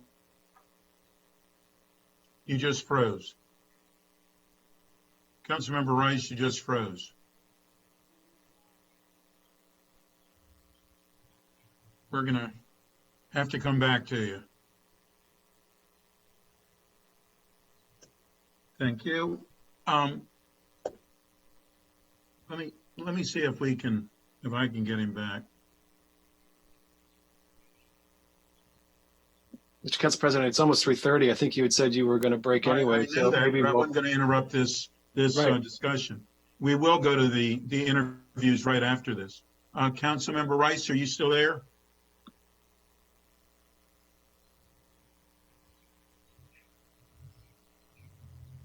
All right, not picking him back up. Okay. Sorry, thank you, Mr. President. Thank you. You- Perfect. I hope you heard the end of it. Okay. Well, we heard you right at the pipeline. Yeah. Okay. Thank so you. So yeah, it's thank you very much. Okay. Are there any other speakers on this amendment? Okay. It's been moved by Councilmember Albernaz, seconded by Councilmember Rice. All those are in favor of the amendment, please raise your hand. And that carries unanimously. Thank you. And next, Councilmember Rice, on the original list that I had, and this has gotten a little confusing, you were on that original list. Are you finished with your statements? I'm good. You're good. Okay. Yep. Councilmember Friedson, you are next on the list. Yes, thank you, Mr. President. I left my major comments at committee since I talked in detail about the broad strokes in the interest of time. I will reserve that here as well, but I did want to propose, there has been a number of conversations with lots of colleagues, several stakeholders on the interest in a sunset for this particular provision. This was discussed to a certain extent during committee. There were concerns about what impact it would have for projects at different stages of the planning process. I think in our late conversations here, we've reached what I believe is a very good compromise that maintains the integrity and purpose and intent of the bill while reflecting the understandable interest to have a sunset. The date would be 12 years, which was a compromise. Some wanted 10 years, some wanted 15 years, 12 years was in the middle, and it will read as follows. A qualifying development is eligible and includes all buildings within its preliminary plan, so long as the preliminary plan's approval occurs before December 31st, 2032. For single buildings not part of a multi-building preliminary plan, the building is eligible so long as the sketch or site plan approval occurs before December 31st, 2032. That's the amendment. The purpose of this is that buildings are not all built together. Site plans work together. Financing for many of these deals work as part of a broader project. We wanted to make sure that we maintain that as part of this, but I did and continue to understand the interest in having a sunset for a provision like this, which is frankly market-based. As we talked about before, getting the type of high-rise housing, I think this strikes an appropriate balance. I think it reflects the significant advocacy that we've heard over the last week or so. And I think this reflects at least many of the conversations that I have had with colleagues, and I've spoken with the co-lead sponsor and the co-chairs of the committees, and I don't want to speak for them, but they were actively involved in reaching this outcome. So I would put it forward, look for a second. Second. It's been moved by Councilmember Friedson, seconded by Councilmember Reamer. I see no other speakers on this. Mr. Drummer, you're clear. Is that correct on this? I haven't actually seen this one. I'd appreciate it if someone would send it to me in writing, and I'll get it into the bill. But I need to have it today or early tomorrow to get it into the bill. Okay, Councilman Friedson, can you? You have it now. Yep. I had a feeling that as fast as his fingers would move, you could get it, Mr. Drummer. It's been moved by Councilmember Friedson, seconded by Councilmember Reamer. All those in favor of this amendment, please raise your hand. And then I was going to say, Councilmember Friedson, I have a feeling you're going to vote for this. It passes unanimously. Thank you very much. Are there any other speakers on this totally? Council Vice President Hucker. Thank you, Mr. President. Sorry that my phone has died and my laptop was about to.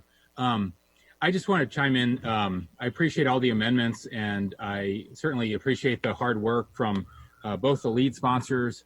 I appreciate all the attention and the hard work that's gone into it. I, at this point, don't feel comfortable voting for the bill in this posture, and especially at this time. I just want to quickly explain. So no one gets confused, as I think all of you know, I'm a strong supporter of transit-oriented development, was a co-sponsor of Governor O'Malley and Secretary Porcari's first TOD bill at the state that set the policy at the state level. and an enthusiastic supporter of our housing goals, voting for it here and at COG.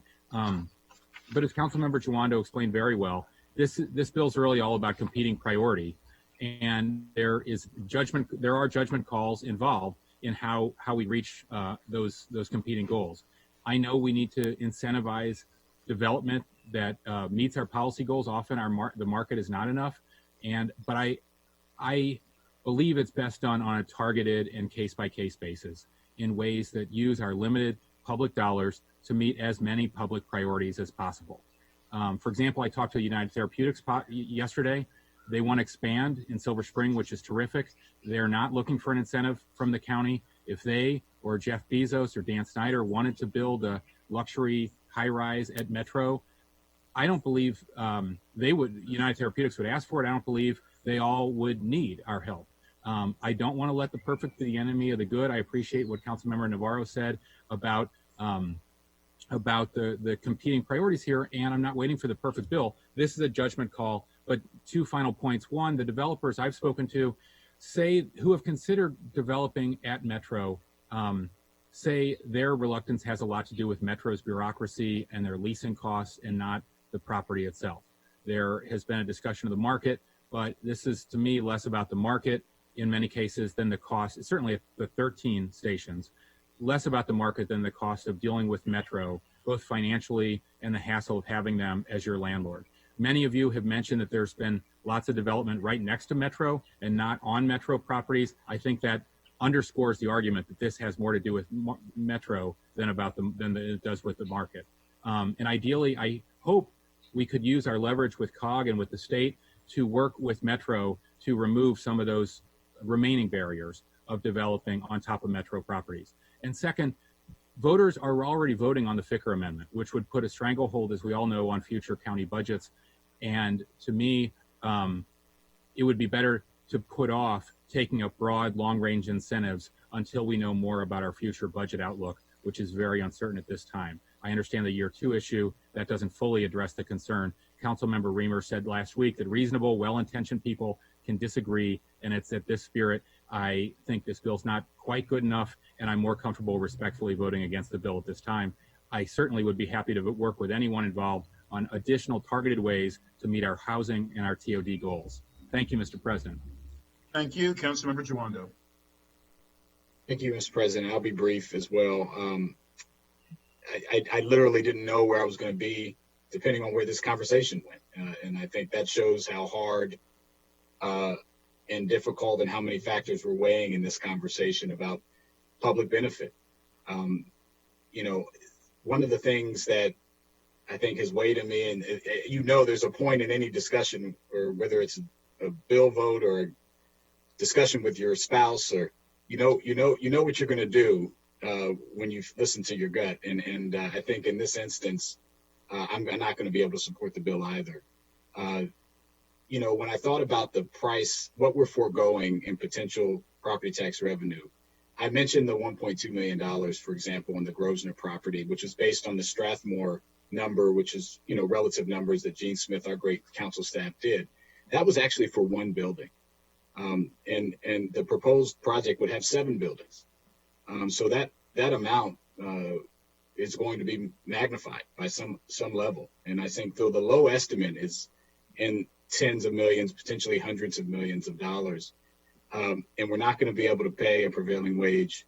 We have very limited affordability. I appreciate that we're going to have some levels of deeper affordability, but 3.5% of the units, because it's 25% of 15%, I think, if I do my math right. And so I just think this isn't, with no ability for DHCA to kick the tires. I think I would love to have seen these in individual proposals, like Mr. Hooker said. If an EDF for project came forward for Grosvenor and we could support to get something over the finish line, I think that's a good way to approach it, and we should do that. But I think given what the unprecedented nature and what we are potentially giving up here to subsidize the highest cost, highest rent housing in the county and anywhere, I just don't think it's a good trade. And so for those reasons, I won't be supporting it, but appreciate the discussion and look forward to working with my colleagues going forward. Thank Thank you. Thank you. Councilmember Reamer. Thank you. Totally respect that there's different views on this, and I don't want to engage in, I'm not seeking to respond to Mr. Duano, but I just wanted to, this has been a general comment about the legislation. I think especially with the sunset that we've approved, this incentive expires in 10 years, 12 years. I think it is truly the case that I just don't think this development is going to happen without the incentive. So the assertion is sometimes made that we are foregoing money that we would otherwise collect. That's truly the heart of the issue. If you believe that we would collect this money anyway, the property tax, then you should vote no. I don't. I think if we don't do this, I think these metro stations are going to remain just the way they are, parking lots, empty space for at least the next 12 years. And that is why I'm supporting this. I truly think we are not foregoing money that we would otherwise collect. And I think when you look at the value of all these stations and the property taxes that we could collect, to me, that's even more urgency to get this done so that we can actually start getting the benefit of investment at those stations. So I thank you. I thank all my colleagues for an incredible deliberation. This has been intense, and I think this is very significant. And I especially want to thank my co-lead sponsor, Mr. Friedson, my co-chair, Mr. Varro, and Mr. Albornoz for incredibly thoughtful deliberation, Mr. Rice, incredibly thoughtful deliberation, and all my colleagues. Thank you. Thank you. I'm going to be supporting this as well. This is far from a perfect bill, as was mentioned, but at the bottom line, the end of the day, this bill was needed for a lot of reasons. I think that the amendments that failed, candidly, would have been helpful to it beyond what we're going to be voting on in a few moments. But I will support this. I believe Montgomery County does need additional help for the economic development side. And as I say, I don't think this one's a perfect one, but I think it does take a small step in the right direction. Councilmember Navarro. Thank you, Mr. President. I also want to express my appreciation to Councilmember Reamer, Councilmember Friedson, all my colleagues who have in very good faith deliberated on this issue. It's been quite a while, and we have done a lot of, talking and studying and meeting and listening. But as I said earlier, I think for me, what guides my decision on this particular bill is the notion that we have a responsibility to make sure that this county continues to be that amazing county where people so much appreciate quality of life, where we can make sure that we can create the kinds of economic activity that will benefit everybody, because this is not an isolated decision. This is a part of a larger puzzle, a puzzle that we need to make sure we continue to push forward. As I said earlier, this council committed to moving forward economic development strategies because we recognize that it's going to take everybody doing this. And I speak as an immigrant, and I can say that for the immigrant community in particular, the interest of coming to another country is to make sure that we can stimulate, that we can take advantage of incredible opportunities.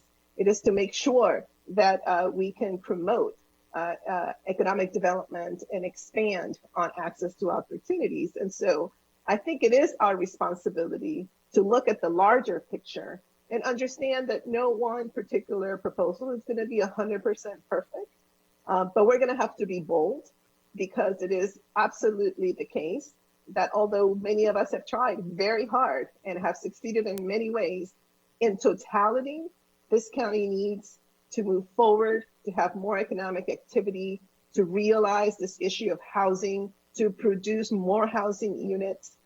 And therefore, I think that this particular decision, this particular bill will help us get closer to that ultimate goal. It is about progress.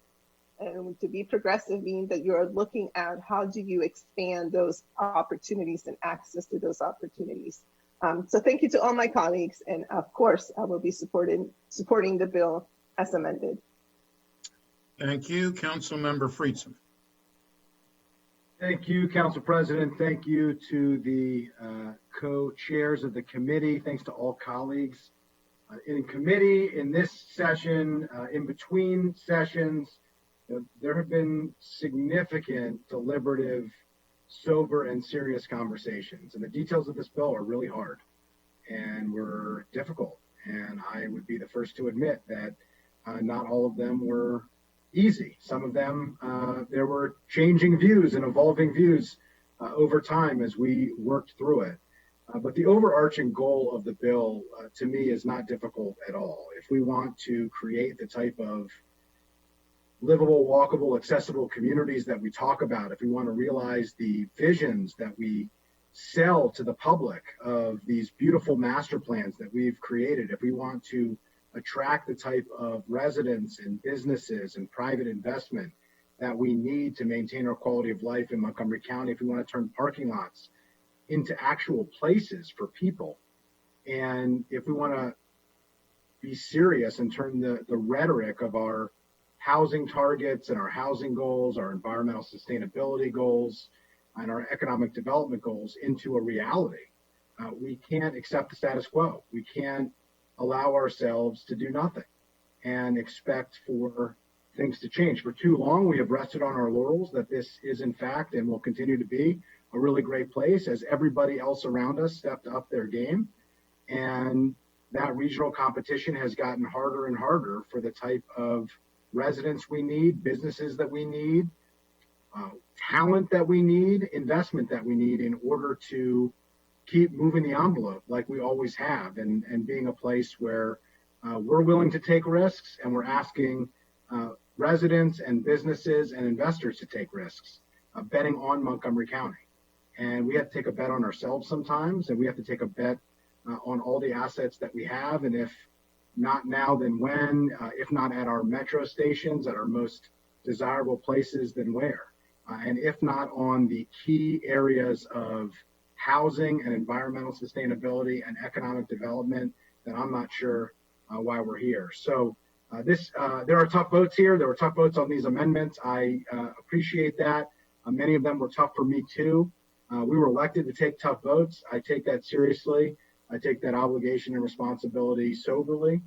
And I am very appreciative. I look forward to a final vote on this bill and hopefully moving forward and seeing some actual investment and actual shovels in the ground and the type of results that I think this bill is capable of helping to create to reach those transit goals, the housing goals, and the economic development goals that we all have worked so hard to promote.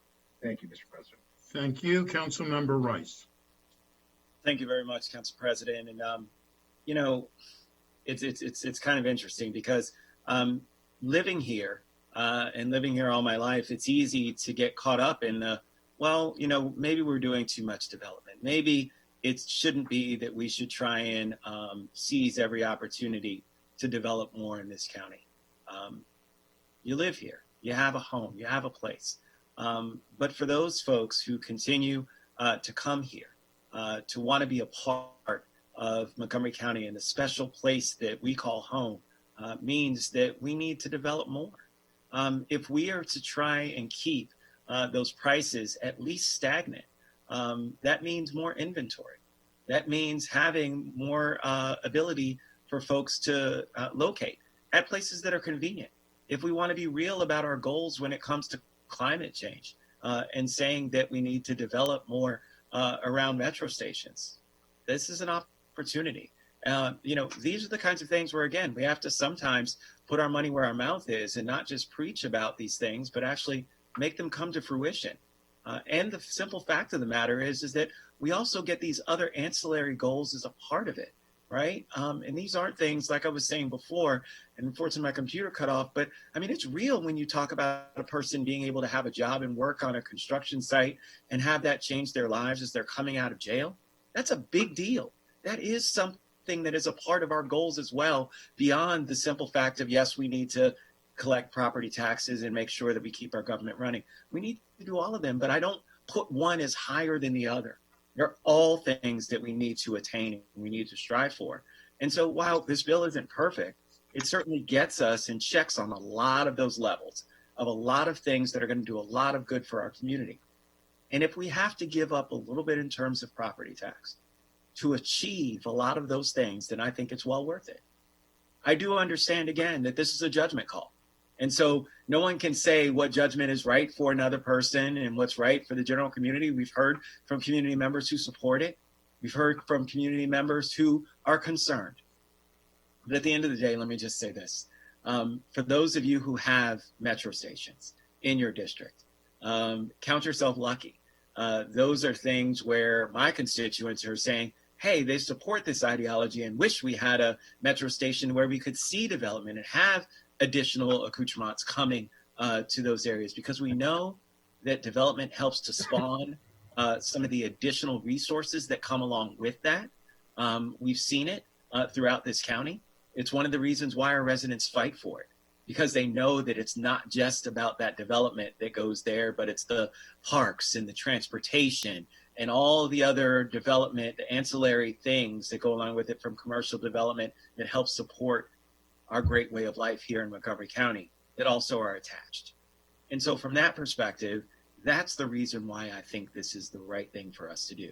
That's the reason why I think it's in line with who we are as a county to continue to foster for affordable housing and more housing opportunities for folks, and tying it into so many other opportunities that people will have. And now, thanks to Councilmember Alberno's amendment, residents will have here in Montgomery County. Thank you, Mr. President. Thank you very much. Councilmember Glass. Thank you, Mr. President. Montgomery County is facing a housing crisis.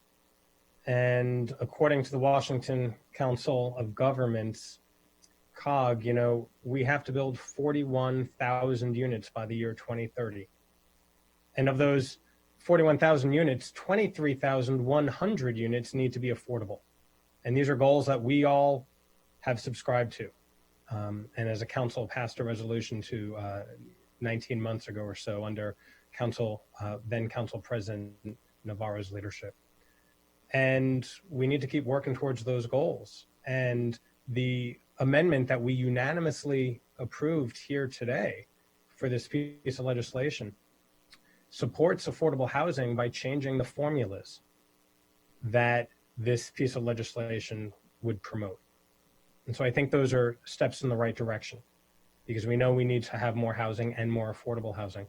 The other thing that we need to do is improve our environmental policies here, not only in Montgomery County, but globally. The world is on fire. And as we think about how we accommodate the tens of thousands of people who need homes, let alone the millions, 1.1 million people here, and the millions in the DC region who commute every single day, we want them to be doing so in an environmentally friendly manner. And I can't think of really any other, aside from walking or biking, there really is no environmentally friendly manner better than public transportation. And what this bill will ultimately do is provide the affordable housing and increase our goals to make sure everybody is housed here in Montgomery County, particularly people who don't yet live here, because we have no walls here in Montgomery County, and we want people to be able to keep coming, and do so in an environmentally friendly manner, which is the epitome of smart growth. And yes, this is not perfect. And yes, I would have preferred a prevailing wage, but I understand that our environment is important, and I understand that affordable housing and housing in general is important. And I will not let the perfect be the enemy of the good, and I will support this, and I appreciate the work of the Fed Committee and the GO Committee, and all of my colleagues through this thoughtful, deliberative conversation today. Thank you very much. I yield back. Thank you very much. This is a roll call vote. Madam Clerk, could you please call the roll? Mr. Glass. Yes. Mr. Glass votes yes. Mr. Giwando. No. Mr. Giwando votes no. Mr. Reamer. Yes. Mr. Reamer votes yes. Ms. Navarro. Ms. Yes. Navarro votes yes. Mr. Albornoz. Yes. Mr. Albornoz votes yes. Mr. Rice. Yes. Mr. Rice votes yes. Mr. Friedson. Yes. Mr. Friedson votes yes. Mr. Hucker. No. Mr. Hucker votes no. Mr. Katz. Yes. So it carries 7-2. Thank you very much. All right. So as you all might recall, many hours ago at this point, I said we were going to take a little break from the legislative day, because it was going to happen at 2:30, go to interviews, which we're going to do now. Interviews for both county executive, it's two different interviews, county executive appointee for the chief behavioral health and crisis services, followed by interviews for the Montgomery College Board of Directors. Then we will have to come back. My question to everyone here is, do you want to continue with the agenda as it is now, and we come back and do Bill 3120 public campaign financing amendments? Do you want to postpone that to another day? And then we also have the district council session, which I have to say, Councilmember Reamer predicted this yesterday when he was talking to me. So I'm going to ask him what the number is going to be for tomorrow, just to see how good he really is. But he thought that this session would go pretty late. And so we're also supposed to have the district council session on ZTA 2001, and it's really a conversation rather than a vote on that. What is the will of the council? Do you want to continue afterwards? If someone is waiting for those other bills, I didn't want them to stay. If they certainly are welcome to, but they wouldn't have to, thinking that we were going to get to it if we are not. I'm fine to keep going, but I'd like to hear the will of the council, please. So I know where you are. Who's going to go first? It's Tuesday. It's Tuesday. We're here on Tuesday, and we stay on Tuesday. So I think we should just go through. Keep going. I think we can dispose of the public election bill. I think we should be okay with that. Postpone the solar, you're saying. Is that what you're saying, Councilmember Varn? Yes. Could I ask, Mr. President, how many interviews do we have? How long do we think that those are likely to be?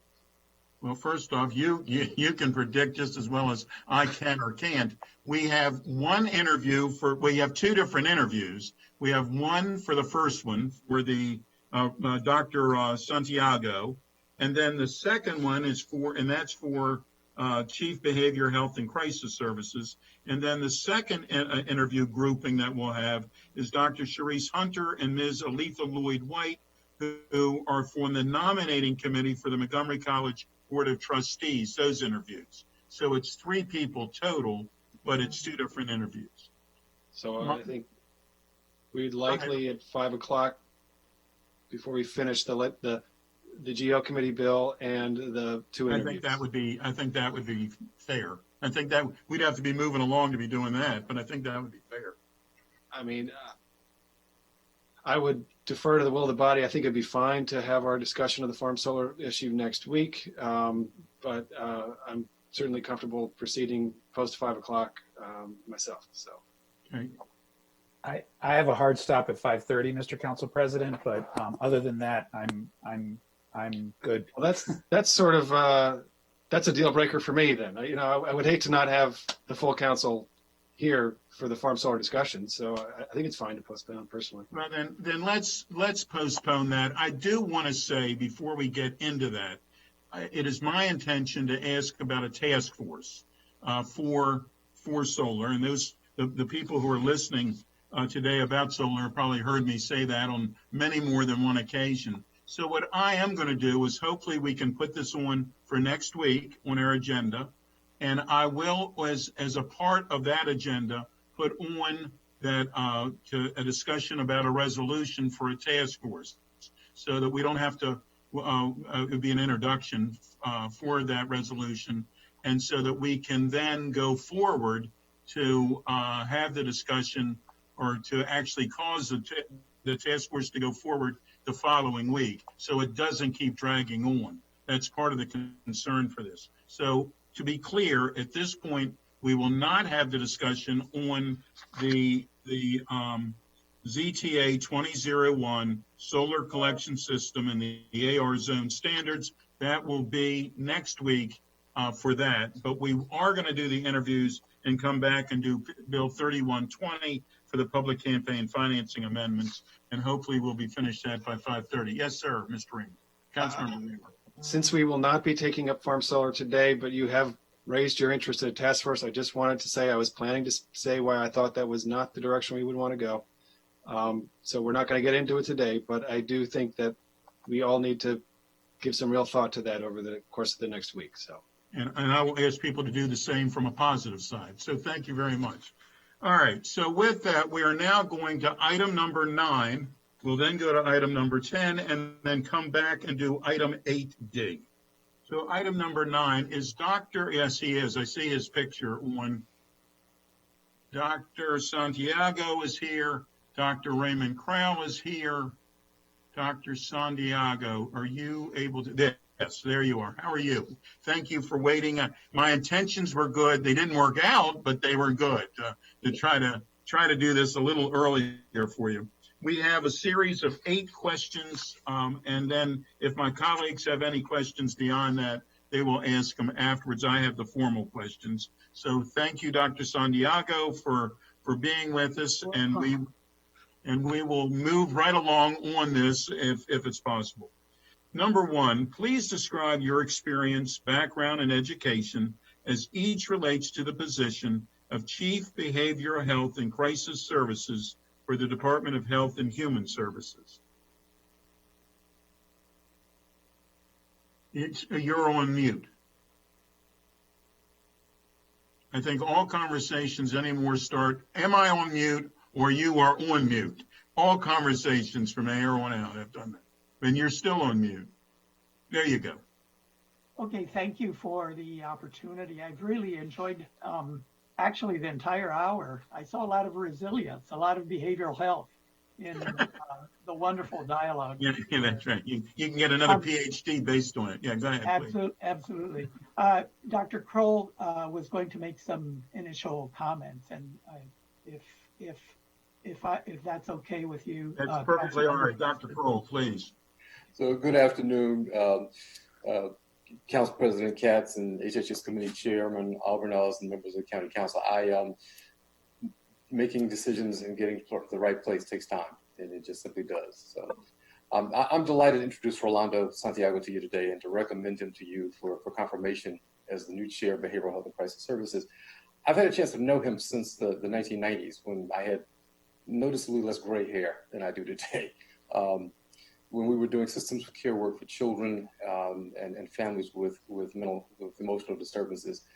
I was running one of the systems of care grants for SAMHSA, and Dr. Santiago was running serving as the director of evaluations for a sister site in South Bronx. We did a lot of learning together, and Rolando went on to head the national evaluation for systems of care. And during his time there, he oversaw the evaluations for over 90 systems of care communities across the country. He had a serious reputation for being an incredible leader and for a drive to make sure that we were doing the right things around rigor in our evaluation of what we were doing in service delivery. Kind of evaluation that I very seldom have seen since those days.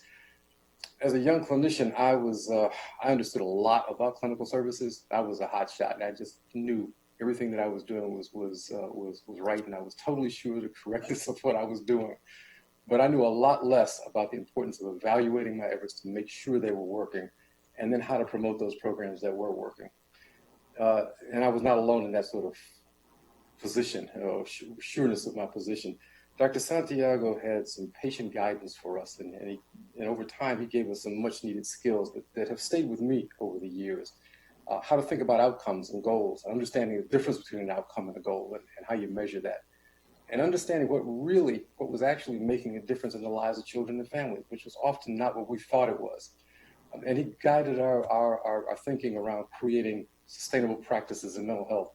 And we shared a lot. We went back and forth. So he learned some things, we learned some things. And I think that has helped him and me through our respective careers. So we stayed in touch off and on, conferences and communications, various communications. But I was kind of surprised when he expressed some interest, and I was pleasantly surprised. And as he interviewed for this job, it was clear to me that he brings some skills that we need. Some of those core lessons that we learned from those early years, but also some lessons that he's picked up on leadership and managing change and translating practice into action.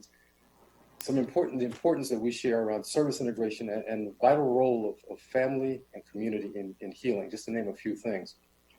when I transitioned to this job as director, I was obviously concerned about who's going to take the job that I had poured 10 years of my life into. But in making that selection, I'm also looking at the needs of the department at its most senior level. And as this pandemic has engulfed us, I've continued to think about that leadership and what the department needs to grow. I set 4 priorities at the start of this: ready access, painless navigation, effective and supported staff, and equity. The pandemic has clearly demonstrated that those priorities are the right ones and never more in need for this department. It's what the department needs and the county needs. And I think not just for someone, I need someone not just to head the currently strong clinical team in behavioral health, but to add to the department's senior leadership, someone who understands and believes that serving community requires the collective efforts of the department and that no one service area is going to do it alone. That the job is not just programs in the service area, but partnerships with, or the department, but partnerships with other agencies and departments, and that the voices of community we serve have to be listened to, understood, and respected in shaping our work. Dr. Santiago brings what the department needs to build our strengths, and I believe he will add to the ability to chart new directions through and beyond this pandemic. Aside from those qualities that I just mentioned, Rolando is an incredible human being with a strong moral compass and a great personality, and he's a consummate bridge builder. For those reasons and a lot more, I recommend him without reservation to serve as our next Chief of Behavioral Health and Crisis Services for the county. Thank you. Thank you very much. Dr. Santiago, please describe your experience, background, and education as each relates to the position of Chief Behavioral Health and Crisis Services for the Department of Health and Human Services. Okay. Thank you again for this opportunity, and thank you also for the council members that I was able to interview on a one-on-one basis. I really appreciated that opportunity. My professional experience relevant to this position has been extensive. Dr. Kroll has mentioned some of it.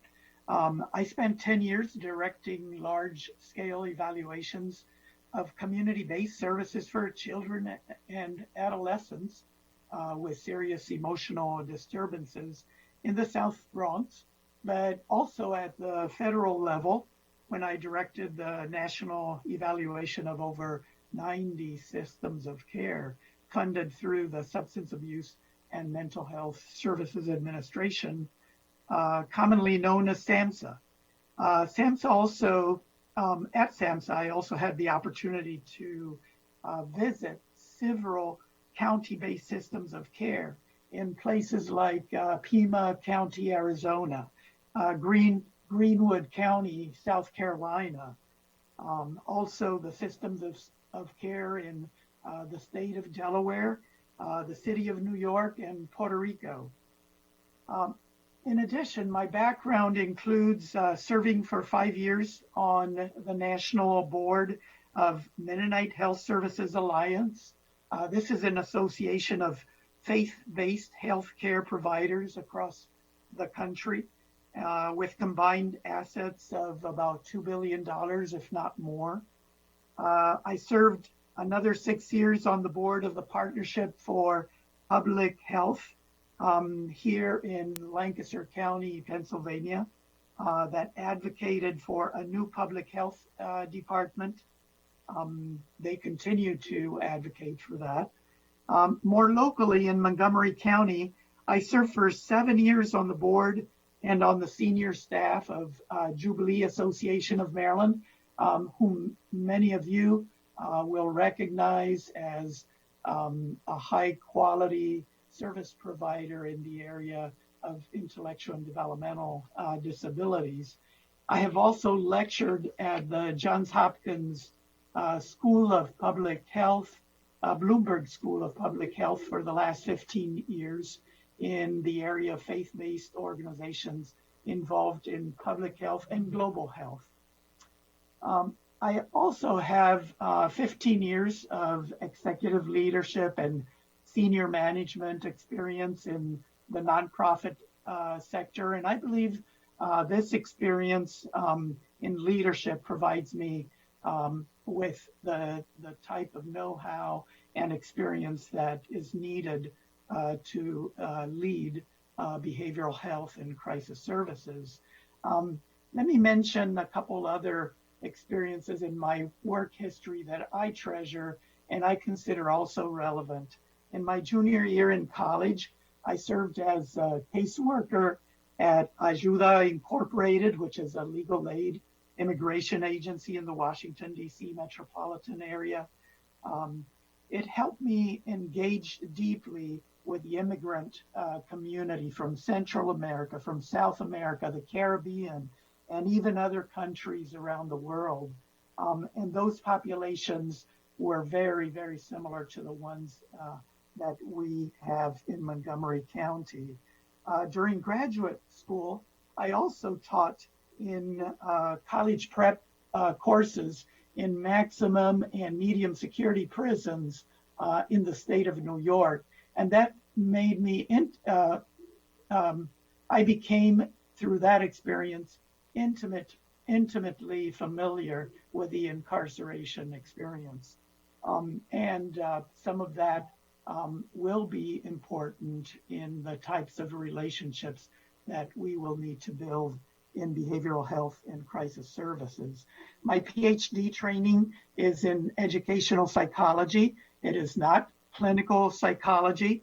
I have been able to apply the skills from my graduate training and research and in human development, especially in aspects that are directly related to behavioral health. For example, I've developed in that training a perspective that behavioral health needs and substance use needs to be addressed from a lifespan perspective, from birth to the end of life. I would be remiss if I didn't include in my background how fortunate I was to be born in Puerto Rico and spend 20 years of my life growing up there and going to school there and marrying my beloved wife, Raquel, who is also from Puerto Rico. And together, she and I have raised wonderful, tight-knit family with 2 grown-up children, some grandchildren. The 2 children went to Jackson Road Elementary School, White Oak Middle School, Springbrook High School in the Montgomery County schools. They were also deeply involved in sports and the music arts here in the county. Montgomery County offered them and offered our family opportunities that are often not available to other families around the country. And we are very, very grateful. Thank you. Describe your understanding of the duties of this position.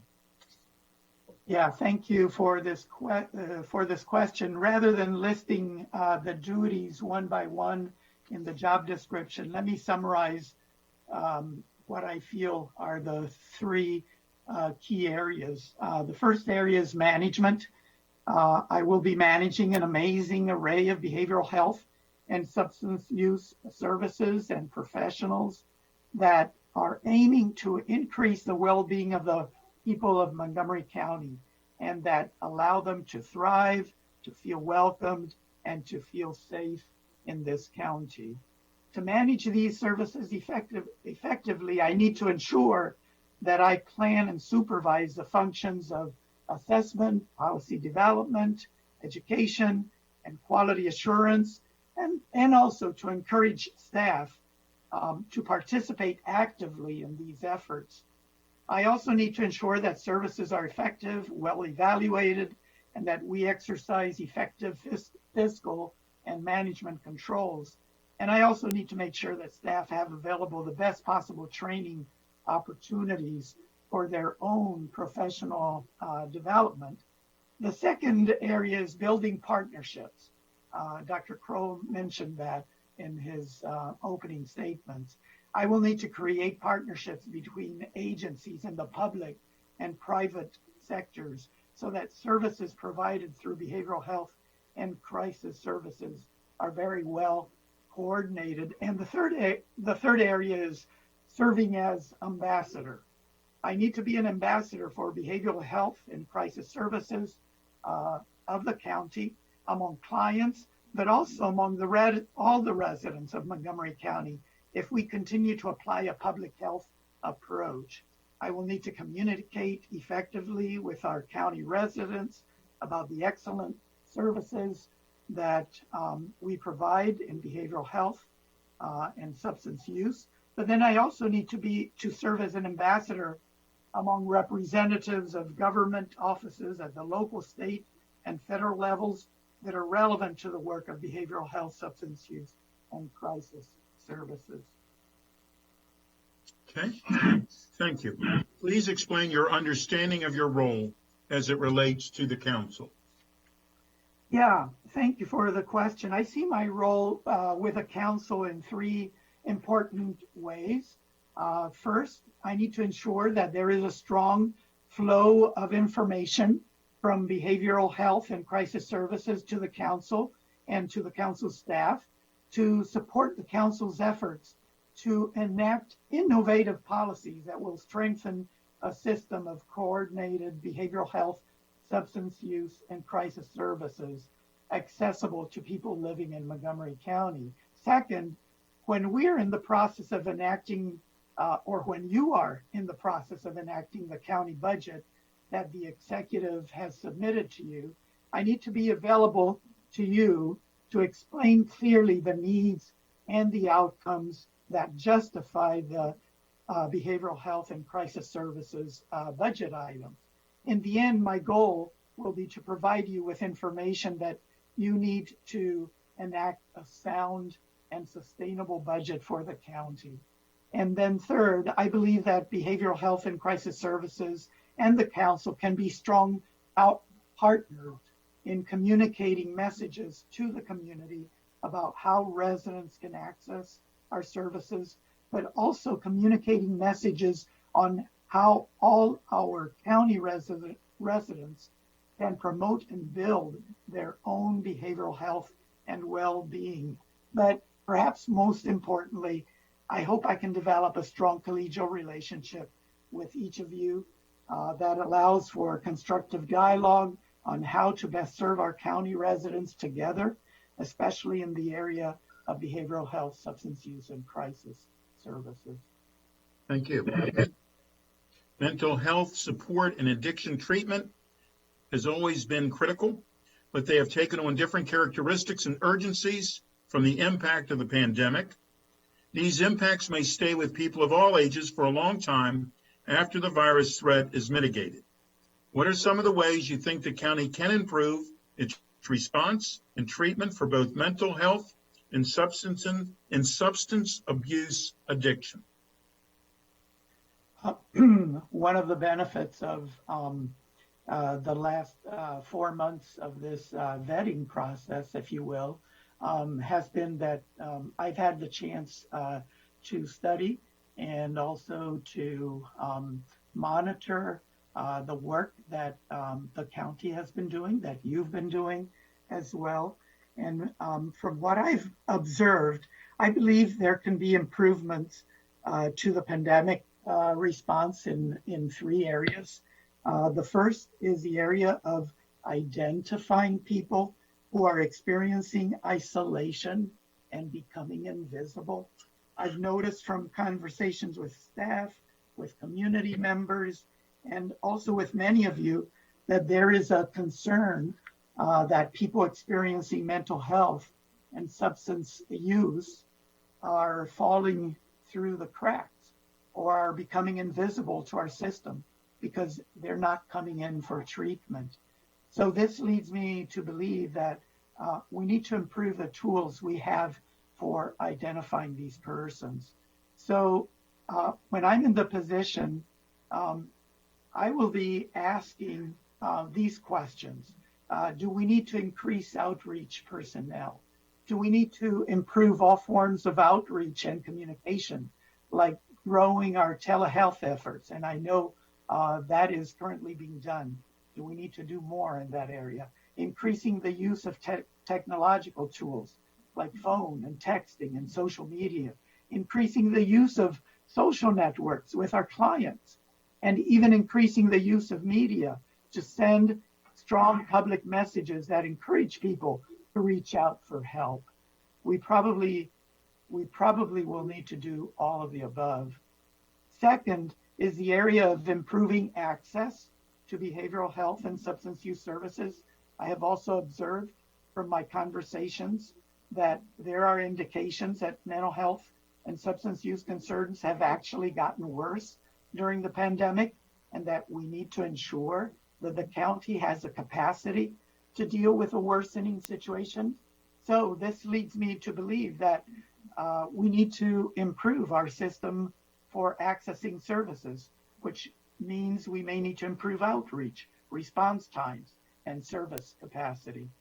And the third area is improving our ways of thinking about justice, equity, and ethics when we're creating our budgets.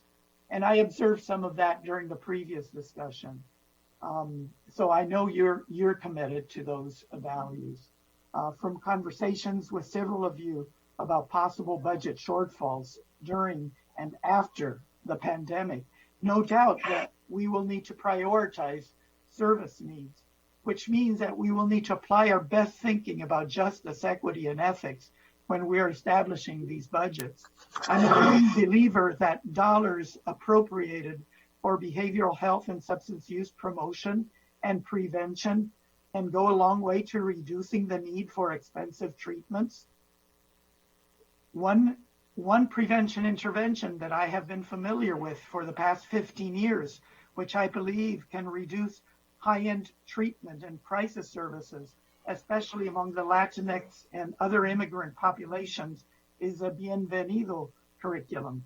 The Bienvenido curriculum is a strengths-based educational curriculum to enhance awareness of mental health, clarify participants' personal goals for an enhanced quality of life, and develop skills to reduce risk for emotional and behavioral risk associated with mental distress. To summarize, we will need to improve our systems in 3 areas. First, identifying people who are hurting. Second, providing access to services in a worsening situation. And third, making just, equitable, and ethical decisions about who benefits from an array of services that will have limits due to the economic downturn. Thank you. The county's hospitals have applied for funding to support the county implementing a behavioral health crisis response system that has fidelity to the crisis. Now model, and the council approved funding to expand staffing for the mobile crisis team as first step in this effort. Are you familiar with the Crisis Now model? And how would you work across departments and with nonprofit and health partners to reinvent the behavioral health crisis response system? Thank you for the question. It indeed is a challenging issue, but first let me applaud the council for passing a bill earlier in the summer to expand mobile crisis units from 1 to 6. I think that was a very, very good move. And yes, I'm familiar with the Crisis Now model.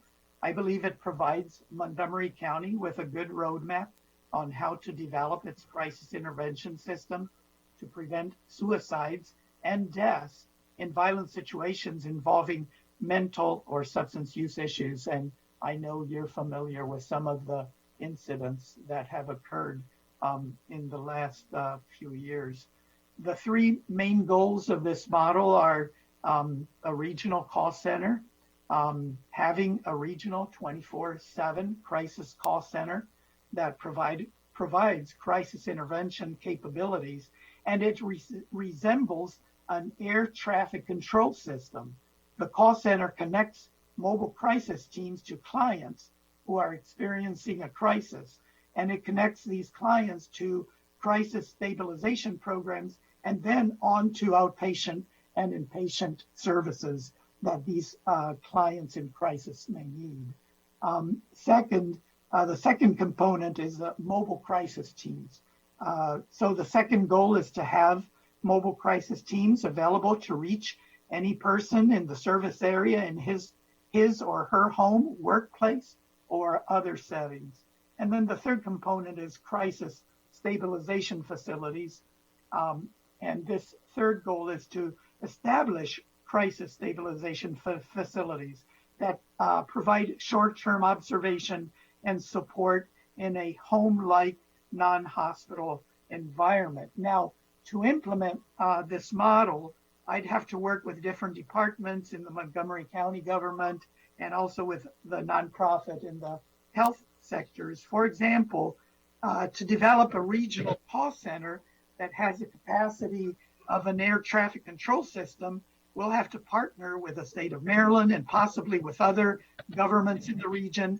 We will also need to partner with all the public and private service organizations to create a big data system to connect individuals in crisis to the services that they need, such as mobile crisis teams, the crisis stabilization facilities, and also all the outpatient and inpatient services that will need to follow. Excuse me. Making the mobile crisis teams effective and functional will also require close collaboration with our law enforcement services, with mental health court and possibly other departments. And then to establish the crisis stabilization facilities, there's no doubt we will need to partner with a nonprofit, the health sector, which may include hospitals.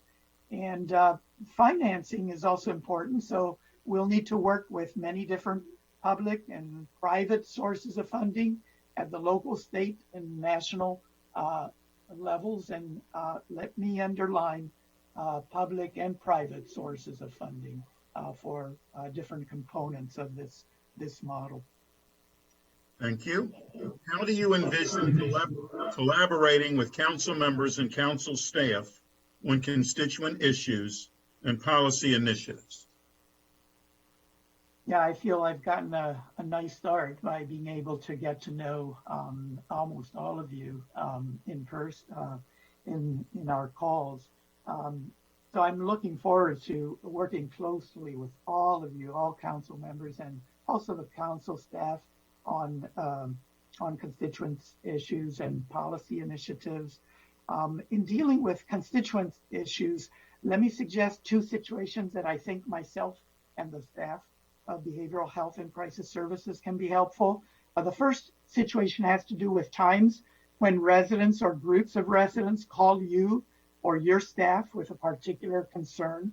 No matter what the inquiry is, at behavioral health and crisis services, we will try our best to assist with a response.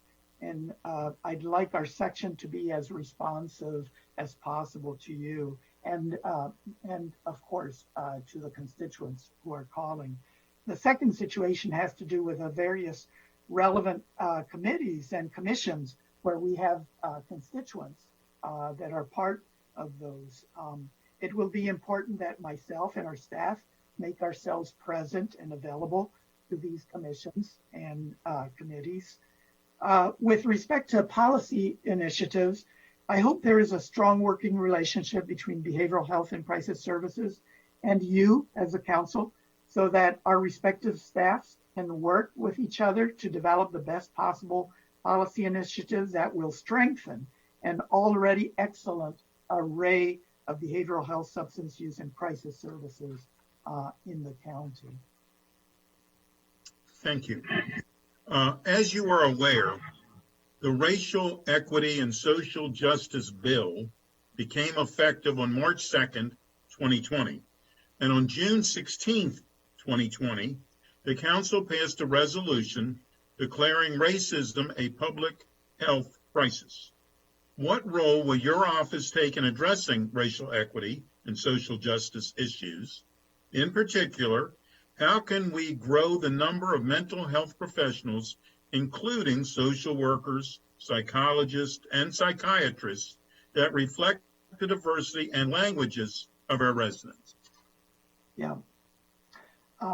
First, I'm delighted that Montgomery County has established an Office of Racial Equity and Social Justice.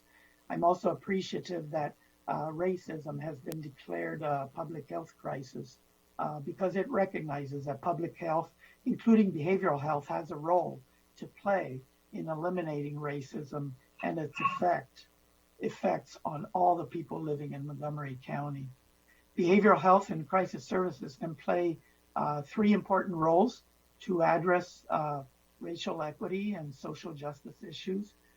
First, behavioral health and crisis services can provide the data from the population we work with to clearly identify racial and ethnic inequities in several types of data. One type of data is about individual behavioral health outcomes, like the behavioral health needs and outcomes of individuals from different ethnicities, communities of color, and immigrant groups. Another type of data has to do with services that are accessible and or not accessible to our ethnic groups, communities of color, and immigrant groups. Another type of data is about how the entire system is collaborating and coordinating to make a positive impact in the lives of people from our diverse populations.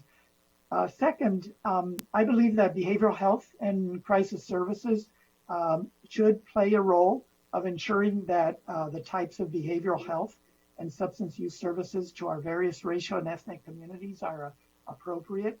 We know that often members of different racial and ethnic communities have unique needs. We need to ensure that the services provided are appropriate for their needs.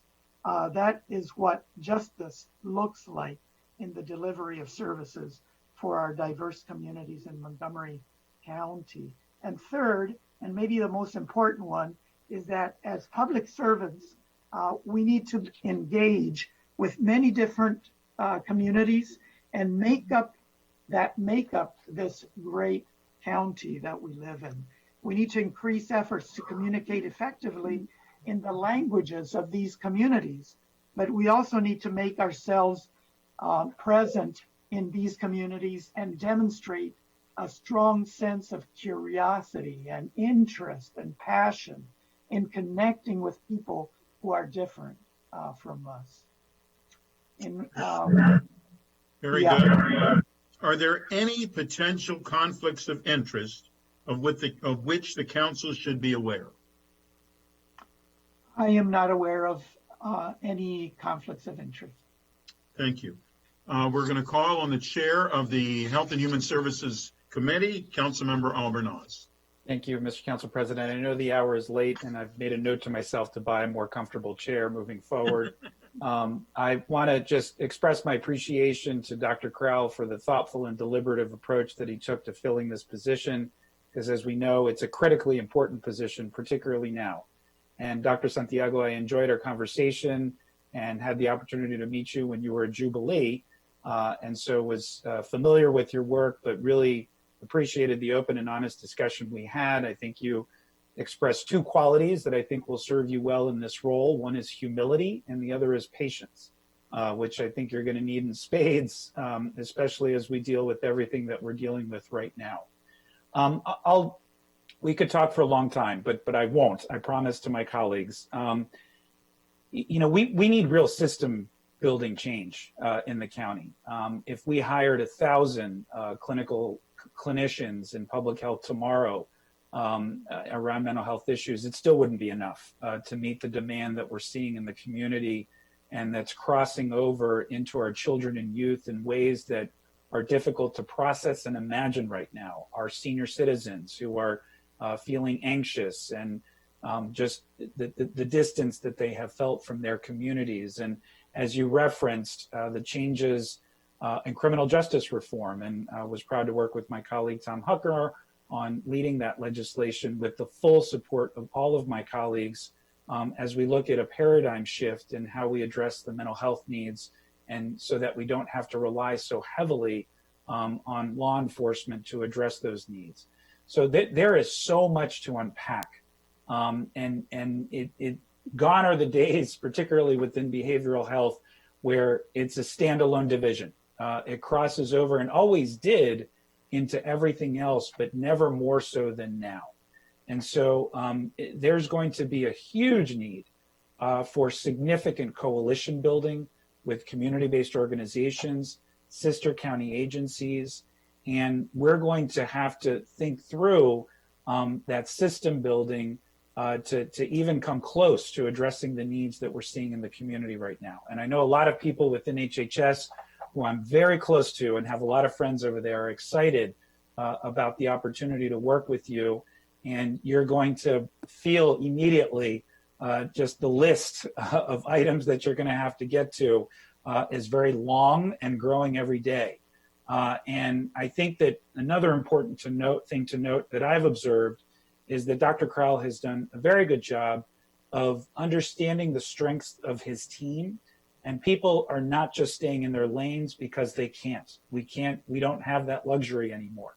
And so I suspect that you are going to be asked to be joining meetings that maybe a year ago you wouldn't have been asked to join. But we are looking for clear and definitive leadership and guidance and help in addressing a number of issues. I do have one question because you addressed so many of them in your responses and in our conversation together. So I'm confident that you will hit the ground running. And I really want to credit my colleague and friend Nancy Navarro, who has brought this up throughout her entire tenure in public office. But she and I so often hear that it's difficult to find and attract and recruit bilingual speakers, multicultural speakers, people that understand the unique needs of our African American community and our African community and Asian community. And I know I and all of my colleagues are just tired of hearing that. And so there will be a council session, thanks to Councilmember Navarro, who pushed for it, to specifically address this issue, the systemic issue of taking the long view in identifying mental health professionals who at all levels can really assess county residents. And so would love to hear a little bit about what your strategy would be to recruit, to think long-term, to leverage the resources that we have within the county. And the last thing I'll say before turning it over to you to answer that one question, and then I'll yield back to you, Mr. President, after Dr. Santiago responds, is I'm blessed to have a clinical licensed social worker on my team who happens to be the lead on HHS Matters and was feverishly texting me as you were speaking.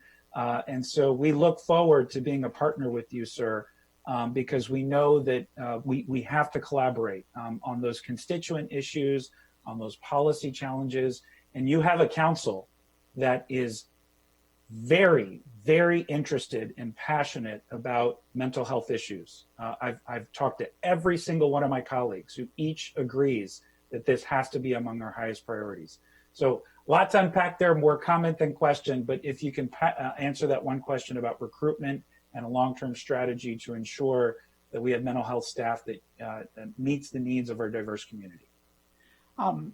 I'll respond briefly because I think it'll become very apparent. I had the experience of working at Jubilee where over 50%, maybe even 75% of the workers in that organization were from other countries, many from African countries. And what I observed was that they brought tremendous qualifications already to their job, and they were actually underemployed. I do believe that we have many of those folk in our immigrant community who are already very well trained, and they just need the encouragement and also the facilitation in terms of getting licensure and certification. We'll need to work with the state. We'll need to work with certification agencies, organizations to remove barriers or provide the support that they need. And I do think we already have a capable workforce. We just need to provide incentives and provide the opportunities for them to overcome the obstacles and then just bring them in to our work. Thank you, Dr. Santiago. I could ask more questions, but because it's so late in the day, Mr. President, I will yield you back to you. Thank you so much. Look forward to working with you. Thank you very much. Councilmember Navarro. Thank you, Mr. President. And Dr. Santiago, it's a pleasure to listen to you answer these questions. And it's a breath of fresh air, to be honest. One of the things that I did want to follow up on, because that was my main question that Councilmember Albornoz just asked, but it's because it's so front and center, and it's because it's been really always the question every single time we've had HHS committee meetings. I used to serve on the HHS committee. I've been on the council since 2009.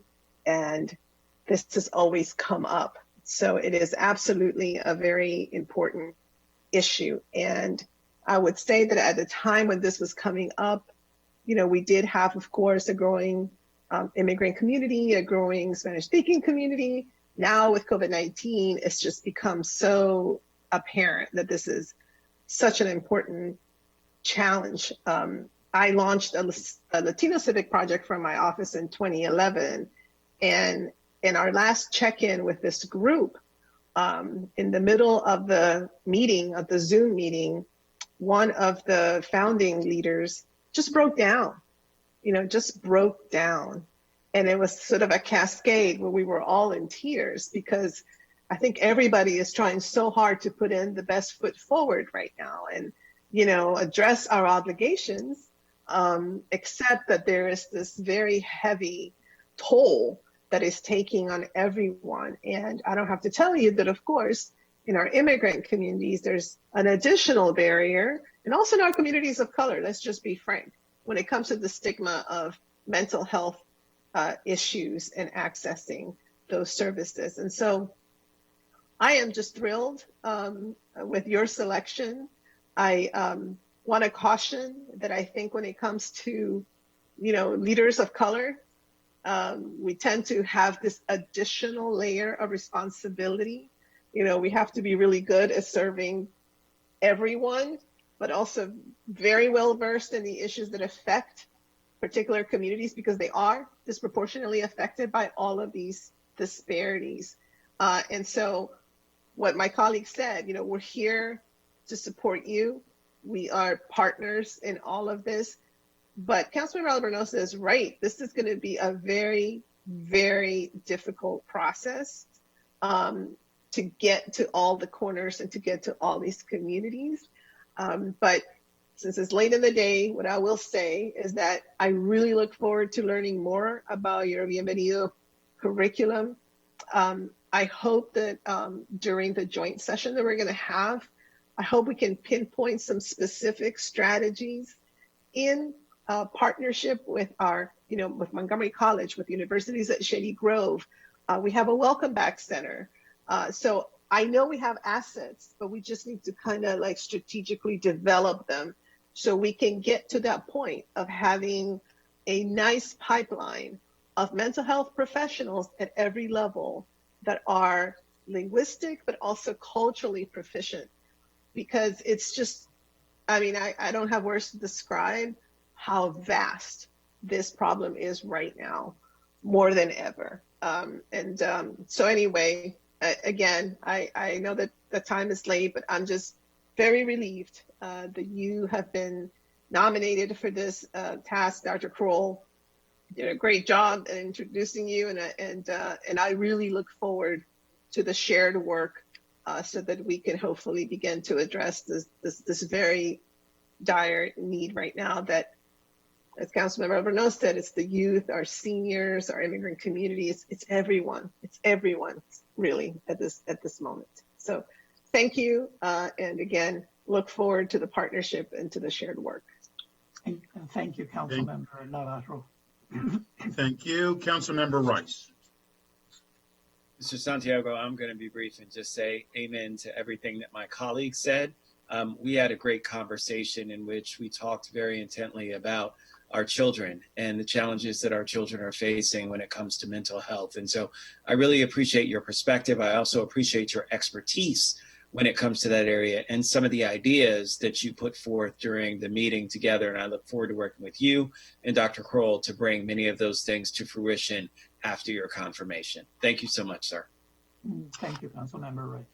Thank you. Council Vice President Hucker. Thank you, Mr. President.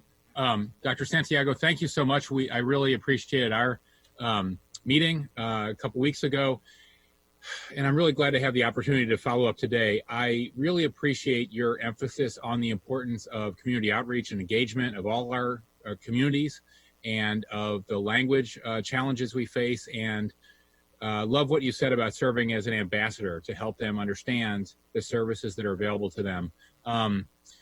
Thanks for mentioning our collective unanimous commitment to expanding our mobile crisis units. And I was about to ask you about that, but you gave this great three-part answer about the challenges that we were facing. What do you anticipate as you mentioned working with different agencies. Which agencies do you feel like you'll have to work with the most closely to actually accomplish that task and your other priorities? And you're speaking with respect to the Crisis Now model? And whatever model we might adopt. Yeah, I don't think we've decided on that yet. Yeah. But yes, please. Well, crisis services is so vast that we'll have to work, as I tried to mention in my remarks, with a nonprofit in the private sector, in health, and those that are already delivering services. But with respect to like the air traffic control model for the that one is going to be really a big challenge, in the sense that you need big data, but in order to get big data, you got to go to all of the entities that are doing great work that we want to connect them to the individual in crisis, not just for the immediate needs, but for the long-term needs. So getting the data itself in a regional way, that's going to be huge. So we better have a really thoughtful contract or series of contracts to get us there with respect to that. We may have to talk to regional governments with respect to that kind of partnership as well, or what others are doing and so on. With respect to the stabilization units, I think the hospitals could help, but maybe some non-hospital groups also.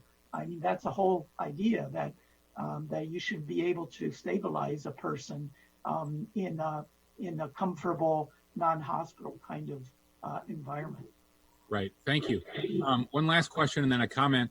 As you know, there's a lot of overlap between behavioral health and incarceration, particularly for juveniles. What are some early intervention or diversion practices that you've seen to be effective?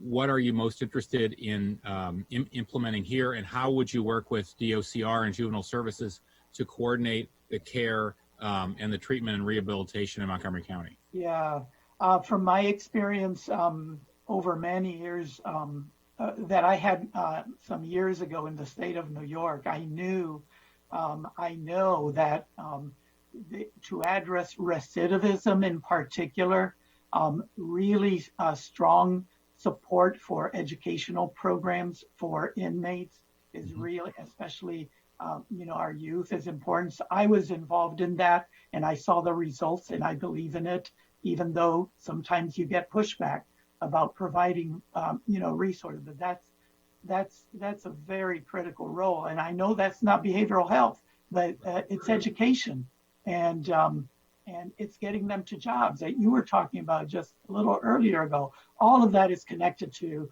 people's behavioral health and their ability to manage their anxiety and their ability to live and thrive in this and safely in this county. And juvenile diversion programs, do you have much familiarity with those at all? Yeah, when I was at SAMHSA, we partnered with the Department of Justice on programs between SAMHSA, which would be behavioral health, and also JJDP. And the whole idea was to keep youth out of the jail system. And in our systems of care, we showed data that once we put children with serious emotional disorders into a system of care where their services are coordinated across different agencies, they will do well, they will thrive. And so I'm looking forward to working with both the jail system, prison system, and our behavioral health, and try to keep the kids out of those settings. Good. Yes, I think we're all for that. It'll cost us less also. No question. We have lots of ideas to how to repurpose the savings. Thank you. And finally, I just wanted to laud you for what you said about the vast numbers of talented Montgomery County residents who are underemployed and underutilized professionally. You mentioned African immigrants. I've met one individual in particular, many, but one individual that sticks out to me, who was a federal judge in Ethiopia working as a parking attendant in a garage in Montgomery County now. And those issues are multi-layered and on thorny, and I would love to work with you on some of the licensing reciprocity issues that are often governed at the Maryland Department of Labor. We'll need some help from our state delegation, but I would really love to work with you on that issue. I think there's a lot of promise to be had from just making our very talented Montgomery County workforce access the jobs that are really out there for them. If we could eliminate some of the barriers that government and various governments outside our county put in place. Yeah, thank you, Council Member Vice President Hucker. Thank you so much, Dr. Santiago. Thank you, Mr. President. Thank you, Councilmember Glass. Thank you, Mr. President. Thank you, Dr. Santiago. As we discussed, my work here on the council as the lead on homelessness in vulnerable communities, I'm really proud of what the county has done to be able to house many of our most vulnerable. And, we follow a housing first model, but we all know that we need to be mindful of integrating strong mental health into that model. And the mental health for individuals who are experiencing homelessness, but then also for staff and for others who are our most vulnerable as well. And I think that situation has really only been exacerbated because of the multiple crises that we are facing today. And I simply look forward to working with you to make that a priority, and know that you can always count on me and my team here in the council to be true partners with you to provide mental health support for as many people who need it here in Montgomery County. So thank you, and I yield back, Mr. President. Thank you very much. Councilmember Jawando. Thank you, Mr. President. Mr. Santiago, it's good to see you. Thanks for your words today. I will also be brief. I enjoyed our conversation a few weeks ago and appreciate not only the conversation, but the preparation that you brought to the meeting, which doesn't always happen, and had specific questions. As you stated earlier, it wasn't just me interviewing you, you were interviewing me as well. So I really, that speaks highly of you, sir. Two points. You've got a big job and you've got big shoes to fill, and Dr. Crow, as I know you know, and you're up to the task, but we are at a point in time where behavioral and mental health, long neglected, is finally getting some of the attention, rightly so, that it deserves in so many areas, right? It's not a day goes by on this council whether we're talking about the needs of our students in the school system and dealing with the rigors of virtual learning and absence and isolation, or it's our most vulnerable residents, right? Who some of which were just mentioned, whether they be our homeless residents, our incarcerated or formerly incarcerated residents, or if you're just an average person today who turns on the news, right? The needs for mental and behavioral health are huge.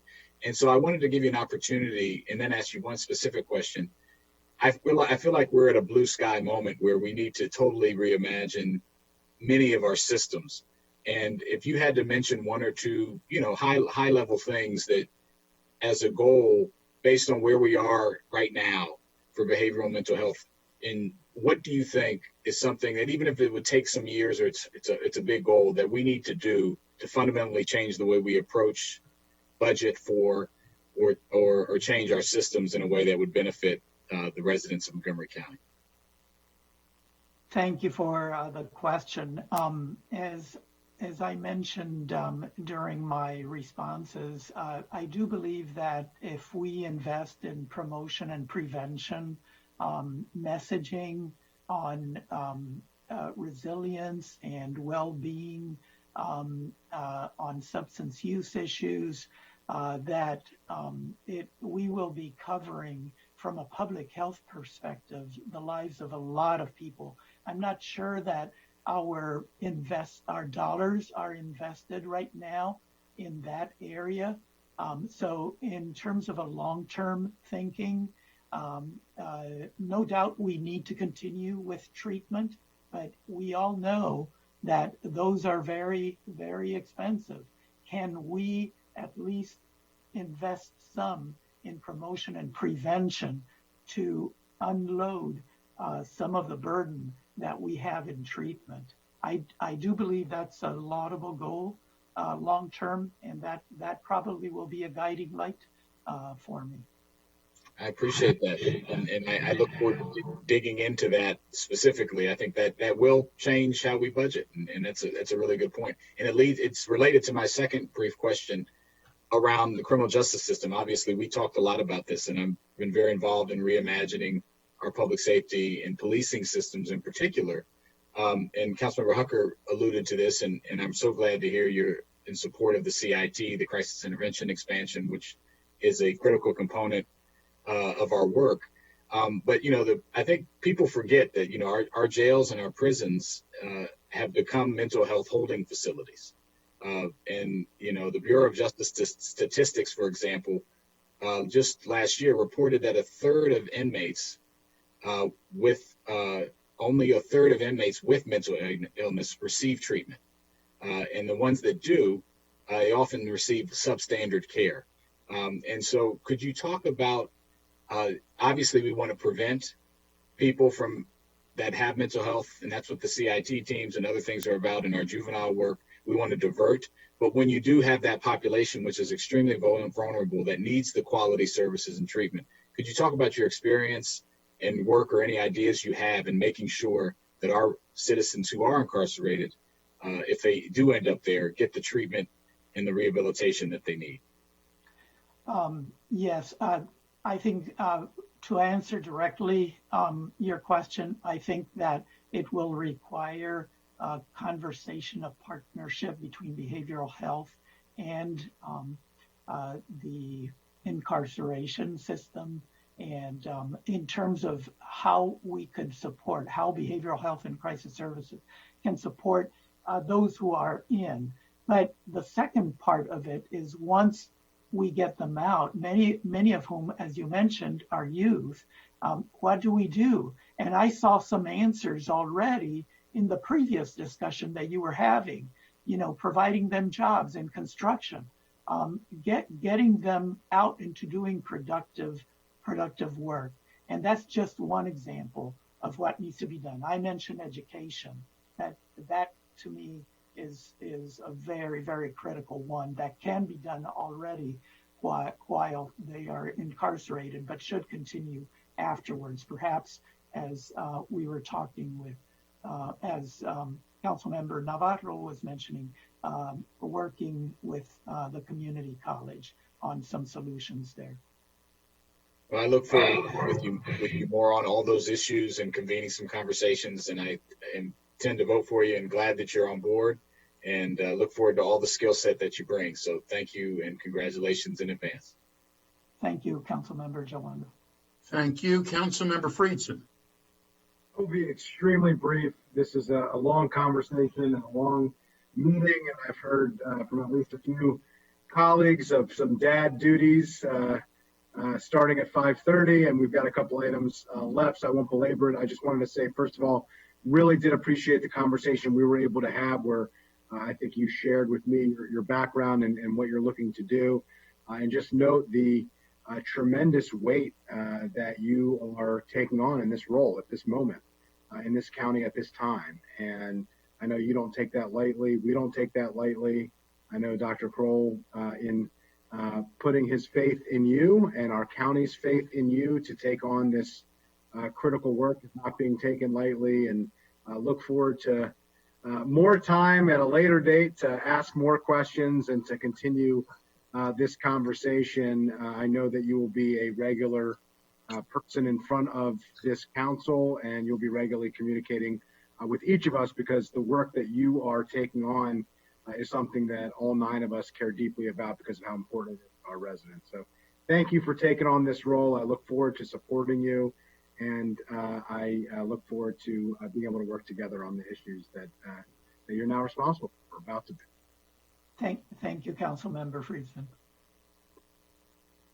Thank you. And Dr. Santiago, I too look forward to voting for you. I enjoyed meeting you. It's been mentioned a couple of times that Dr. Krause, the size of Dr. Krause's shoes that you're filling, and I don't know. I was going to say something at your feet, Raymond, but I've decided I shouldn't be going there. But Raymond, just as a note, Raymond and I are, thank goodness, personal friends, and very proud of that. But you really are filling you're following someone who truly has made a great mark on Montgomery County and has helped a considerable number of people. And I just wanted to mention that my office and Councilmember Albornoz mentioned his office. I did want to mention I have a licensed master's social worker and a person who just received their master's in social work working for my office as well. So Wonderful. we stand, all of us, every council member, every one of us stand ready to work with you in every way we can, and Dr. Krause, though I like teasing him a whole lot more, that we stand ready to work with you in any way we can. Montgomery County has a lot of needs. We're very, very fortunate, but we have a lot of needs, and we all need to work together to satisfy those needs. So thank you very much. And thank you. You will be hearing from us, as I say, I think it's next week. I think it is next week that we actually vote on your nomination. And I don't normally predict how things will turn out, but I don't believe you have to lose any sleep during this week over this issue. I think you're going to be just fine. So thank you very much. We're most impressed. All right, so now we have another interview. So now we are at another crossroads. Councilmember Albornoz has said that he now has a hard stop about 5:45. However, I did promise that we were going to try to get these nominating committees finished, the interviews finished. So the question is, should we do the interviews now and then do the bill, or should we say that we're going to do the interviews and not do the bill? Where are my colleagues on this? And did anybody else have a hard stop at 5:30? You did. Tom did. So sorry, my wife's birthday, so I'm already. Oh, okay. I don't want her to be, all the social workers that we have. Fair enough. I don't want her to be mad. I don't want her to be mad at you. It's a big one. Yeah. No. We're not going to go there. We're not going to go there. So, all right. If it's all right with you, Councilmember Navarro, we're going to postpone the bill 3120 public campaign financing and do that next week. If it's not, please tell me. But I think that we've had these other people wait for these interviews, and I feel badly about that as well. So, is that okay? I can go. It's your prerogative, Council President. I think that it's problematic if we don't have council members present because we have to take votes. Right. So, I mean, if we're able to, I think the bill is pretty straightforward. I think the one issue, there was one outstanding issue that I think we are fine with. So it's a very straightforward bill. I think if we have time, we can try it. It's your prerogative, but I just think we have to make sure that council members are present to vote. Right. So let's do the nominating committee interviews, see how we go. But my guess is we're going to be real tight on this time frame. Maybe I'm wrong. I've certainly done that before. Okay. So thank you very much. Are Dr. Sharice Hunter and Ms. Aletha Lloyd-White still with us? I see Ms. White, and yes, I see Dr. Hunter, please. If you could please let them join our meeting.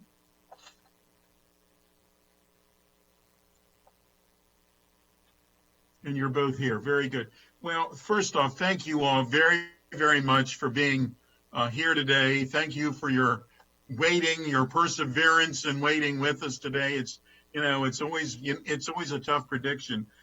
We only have 6 questions for both. For both of you. I'll ask the first question, and then the same question will go to the other person, and then the person that answered the second question first, the first question second, will answer the second question first. So we'll go back and forth. And as we start, we're going to ask the chair of the Education and Culture Committee, Mr. Craig Rice, if he has any opening statements. Well, thank you very much. And I'm just excited, as always, to continue to see great leaders in our community who are stepping up to lead one of the best, if not the best, community college in this nation, Montgomery College. And so I really want to thank both of you for your willingness to serve in this role. I've talked to the chair and really feel as though you guys are both great applicants, and so look forward to the interview process. So I'll dispense with that, Mr. President, and send it right back to you. Thank you very much. The first question will go to Dr. Sharice Hunter, and the question is, what is your background? What in your background qualifies you to serve as a member of the nominating committee for the Montgomery College Board of Trustees? Hi, good afternoon. Thank you for sticking with the agenda item, first of all, and thank you for having us. So yes, I am a former secondary special education teacher who actually focused on transition. I worked with students and families as they move towards their post-secondary goals, including of course, at the community college. So I not only have a basic understanding of, the function and role of the college, but also, care and believe in their function and role. I've worked in the past as a senior research analyst for the U.S. Department of Labor, and I've been able to oversee major evaluations of the effectiveness of community colleges. So I think I would be able to also examine applicants for their understanding of what it would mean to be effective in their role in this type of governing body. And finally, in my current role, I work with a lot of policy development committees. I oversee their work, and those committees report, their outcomes are reported to decision-making bodies, and I'm able to understand those processes of the bodies and also the committees themselves. And I think in total, those will support my role for this committee.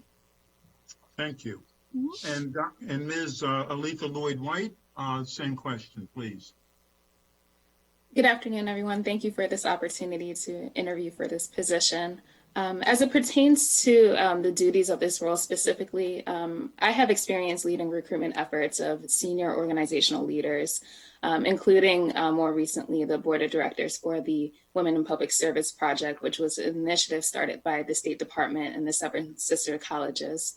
But more broadly, for the past 10 years, I've worked directly with diverse stakeholders, including governments, academic institutions, private sector, community-based organizations, to achieve social impact across economic development and education initiatives, both in the U.S. and in emerging economies, mostly on behalf of the Department of State, USAID, and other donors.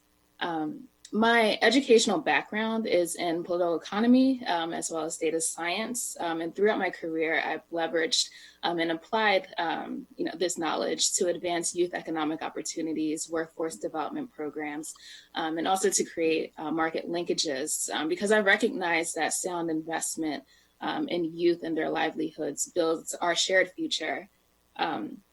And one of the main ways that I've done this within my career is by facilitating inclusive processes, that help stakeholder ecosystems become more effective, sustainable, and deliver results for the people they aim to serve. And I believe that these transferable skills that I have will enable me to effectively execute this role as a connector and convener, as a member of the nominating committee, while ensuring that, individual efforts are aligned and communication channels are open, and that we ultimately identify leaders, who will strengthen the Montgomery County community through visionary thinking, expanding learning opportunities and outcomes for students, increasing accountability, and promoting an ongoing culture of justice and inclusion. Thank you very much. Ms. Lloyd-White, you're going to be asked this question first. Why do you want to become a member of the nominating committee? Sure. Well, I come from a family of educators and public servants who emigrated to the U.S. from Liberia as a result of the Civil War. And the values of education and public service that they've instilled in me has guided my career path and my quest to narrow achievement and opportunity gaps for underserved communities. And while working in international development, especially in more recent years, it's made me deeply aware of the uncertain future that we face, especially in the context of the changing nature of work, rapid technological advancements, and gaping inequalities. The situation is especially acute for young people in marginalized communities, struggling to find their way through the shifting political, economic, and cultural landscape. I currently mentor university students in the DC area, and I hear these sentiments echoed way too often. And having graduated during the Great Recession myself, I know firsthand the type of challenges that they'll need to navigate. So serving as a member of this nominating committee will give me the opportunity to be more involved in addressing these issues at the local level by ensuring that we put agile leaders in place who will employ evidence-based approaches to respond to the needs, not only of the Montgomery College constituency, but also, the larger community. Very good, thank you. And Dr. Hunter, same question. Yes, thank you. So I've been, had an increased desire to give back, as a busy professional, and I work, in these, in this area professionally. I haven't taken as much opportunity as I would like to be involved in this way. And I want my children to be engaged civically. So when I saw this opportunity, I thought it melted well with my experience and my interests.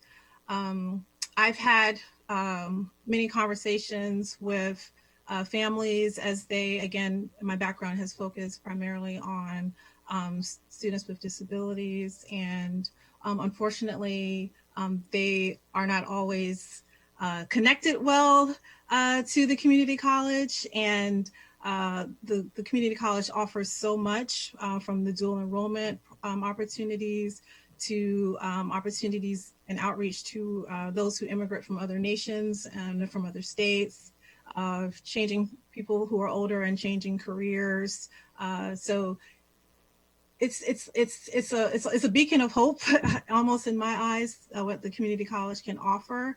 And I wanted to be able to utilize my skill set in a way to make sure that those who are making decisions around this beacon of hope are skilled and well prepared to connect with all members of our county. Very good, thank you. Dr. Hunter, this question, you'll answer this question first, please. Tell us about a time where you have helped to achieve consensus among groups or individuals with differing points of view.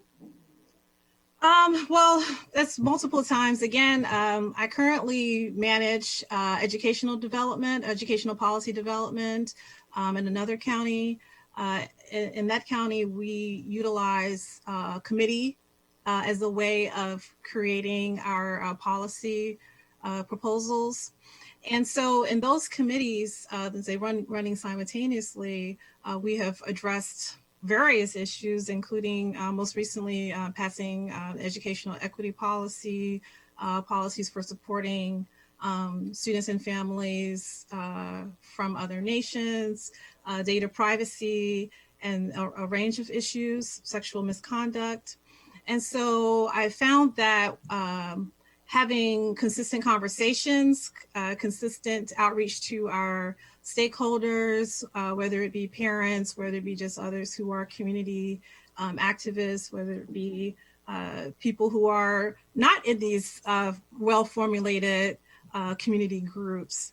And that coupled with data, so looking at whatever data is available, analyzing that and providing those back to these committees, and then generally kind of setting expectations initially where we're going to work in a mind frame of civility has always helped support those decisions and those consensus building decisions. Thank you. And Ms. Lloyd-White, same question. Sure. Just recently, I was working with a cross-section of staff to design a digital literacy service that would help youth and women entrepreneurs transition their businesses online and mitigate disruptions caused by COVID-19. And being that the staff members involved worked across 3 different regions, Middle East, North Africa, Sub-Saharan Africa, and Southeast Asia, there were differing views around, the elements that should be included in the digital literacy service. So I just took us through, a simple exercise to build consensus amongst the group. We first wrote out the issue just to ensure that the solutions that we were proposing were grounded in the issue and actually address the problem. And then we took about 10 minutes just to write out, all of our ideas we had to address the digital literacy needs, which you can imagine produced a lengthy list. So in order to reduce this list, we had everybody vote on their top 3 choices. But before the vote, we determined the criteria for evaluating, the proposed solutions and made sure that, and the criteria was to make sure that it actually addressed the core issue and what was the level of visibility around the solutions and what was the potential for scale. So after voting, we discussed all the outcomes and made sure that everybody was heard in the process. And as a group decided to prioritize a set of ideas that received the most votes. Thank you. And the first question will be yours. The Racial Equity and Social Justice Bill, excuse me, became effective on March 2nd, 2020. And on June 16th, 2020, the council passed a resolution declaring racism a public health crisis.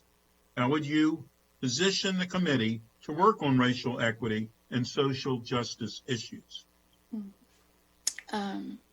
Evidence shows that identity-based inequities are obstacles to development at all levels of society. I see this in the work that I do pretty much every day across the world. Achieving social justice is a matter of fairness and dignity that not only is essential to ensuring the continued economic vitality of Montgomery County, but also in taking actionable steps to fulfill international commitments of sustainable development and universal human rights, as envisioned in the UN 2030 Agenda, for example. The Racial Equity and Social Justice Bill provides an opportunity for Montgomery County to serve as a model for what positive change can and should look like. And positioning the committee to contribute or meaningfully contribute to this work requires a systematic people-centered approach, using resources like the Community Engagement Toolkit, to develop individual, organizational, and community awareness around issues, to contextualize who's impacted, how, and why, to identify opportunities for change by working with relevant stakeholders, to put recommendations into practice, and most importantly, to monitor and evaluate solutions for learning and impact. Thank you. Dr. Hunter, same question. Yes, so I think that we're at a time where we want to make sure we're moving beyond just words and just, giving a nod to something. So I think that in positioning this committee, we would first want to, come forward and establish the value set that we are all going to say that we are on board with and meaningfully and commit to that value set. I think that we might want to, read the bill. I think that's a good starting point just to put us all in the same context. And also looking at words, because words really matter, especially definitions. And I don't know, we can't make assumptions about everyone's understanding and knowledge base. So I would recommend that we kind of look at that bill, look at our definitions, look at what we believe, what we want to, how we were defining some of these important terms, such as racial equity and anti-bias and so forth. And I also think that working amidst the framework, so when we're looking at applicants, we have something to help our decision points and understanding that I would hope that we would look at the applicants and actually look for ways in which we have seen their work in equity and where perhaps they could work, work more. Thank you. Mhm. The next question will be yours. Will you be able to make the time commitment the committee requires? Yes, sir. As the saying goes, busy people get things done. Yes. And Ms. Lloyd-White, same question. And my answer is also yes. Yes. Somehow I'm not shocked by either one of those answers. Not shocked. And Ms. Lloyd-White, are there any potential conflicts of interest of which we should be aware? No, there are no potential conflict of interest. And Dr. Hunter? No conflicts of interest. Very good. That's all of the formal questions that I have. I see no other questions from my colleagues at this moment. That's one of the advantages for having a meeting drag on longer than it should. You know, we don't always follow through with every question based on that. However, Councilmember Rice would like to say a few words. Well, I just want to thank both of you. You both are incredibly qualified and had great answers today. We'll certainly take all of those answers into consideration. I speak for my colleagues, and again, our appreciation for your stepping up and certainly being willing to serve in this role. We know the great work that our Board of Trustees does in guiding Montgomery College, and so from that perspective, having the right people to continue to move us in an innovative direction that continues to not only deliver to the students of Montgomery College, but also to Montgomery County and the state is really important. And so your role is going to be one that is certainly shaping in terms of what the future of Montgomery College and what it can do for its students will have. And so we really appreciate, again, your willingness to step up and serve in this role. And let me just echo that and sincerely thank you for applying, and we truly enjoyed meeting both of you today. So I believe this will be either on it'll be on an upcoming agenda. I don't know if it's on next week's or shortly thereafter, but thank you very, very much, and we enjoyed meeting you. Thank you. And thank you. And with that, we're going to go back to 8D, which is Bill 3120, Public Campaign Financing Amendments. We're at 521, so I don't know, we're on that cusp of whether it would work or not to try to get through this bill. Councilmember Hucker has to leave at 5:30, so I don't know how that would. I'm okay, Mr. President. I don't have to pick up the kids, so. All right, well then. Good if we want to take this up. Well, let's. I don't want to speak for Councilmember Albornoz. He's got a concern. I'm good. I'm good. I've got until 5:45. I think we can. All right. Well, let's go.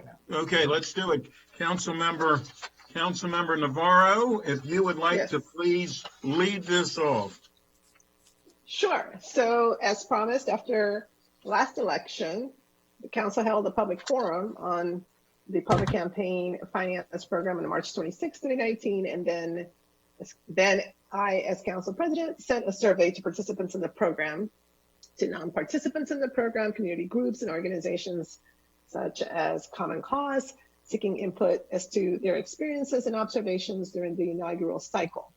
And we received a really valuable feedback. So I want to thank everybody for that feedback. Bill 31-20 is the result of the Government Operations and Fiscal Policy Committee work sessions in which we examined the feedback and adopted a number of amendments reflecting that feedback. Basically, this bill amends the current public campaign finance law. We did meet on October 24th and December 9th of 2019, and then again on July 10th, 2020. We introduced the bill on July 21st as government operations. It just went straight to the council. And then we also had a public hearing on September 15th. So this is the summary of the committee of the recommendations contained in the bill. Provide for a 10-day period after a candidate submits for qualification where a candidate can cure or supplement their initial submission. Expand the reimbursement deadline to 30 days after the election and make clear the contributions that are submitted up to and including election day are matchable. Unanimously recommend amending the public finance law to increase the maximum contribution limit to $250 per election cycle. The majority of the committee, Councilmember Feetson dissenting, recommended amending the law to provide for a match to the maximum. Clarify that in-kind donations cannot be counted toward the initial qualifying contribution requirements. This was a 2-to-1 vote. Councilmember Katz dissented. Increase the closeout period to 90 days post-election and allow carryover funds with the following criteria. Limit the funds to $5,000. Candidates must sign a new declaration of intent to participate in the program for the next election cycle of January 31st following the election, and keep the same committee open. We also heard that a majority of council members supported a special account for recount situations, which does require state legislation, and therefore this recommendation is not reflected in the draft bill. The council staff is going to work with our Office of Intergovernmental Relations to implement the recommendation. Also, it includes providing more severe penalties for campaigns that intentionally undermine the program's requirements and intent. Also clarifies that a campaign that fails to qualify for the program converts to a traditional campaign. It also expands the duties of the committee to recommend funding for the Public Election Fund to include public education and engagement, increase the number of committee members, and add language to ensure that the committee reflects the diversity of the county. And this is something that that particular committee really wanted, and we think we thought it would be a really great way of doing this. I want to thank all my colleagues for their input during the process of refining the bill, as well as for everyone who testified, wrote in, and answered the survey we sent out, because without all your voices, the bill would look a lot less complete. That being said, I would like to officially move this bill, which does reflect the GO's government operations work, plus 3 amendments. One amendment is to require the county executive to designate someone as a liaison for the public campaign financing program. It was clear that there needs to be one person that everybody can connect with and direct their questions to, like with any public program. Number 2, and this is something that is sort of new, but I would like to move that given the uncertainty and the unprecedented fiscal impact of this pandemic, that what Councilmember Feetson wanted, which was to, yes, increase from $150 to $250, but not matching the extra $100. After reflecting on this, given again the situation that we are facing, I would like to move that amendment that didn't make it during our work sessions. And then thirdly, there are some technical adjustments as well contained in there in the packet. I want to thank Ms. Amanda Hill, who has done extraordinary work in tracking all of the moving pieces and incorporating everybody's feedback. But with that, that is my motion. And of course, Ms. Myhill is also available in case I missed something or to clarify anything in particular. And that's it, Mr. President. And I'm looking for a second. Councilmember Glass, did you want to second that? Sure, since it included the amendment I sent around to all the offices earlier today. So that sounds good. Okay. Yeah, I did receive that language right around too, but it's great because both Councilmember Feetson and Councilmember Glass were on the same page. I'll be honest, I had actually incorporated this before seeing Councilmember Glass' amendment, but I am thrilled because it means that at least 3 of us would like to move this forward. Thank you. And Councilmember Glass, you were the first speaker, please. Oh, well, let me just interrupt for 1 second. Ms. Myhill, is Ms. Myhill on the call? I am. Yes, you are. Now I see you. Did you have anything to add before Councilmember Glass speaks? I do not. Councilmember Navarro had an excellent summary. The only thing I will also add is that Mr. Crow from Finance is on the call as well. Thank you. Let me also take a moment of personal privilege and thank Mr. Crow because he did extraordinary work during this program. And again, Ms. Myhill, who as of today was drafting that last bit of the amendment as well. And I really do appreciate being able to keep all this together. So thank you. Thank you. And Councilmember Glass, please. Thank you, Mr. President, and thank you to the GO chair for shepherding this. I think the process in which it went forward was a good deliberative one, where soliciting input from everybody who participated in it from other stakeholders, and then using that to inform a path forward.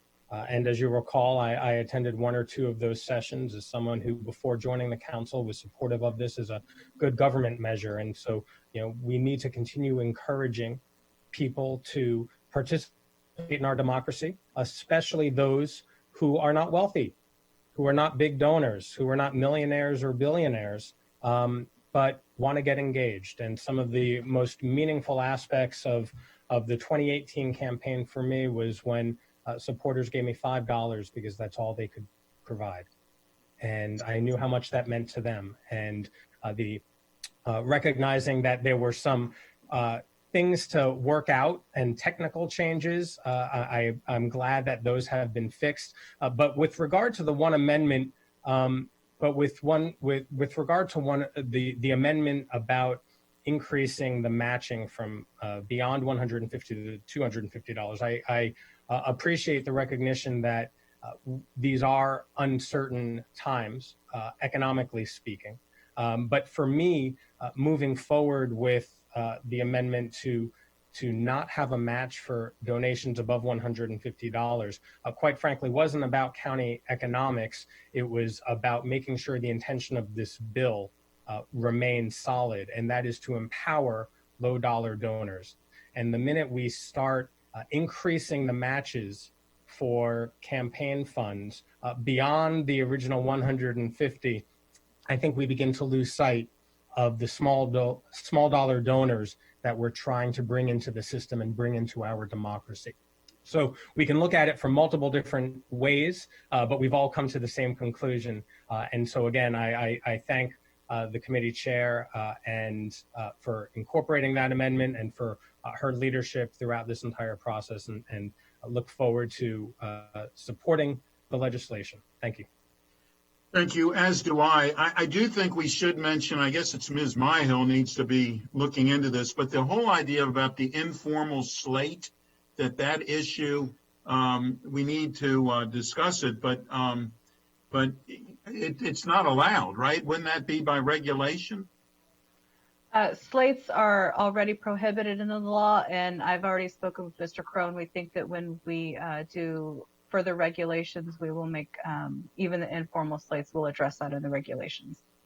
Okay, and I also am in favor of with the amendments. But I also have to tell you, as somebody that used public financing, and at times public financing could be a little bit more difficult than regular financing because you had to make that many more phone calls, but there was plenty of people who did give you the small dollars. I mean, it was a lot of money to them, and it was a lot of money to me because of that, and it meant a lot to me. But there were plenty of people that gave you $50 rather than, and there was people that wanted to give you more than 150. So I think it's a good spot that we could do the 150. Someone could give the additional 100, but you wouldn't get the match. Councilmember Albornoz. Thank you, Mr. President. I referenced needing a comfortable chair before, and Mr. Crow, I'm going to follow up and find out where you got yours, because that looks like a comfortable chair. I want to really thank Councilmember Navarro for her leadership. This spawned a lot of very healthy and productive and useful discussion, both during the public sessions and then in committee, which our office was tracking closely. And everything that was said, I think, needed to be said and then some. So we covered a lot of the bases here. One base that we can't control,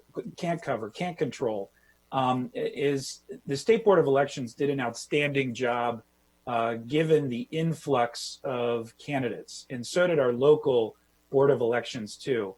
But there were just two people at the State Board of Elections who were in a position to respond to a lot of the questions that we were bombarding that team with, and the technology around it, which, they did their best under the circumstances. But I do think moving forward from a staffing perspective and staff support perspective, it's something we should talk to our colleagues and the delegation about, because it is so critical. And Jared did an amazing job given the circumstances, and was very patient in responding to a lot of questions. But if we have anything close to what we had in the last election cycle, think increasing that capacity will be very important. I do very much support the amendments. They all make sense to me on a number of different levels. And let's face it, public finance was a game changer. And I give a tremendous amount of credit to the previous council for, I know at the time, getting criticized from every direction, too much, not enough. But it was a real showing of leadership by the previous council that benefited Montgomery County residents in perpetuity, and frankly is a model that the rest of the country should follow at all levels, federal, state, and local. So thank you very much to the committee, and I look forward to supporting this bill. Thank you. Councilmember Friedson. Yeah, I will just be very brief and take yes for an answer and not snatch conflict from the jaws of consensus here. I think we are arriving at the right place. I think there was a ton of deliberation on a lot of aspects of this bill. That one particular item was just one of many things that we did. It's a modest, but I think very important change, particularly at this moment, although Councilmember Glass's points are also well noted and I think were discussed as well during the committee. I also wanted to thank the council president and the committee chair, my colleagues on the Government Operations and Fiscal Policy Committee, and as chair, Councilmember Navarro for leading this discussion, and not just Ms. Myhill and the staff who did a tremendous work at the council level, but Mr. Demarinis at the state level who actively participated in the conversations. It really was and is and must be a state and county partnership. And I think this was one example where we worked through this issue with state and county participation and discussion, executive and legislative, conversation, collaboration, and discussion. I think ultimately are arriving at a very good place. So I just wanted to note that, appreciating our state partners. We can't thank enough those in the board of elections, the staff at the state level and the county level at this moment with all of the challenges on their plate. And so I thought it was important to note their support and collaboration and thoughtful deliberation as part of this bill. Thank colleagues on this as well. And I will note the chair. I am jealous of that chair as well, and I will have to take a better look at that moving forward as well. Thank you, Councilmember Reamer. Did you want to, Ms. Gray, did you want to tell anybody about where you got your chair? I mean, it's the most important thing I think we've heard about all day. But anyhow, Councilmember Reamer, please. Well, actually, I'd like an answer to that question. I actually got it on Amazon. It's my 3rd edition, so I've graduated to a gaming chair. But I can send the link to. Oh, we know. Please, a gaming chair. I don't know that speaks well for the election, but anyhow, Councilmember Reamer, please. I knew David Crow was a really smart guy during the election cycle when I had to interact with him over public finance, but now his genius is fizzled to the rest of the world. Yeah, there you go. I just wanted to say very briefly what a privilege it was to be able to run for office under the public finance system. It was just amazing to be able to ask people for donations that were, reasonable and not asking people for more money than I felt comfortable asking for. It was just such a privilege. And I'm so grateful to Montgomery County for giving me the chance to run for office as a public finance candidate. It was one of the best experiences of my life. So thank you. Thank you. And I would be remiss if I didn't mention my predecessor on the 3rd district, Phil Andrews, who truly was the champion. I see everybody shaking their head. He truly was the champion. And as I said earlier, regular financing could have been easier. There's no way in the world that I could have run for office to following Phil Andrews and not do public financing. There's just no way in this world. And I'm very glad that I did do it that way. And with that, I see no other speakers from the council. Councilmember Navarro. Right before we vote, I would like to just request for Ms. Myhill to draft a letter from us as the state legislative session will begin, at some point, but so that we can be on record requiring more resources, both for state Board of Elections, as well as for resources to improve the software, the program itself. Let's remember we were the first ones, but there are other counties that have launched or are about to launch this program. And so it will benefit not just us, but those other counties who have emulated our work. So I would like to just formally make sure that we do that as a companion to this particular vote. Very good. Thank you. It's been moved by Councilmember Navarro, seconded by Councilmember Glass. All those in favor? Oh, no, this is a roll call vote. Madam Clerk, could you please call the roll? Mr. Glass. Yes. Mr. Glass votes yes. Mr. Jawando?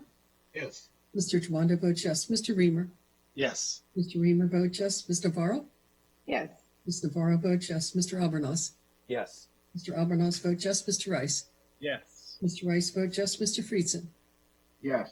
Mr. Friedson votes yes. Mr. Hucker? Mr. Hucker votes yes. Sorry. Yes. Mr. Katz? Yes. So that carries unanimously as well. Thank you all very, very much. Mr. Vice President Hucker, please tell your wife that we got you out by 5:45. I mean, hey, and the same for you, Councilmember Albornoz. We managed to do it, surprisingly so, but we managed to do it. Thank you all very much. We are adjourned.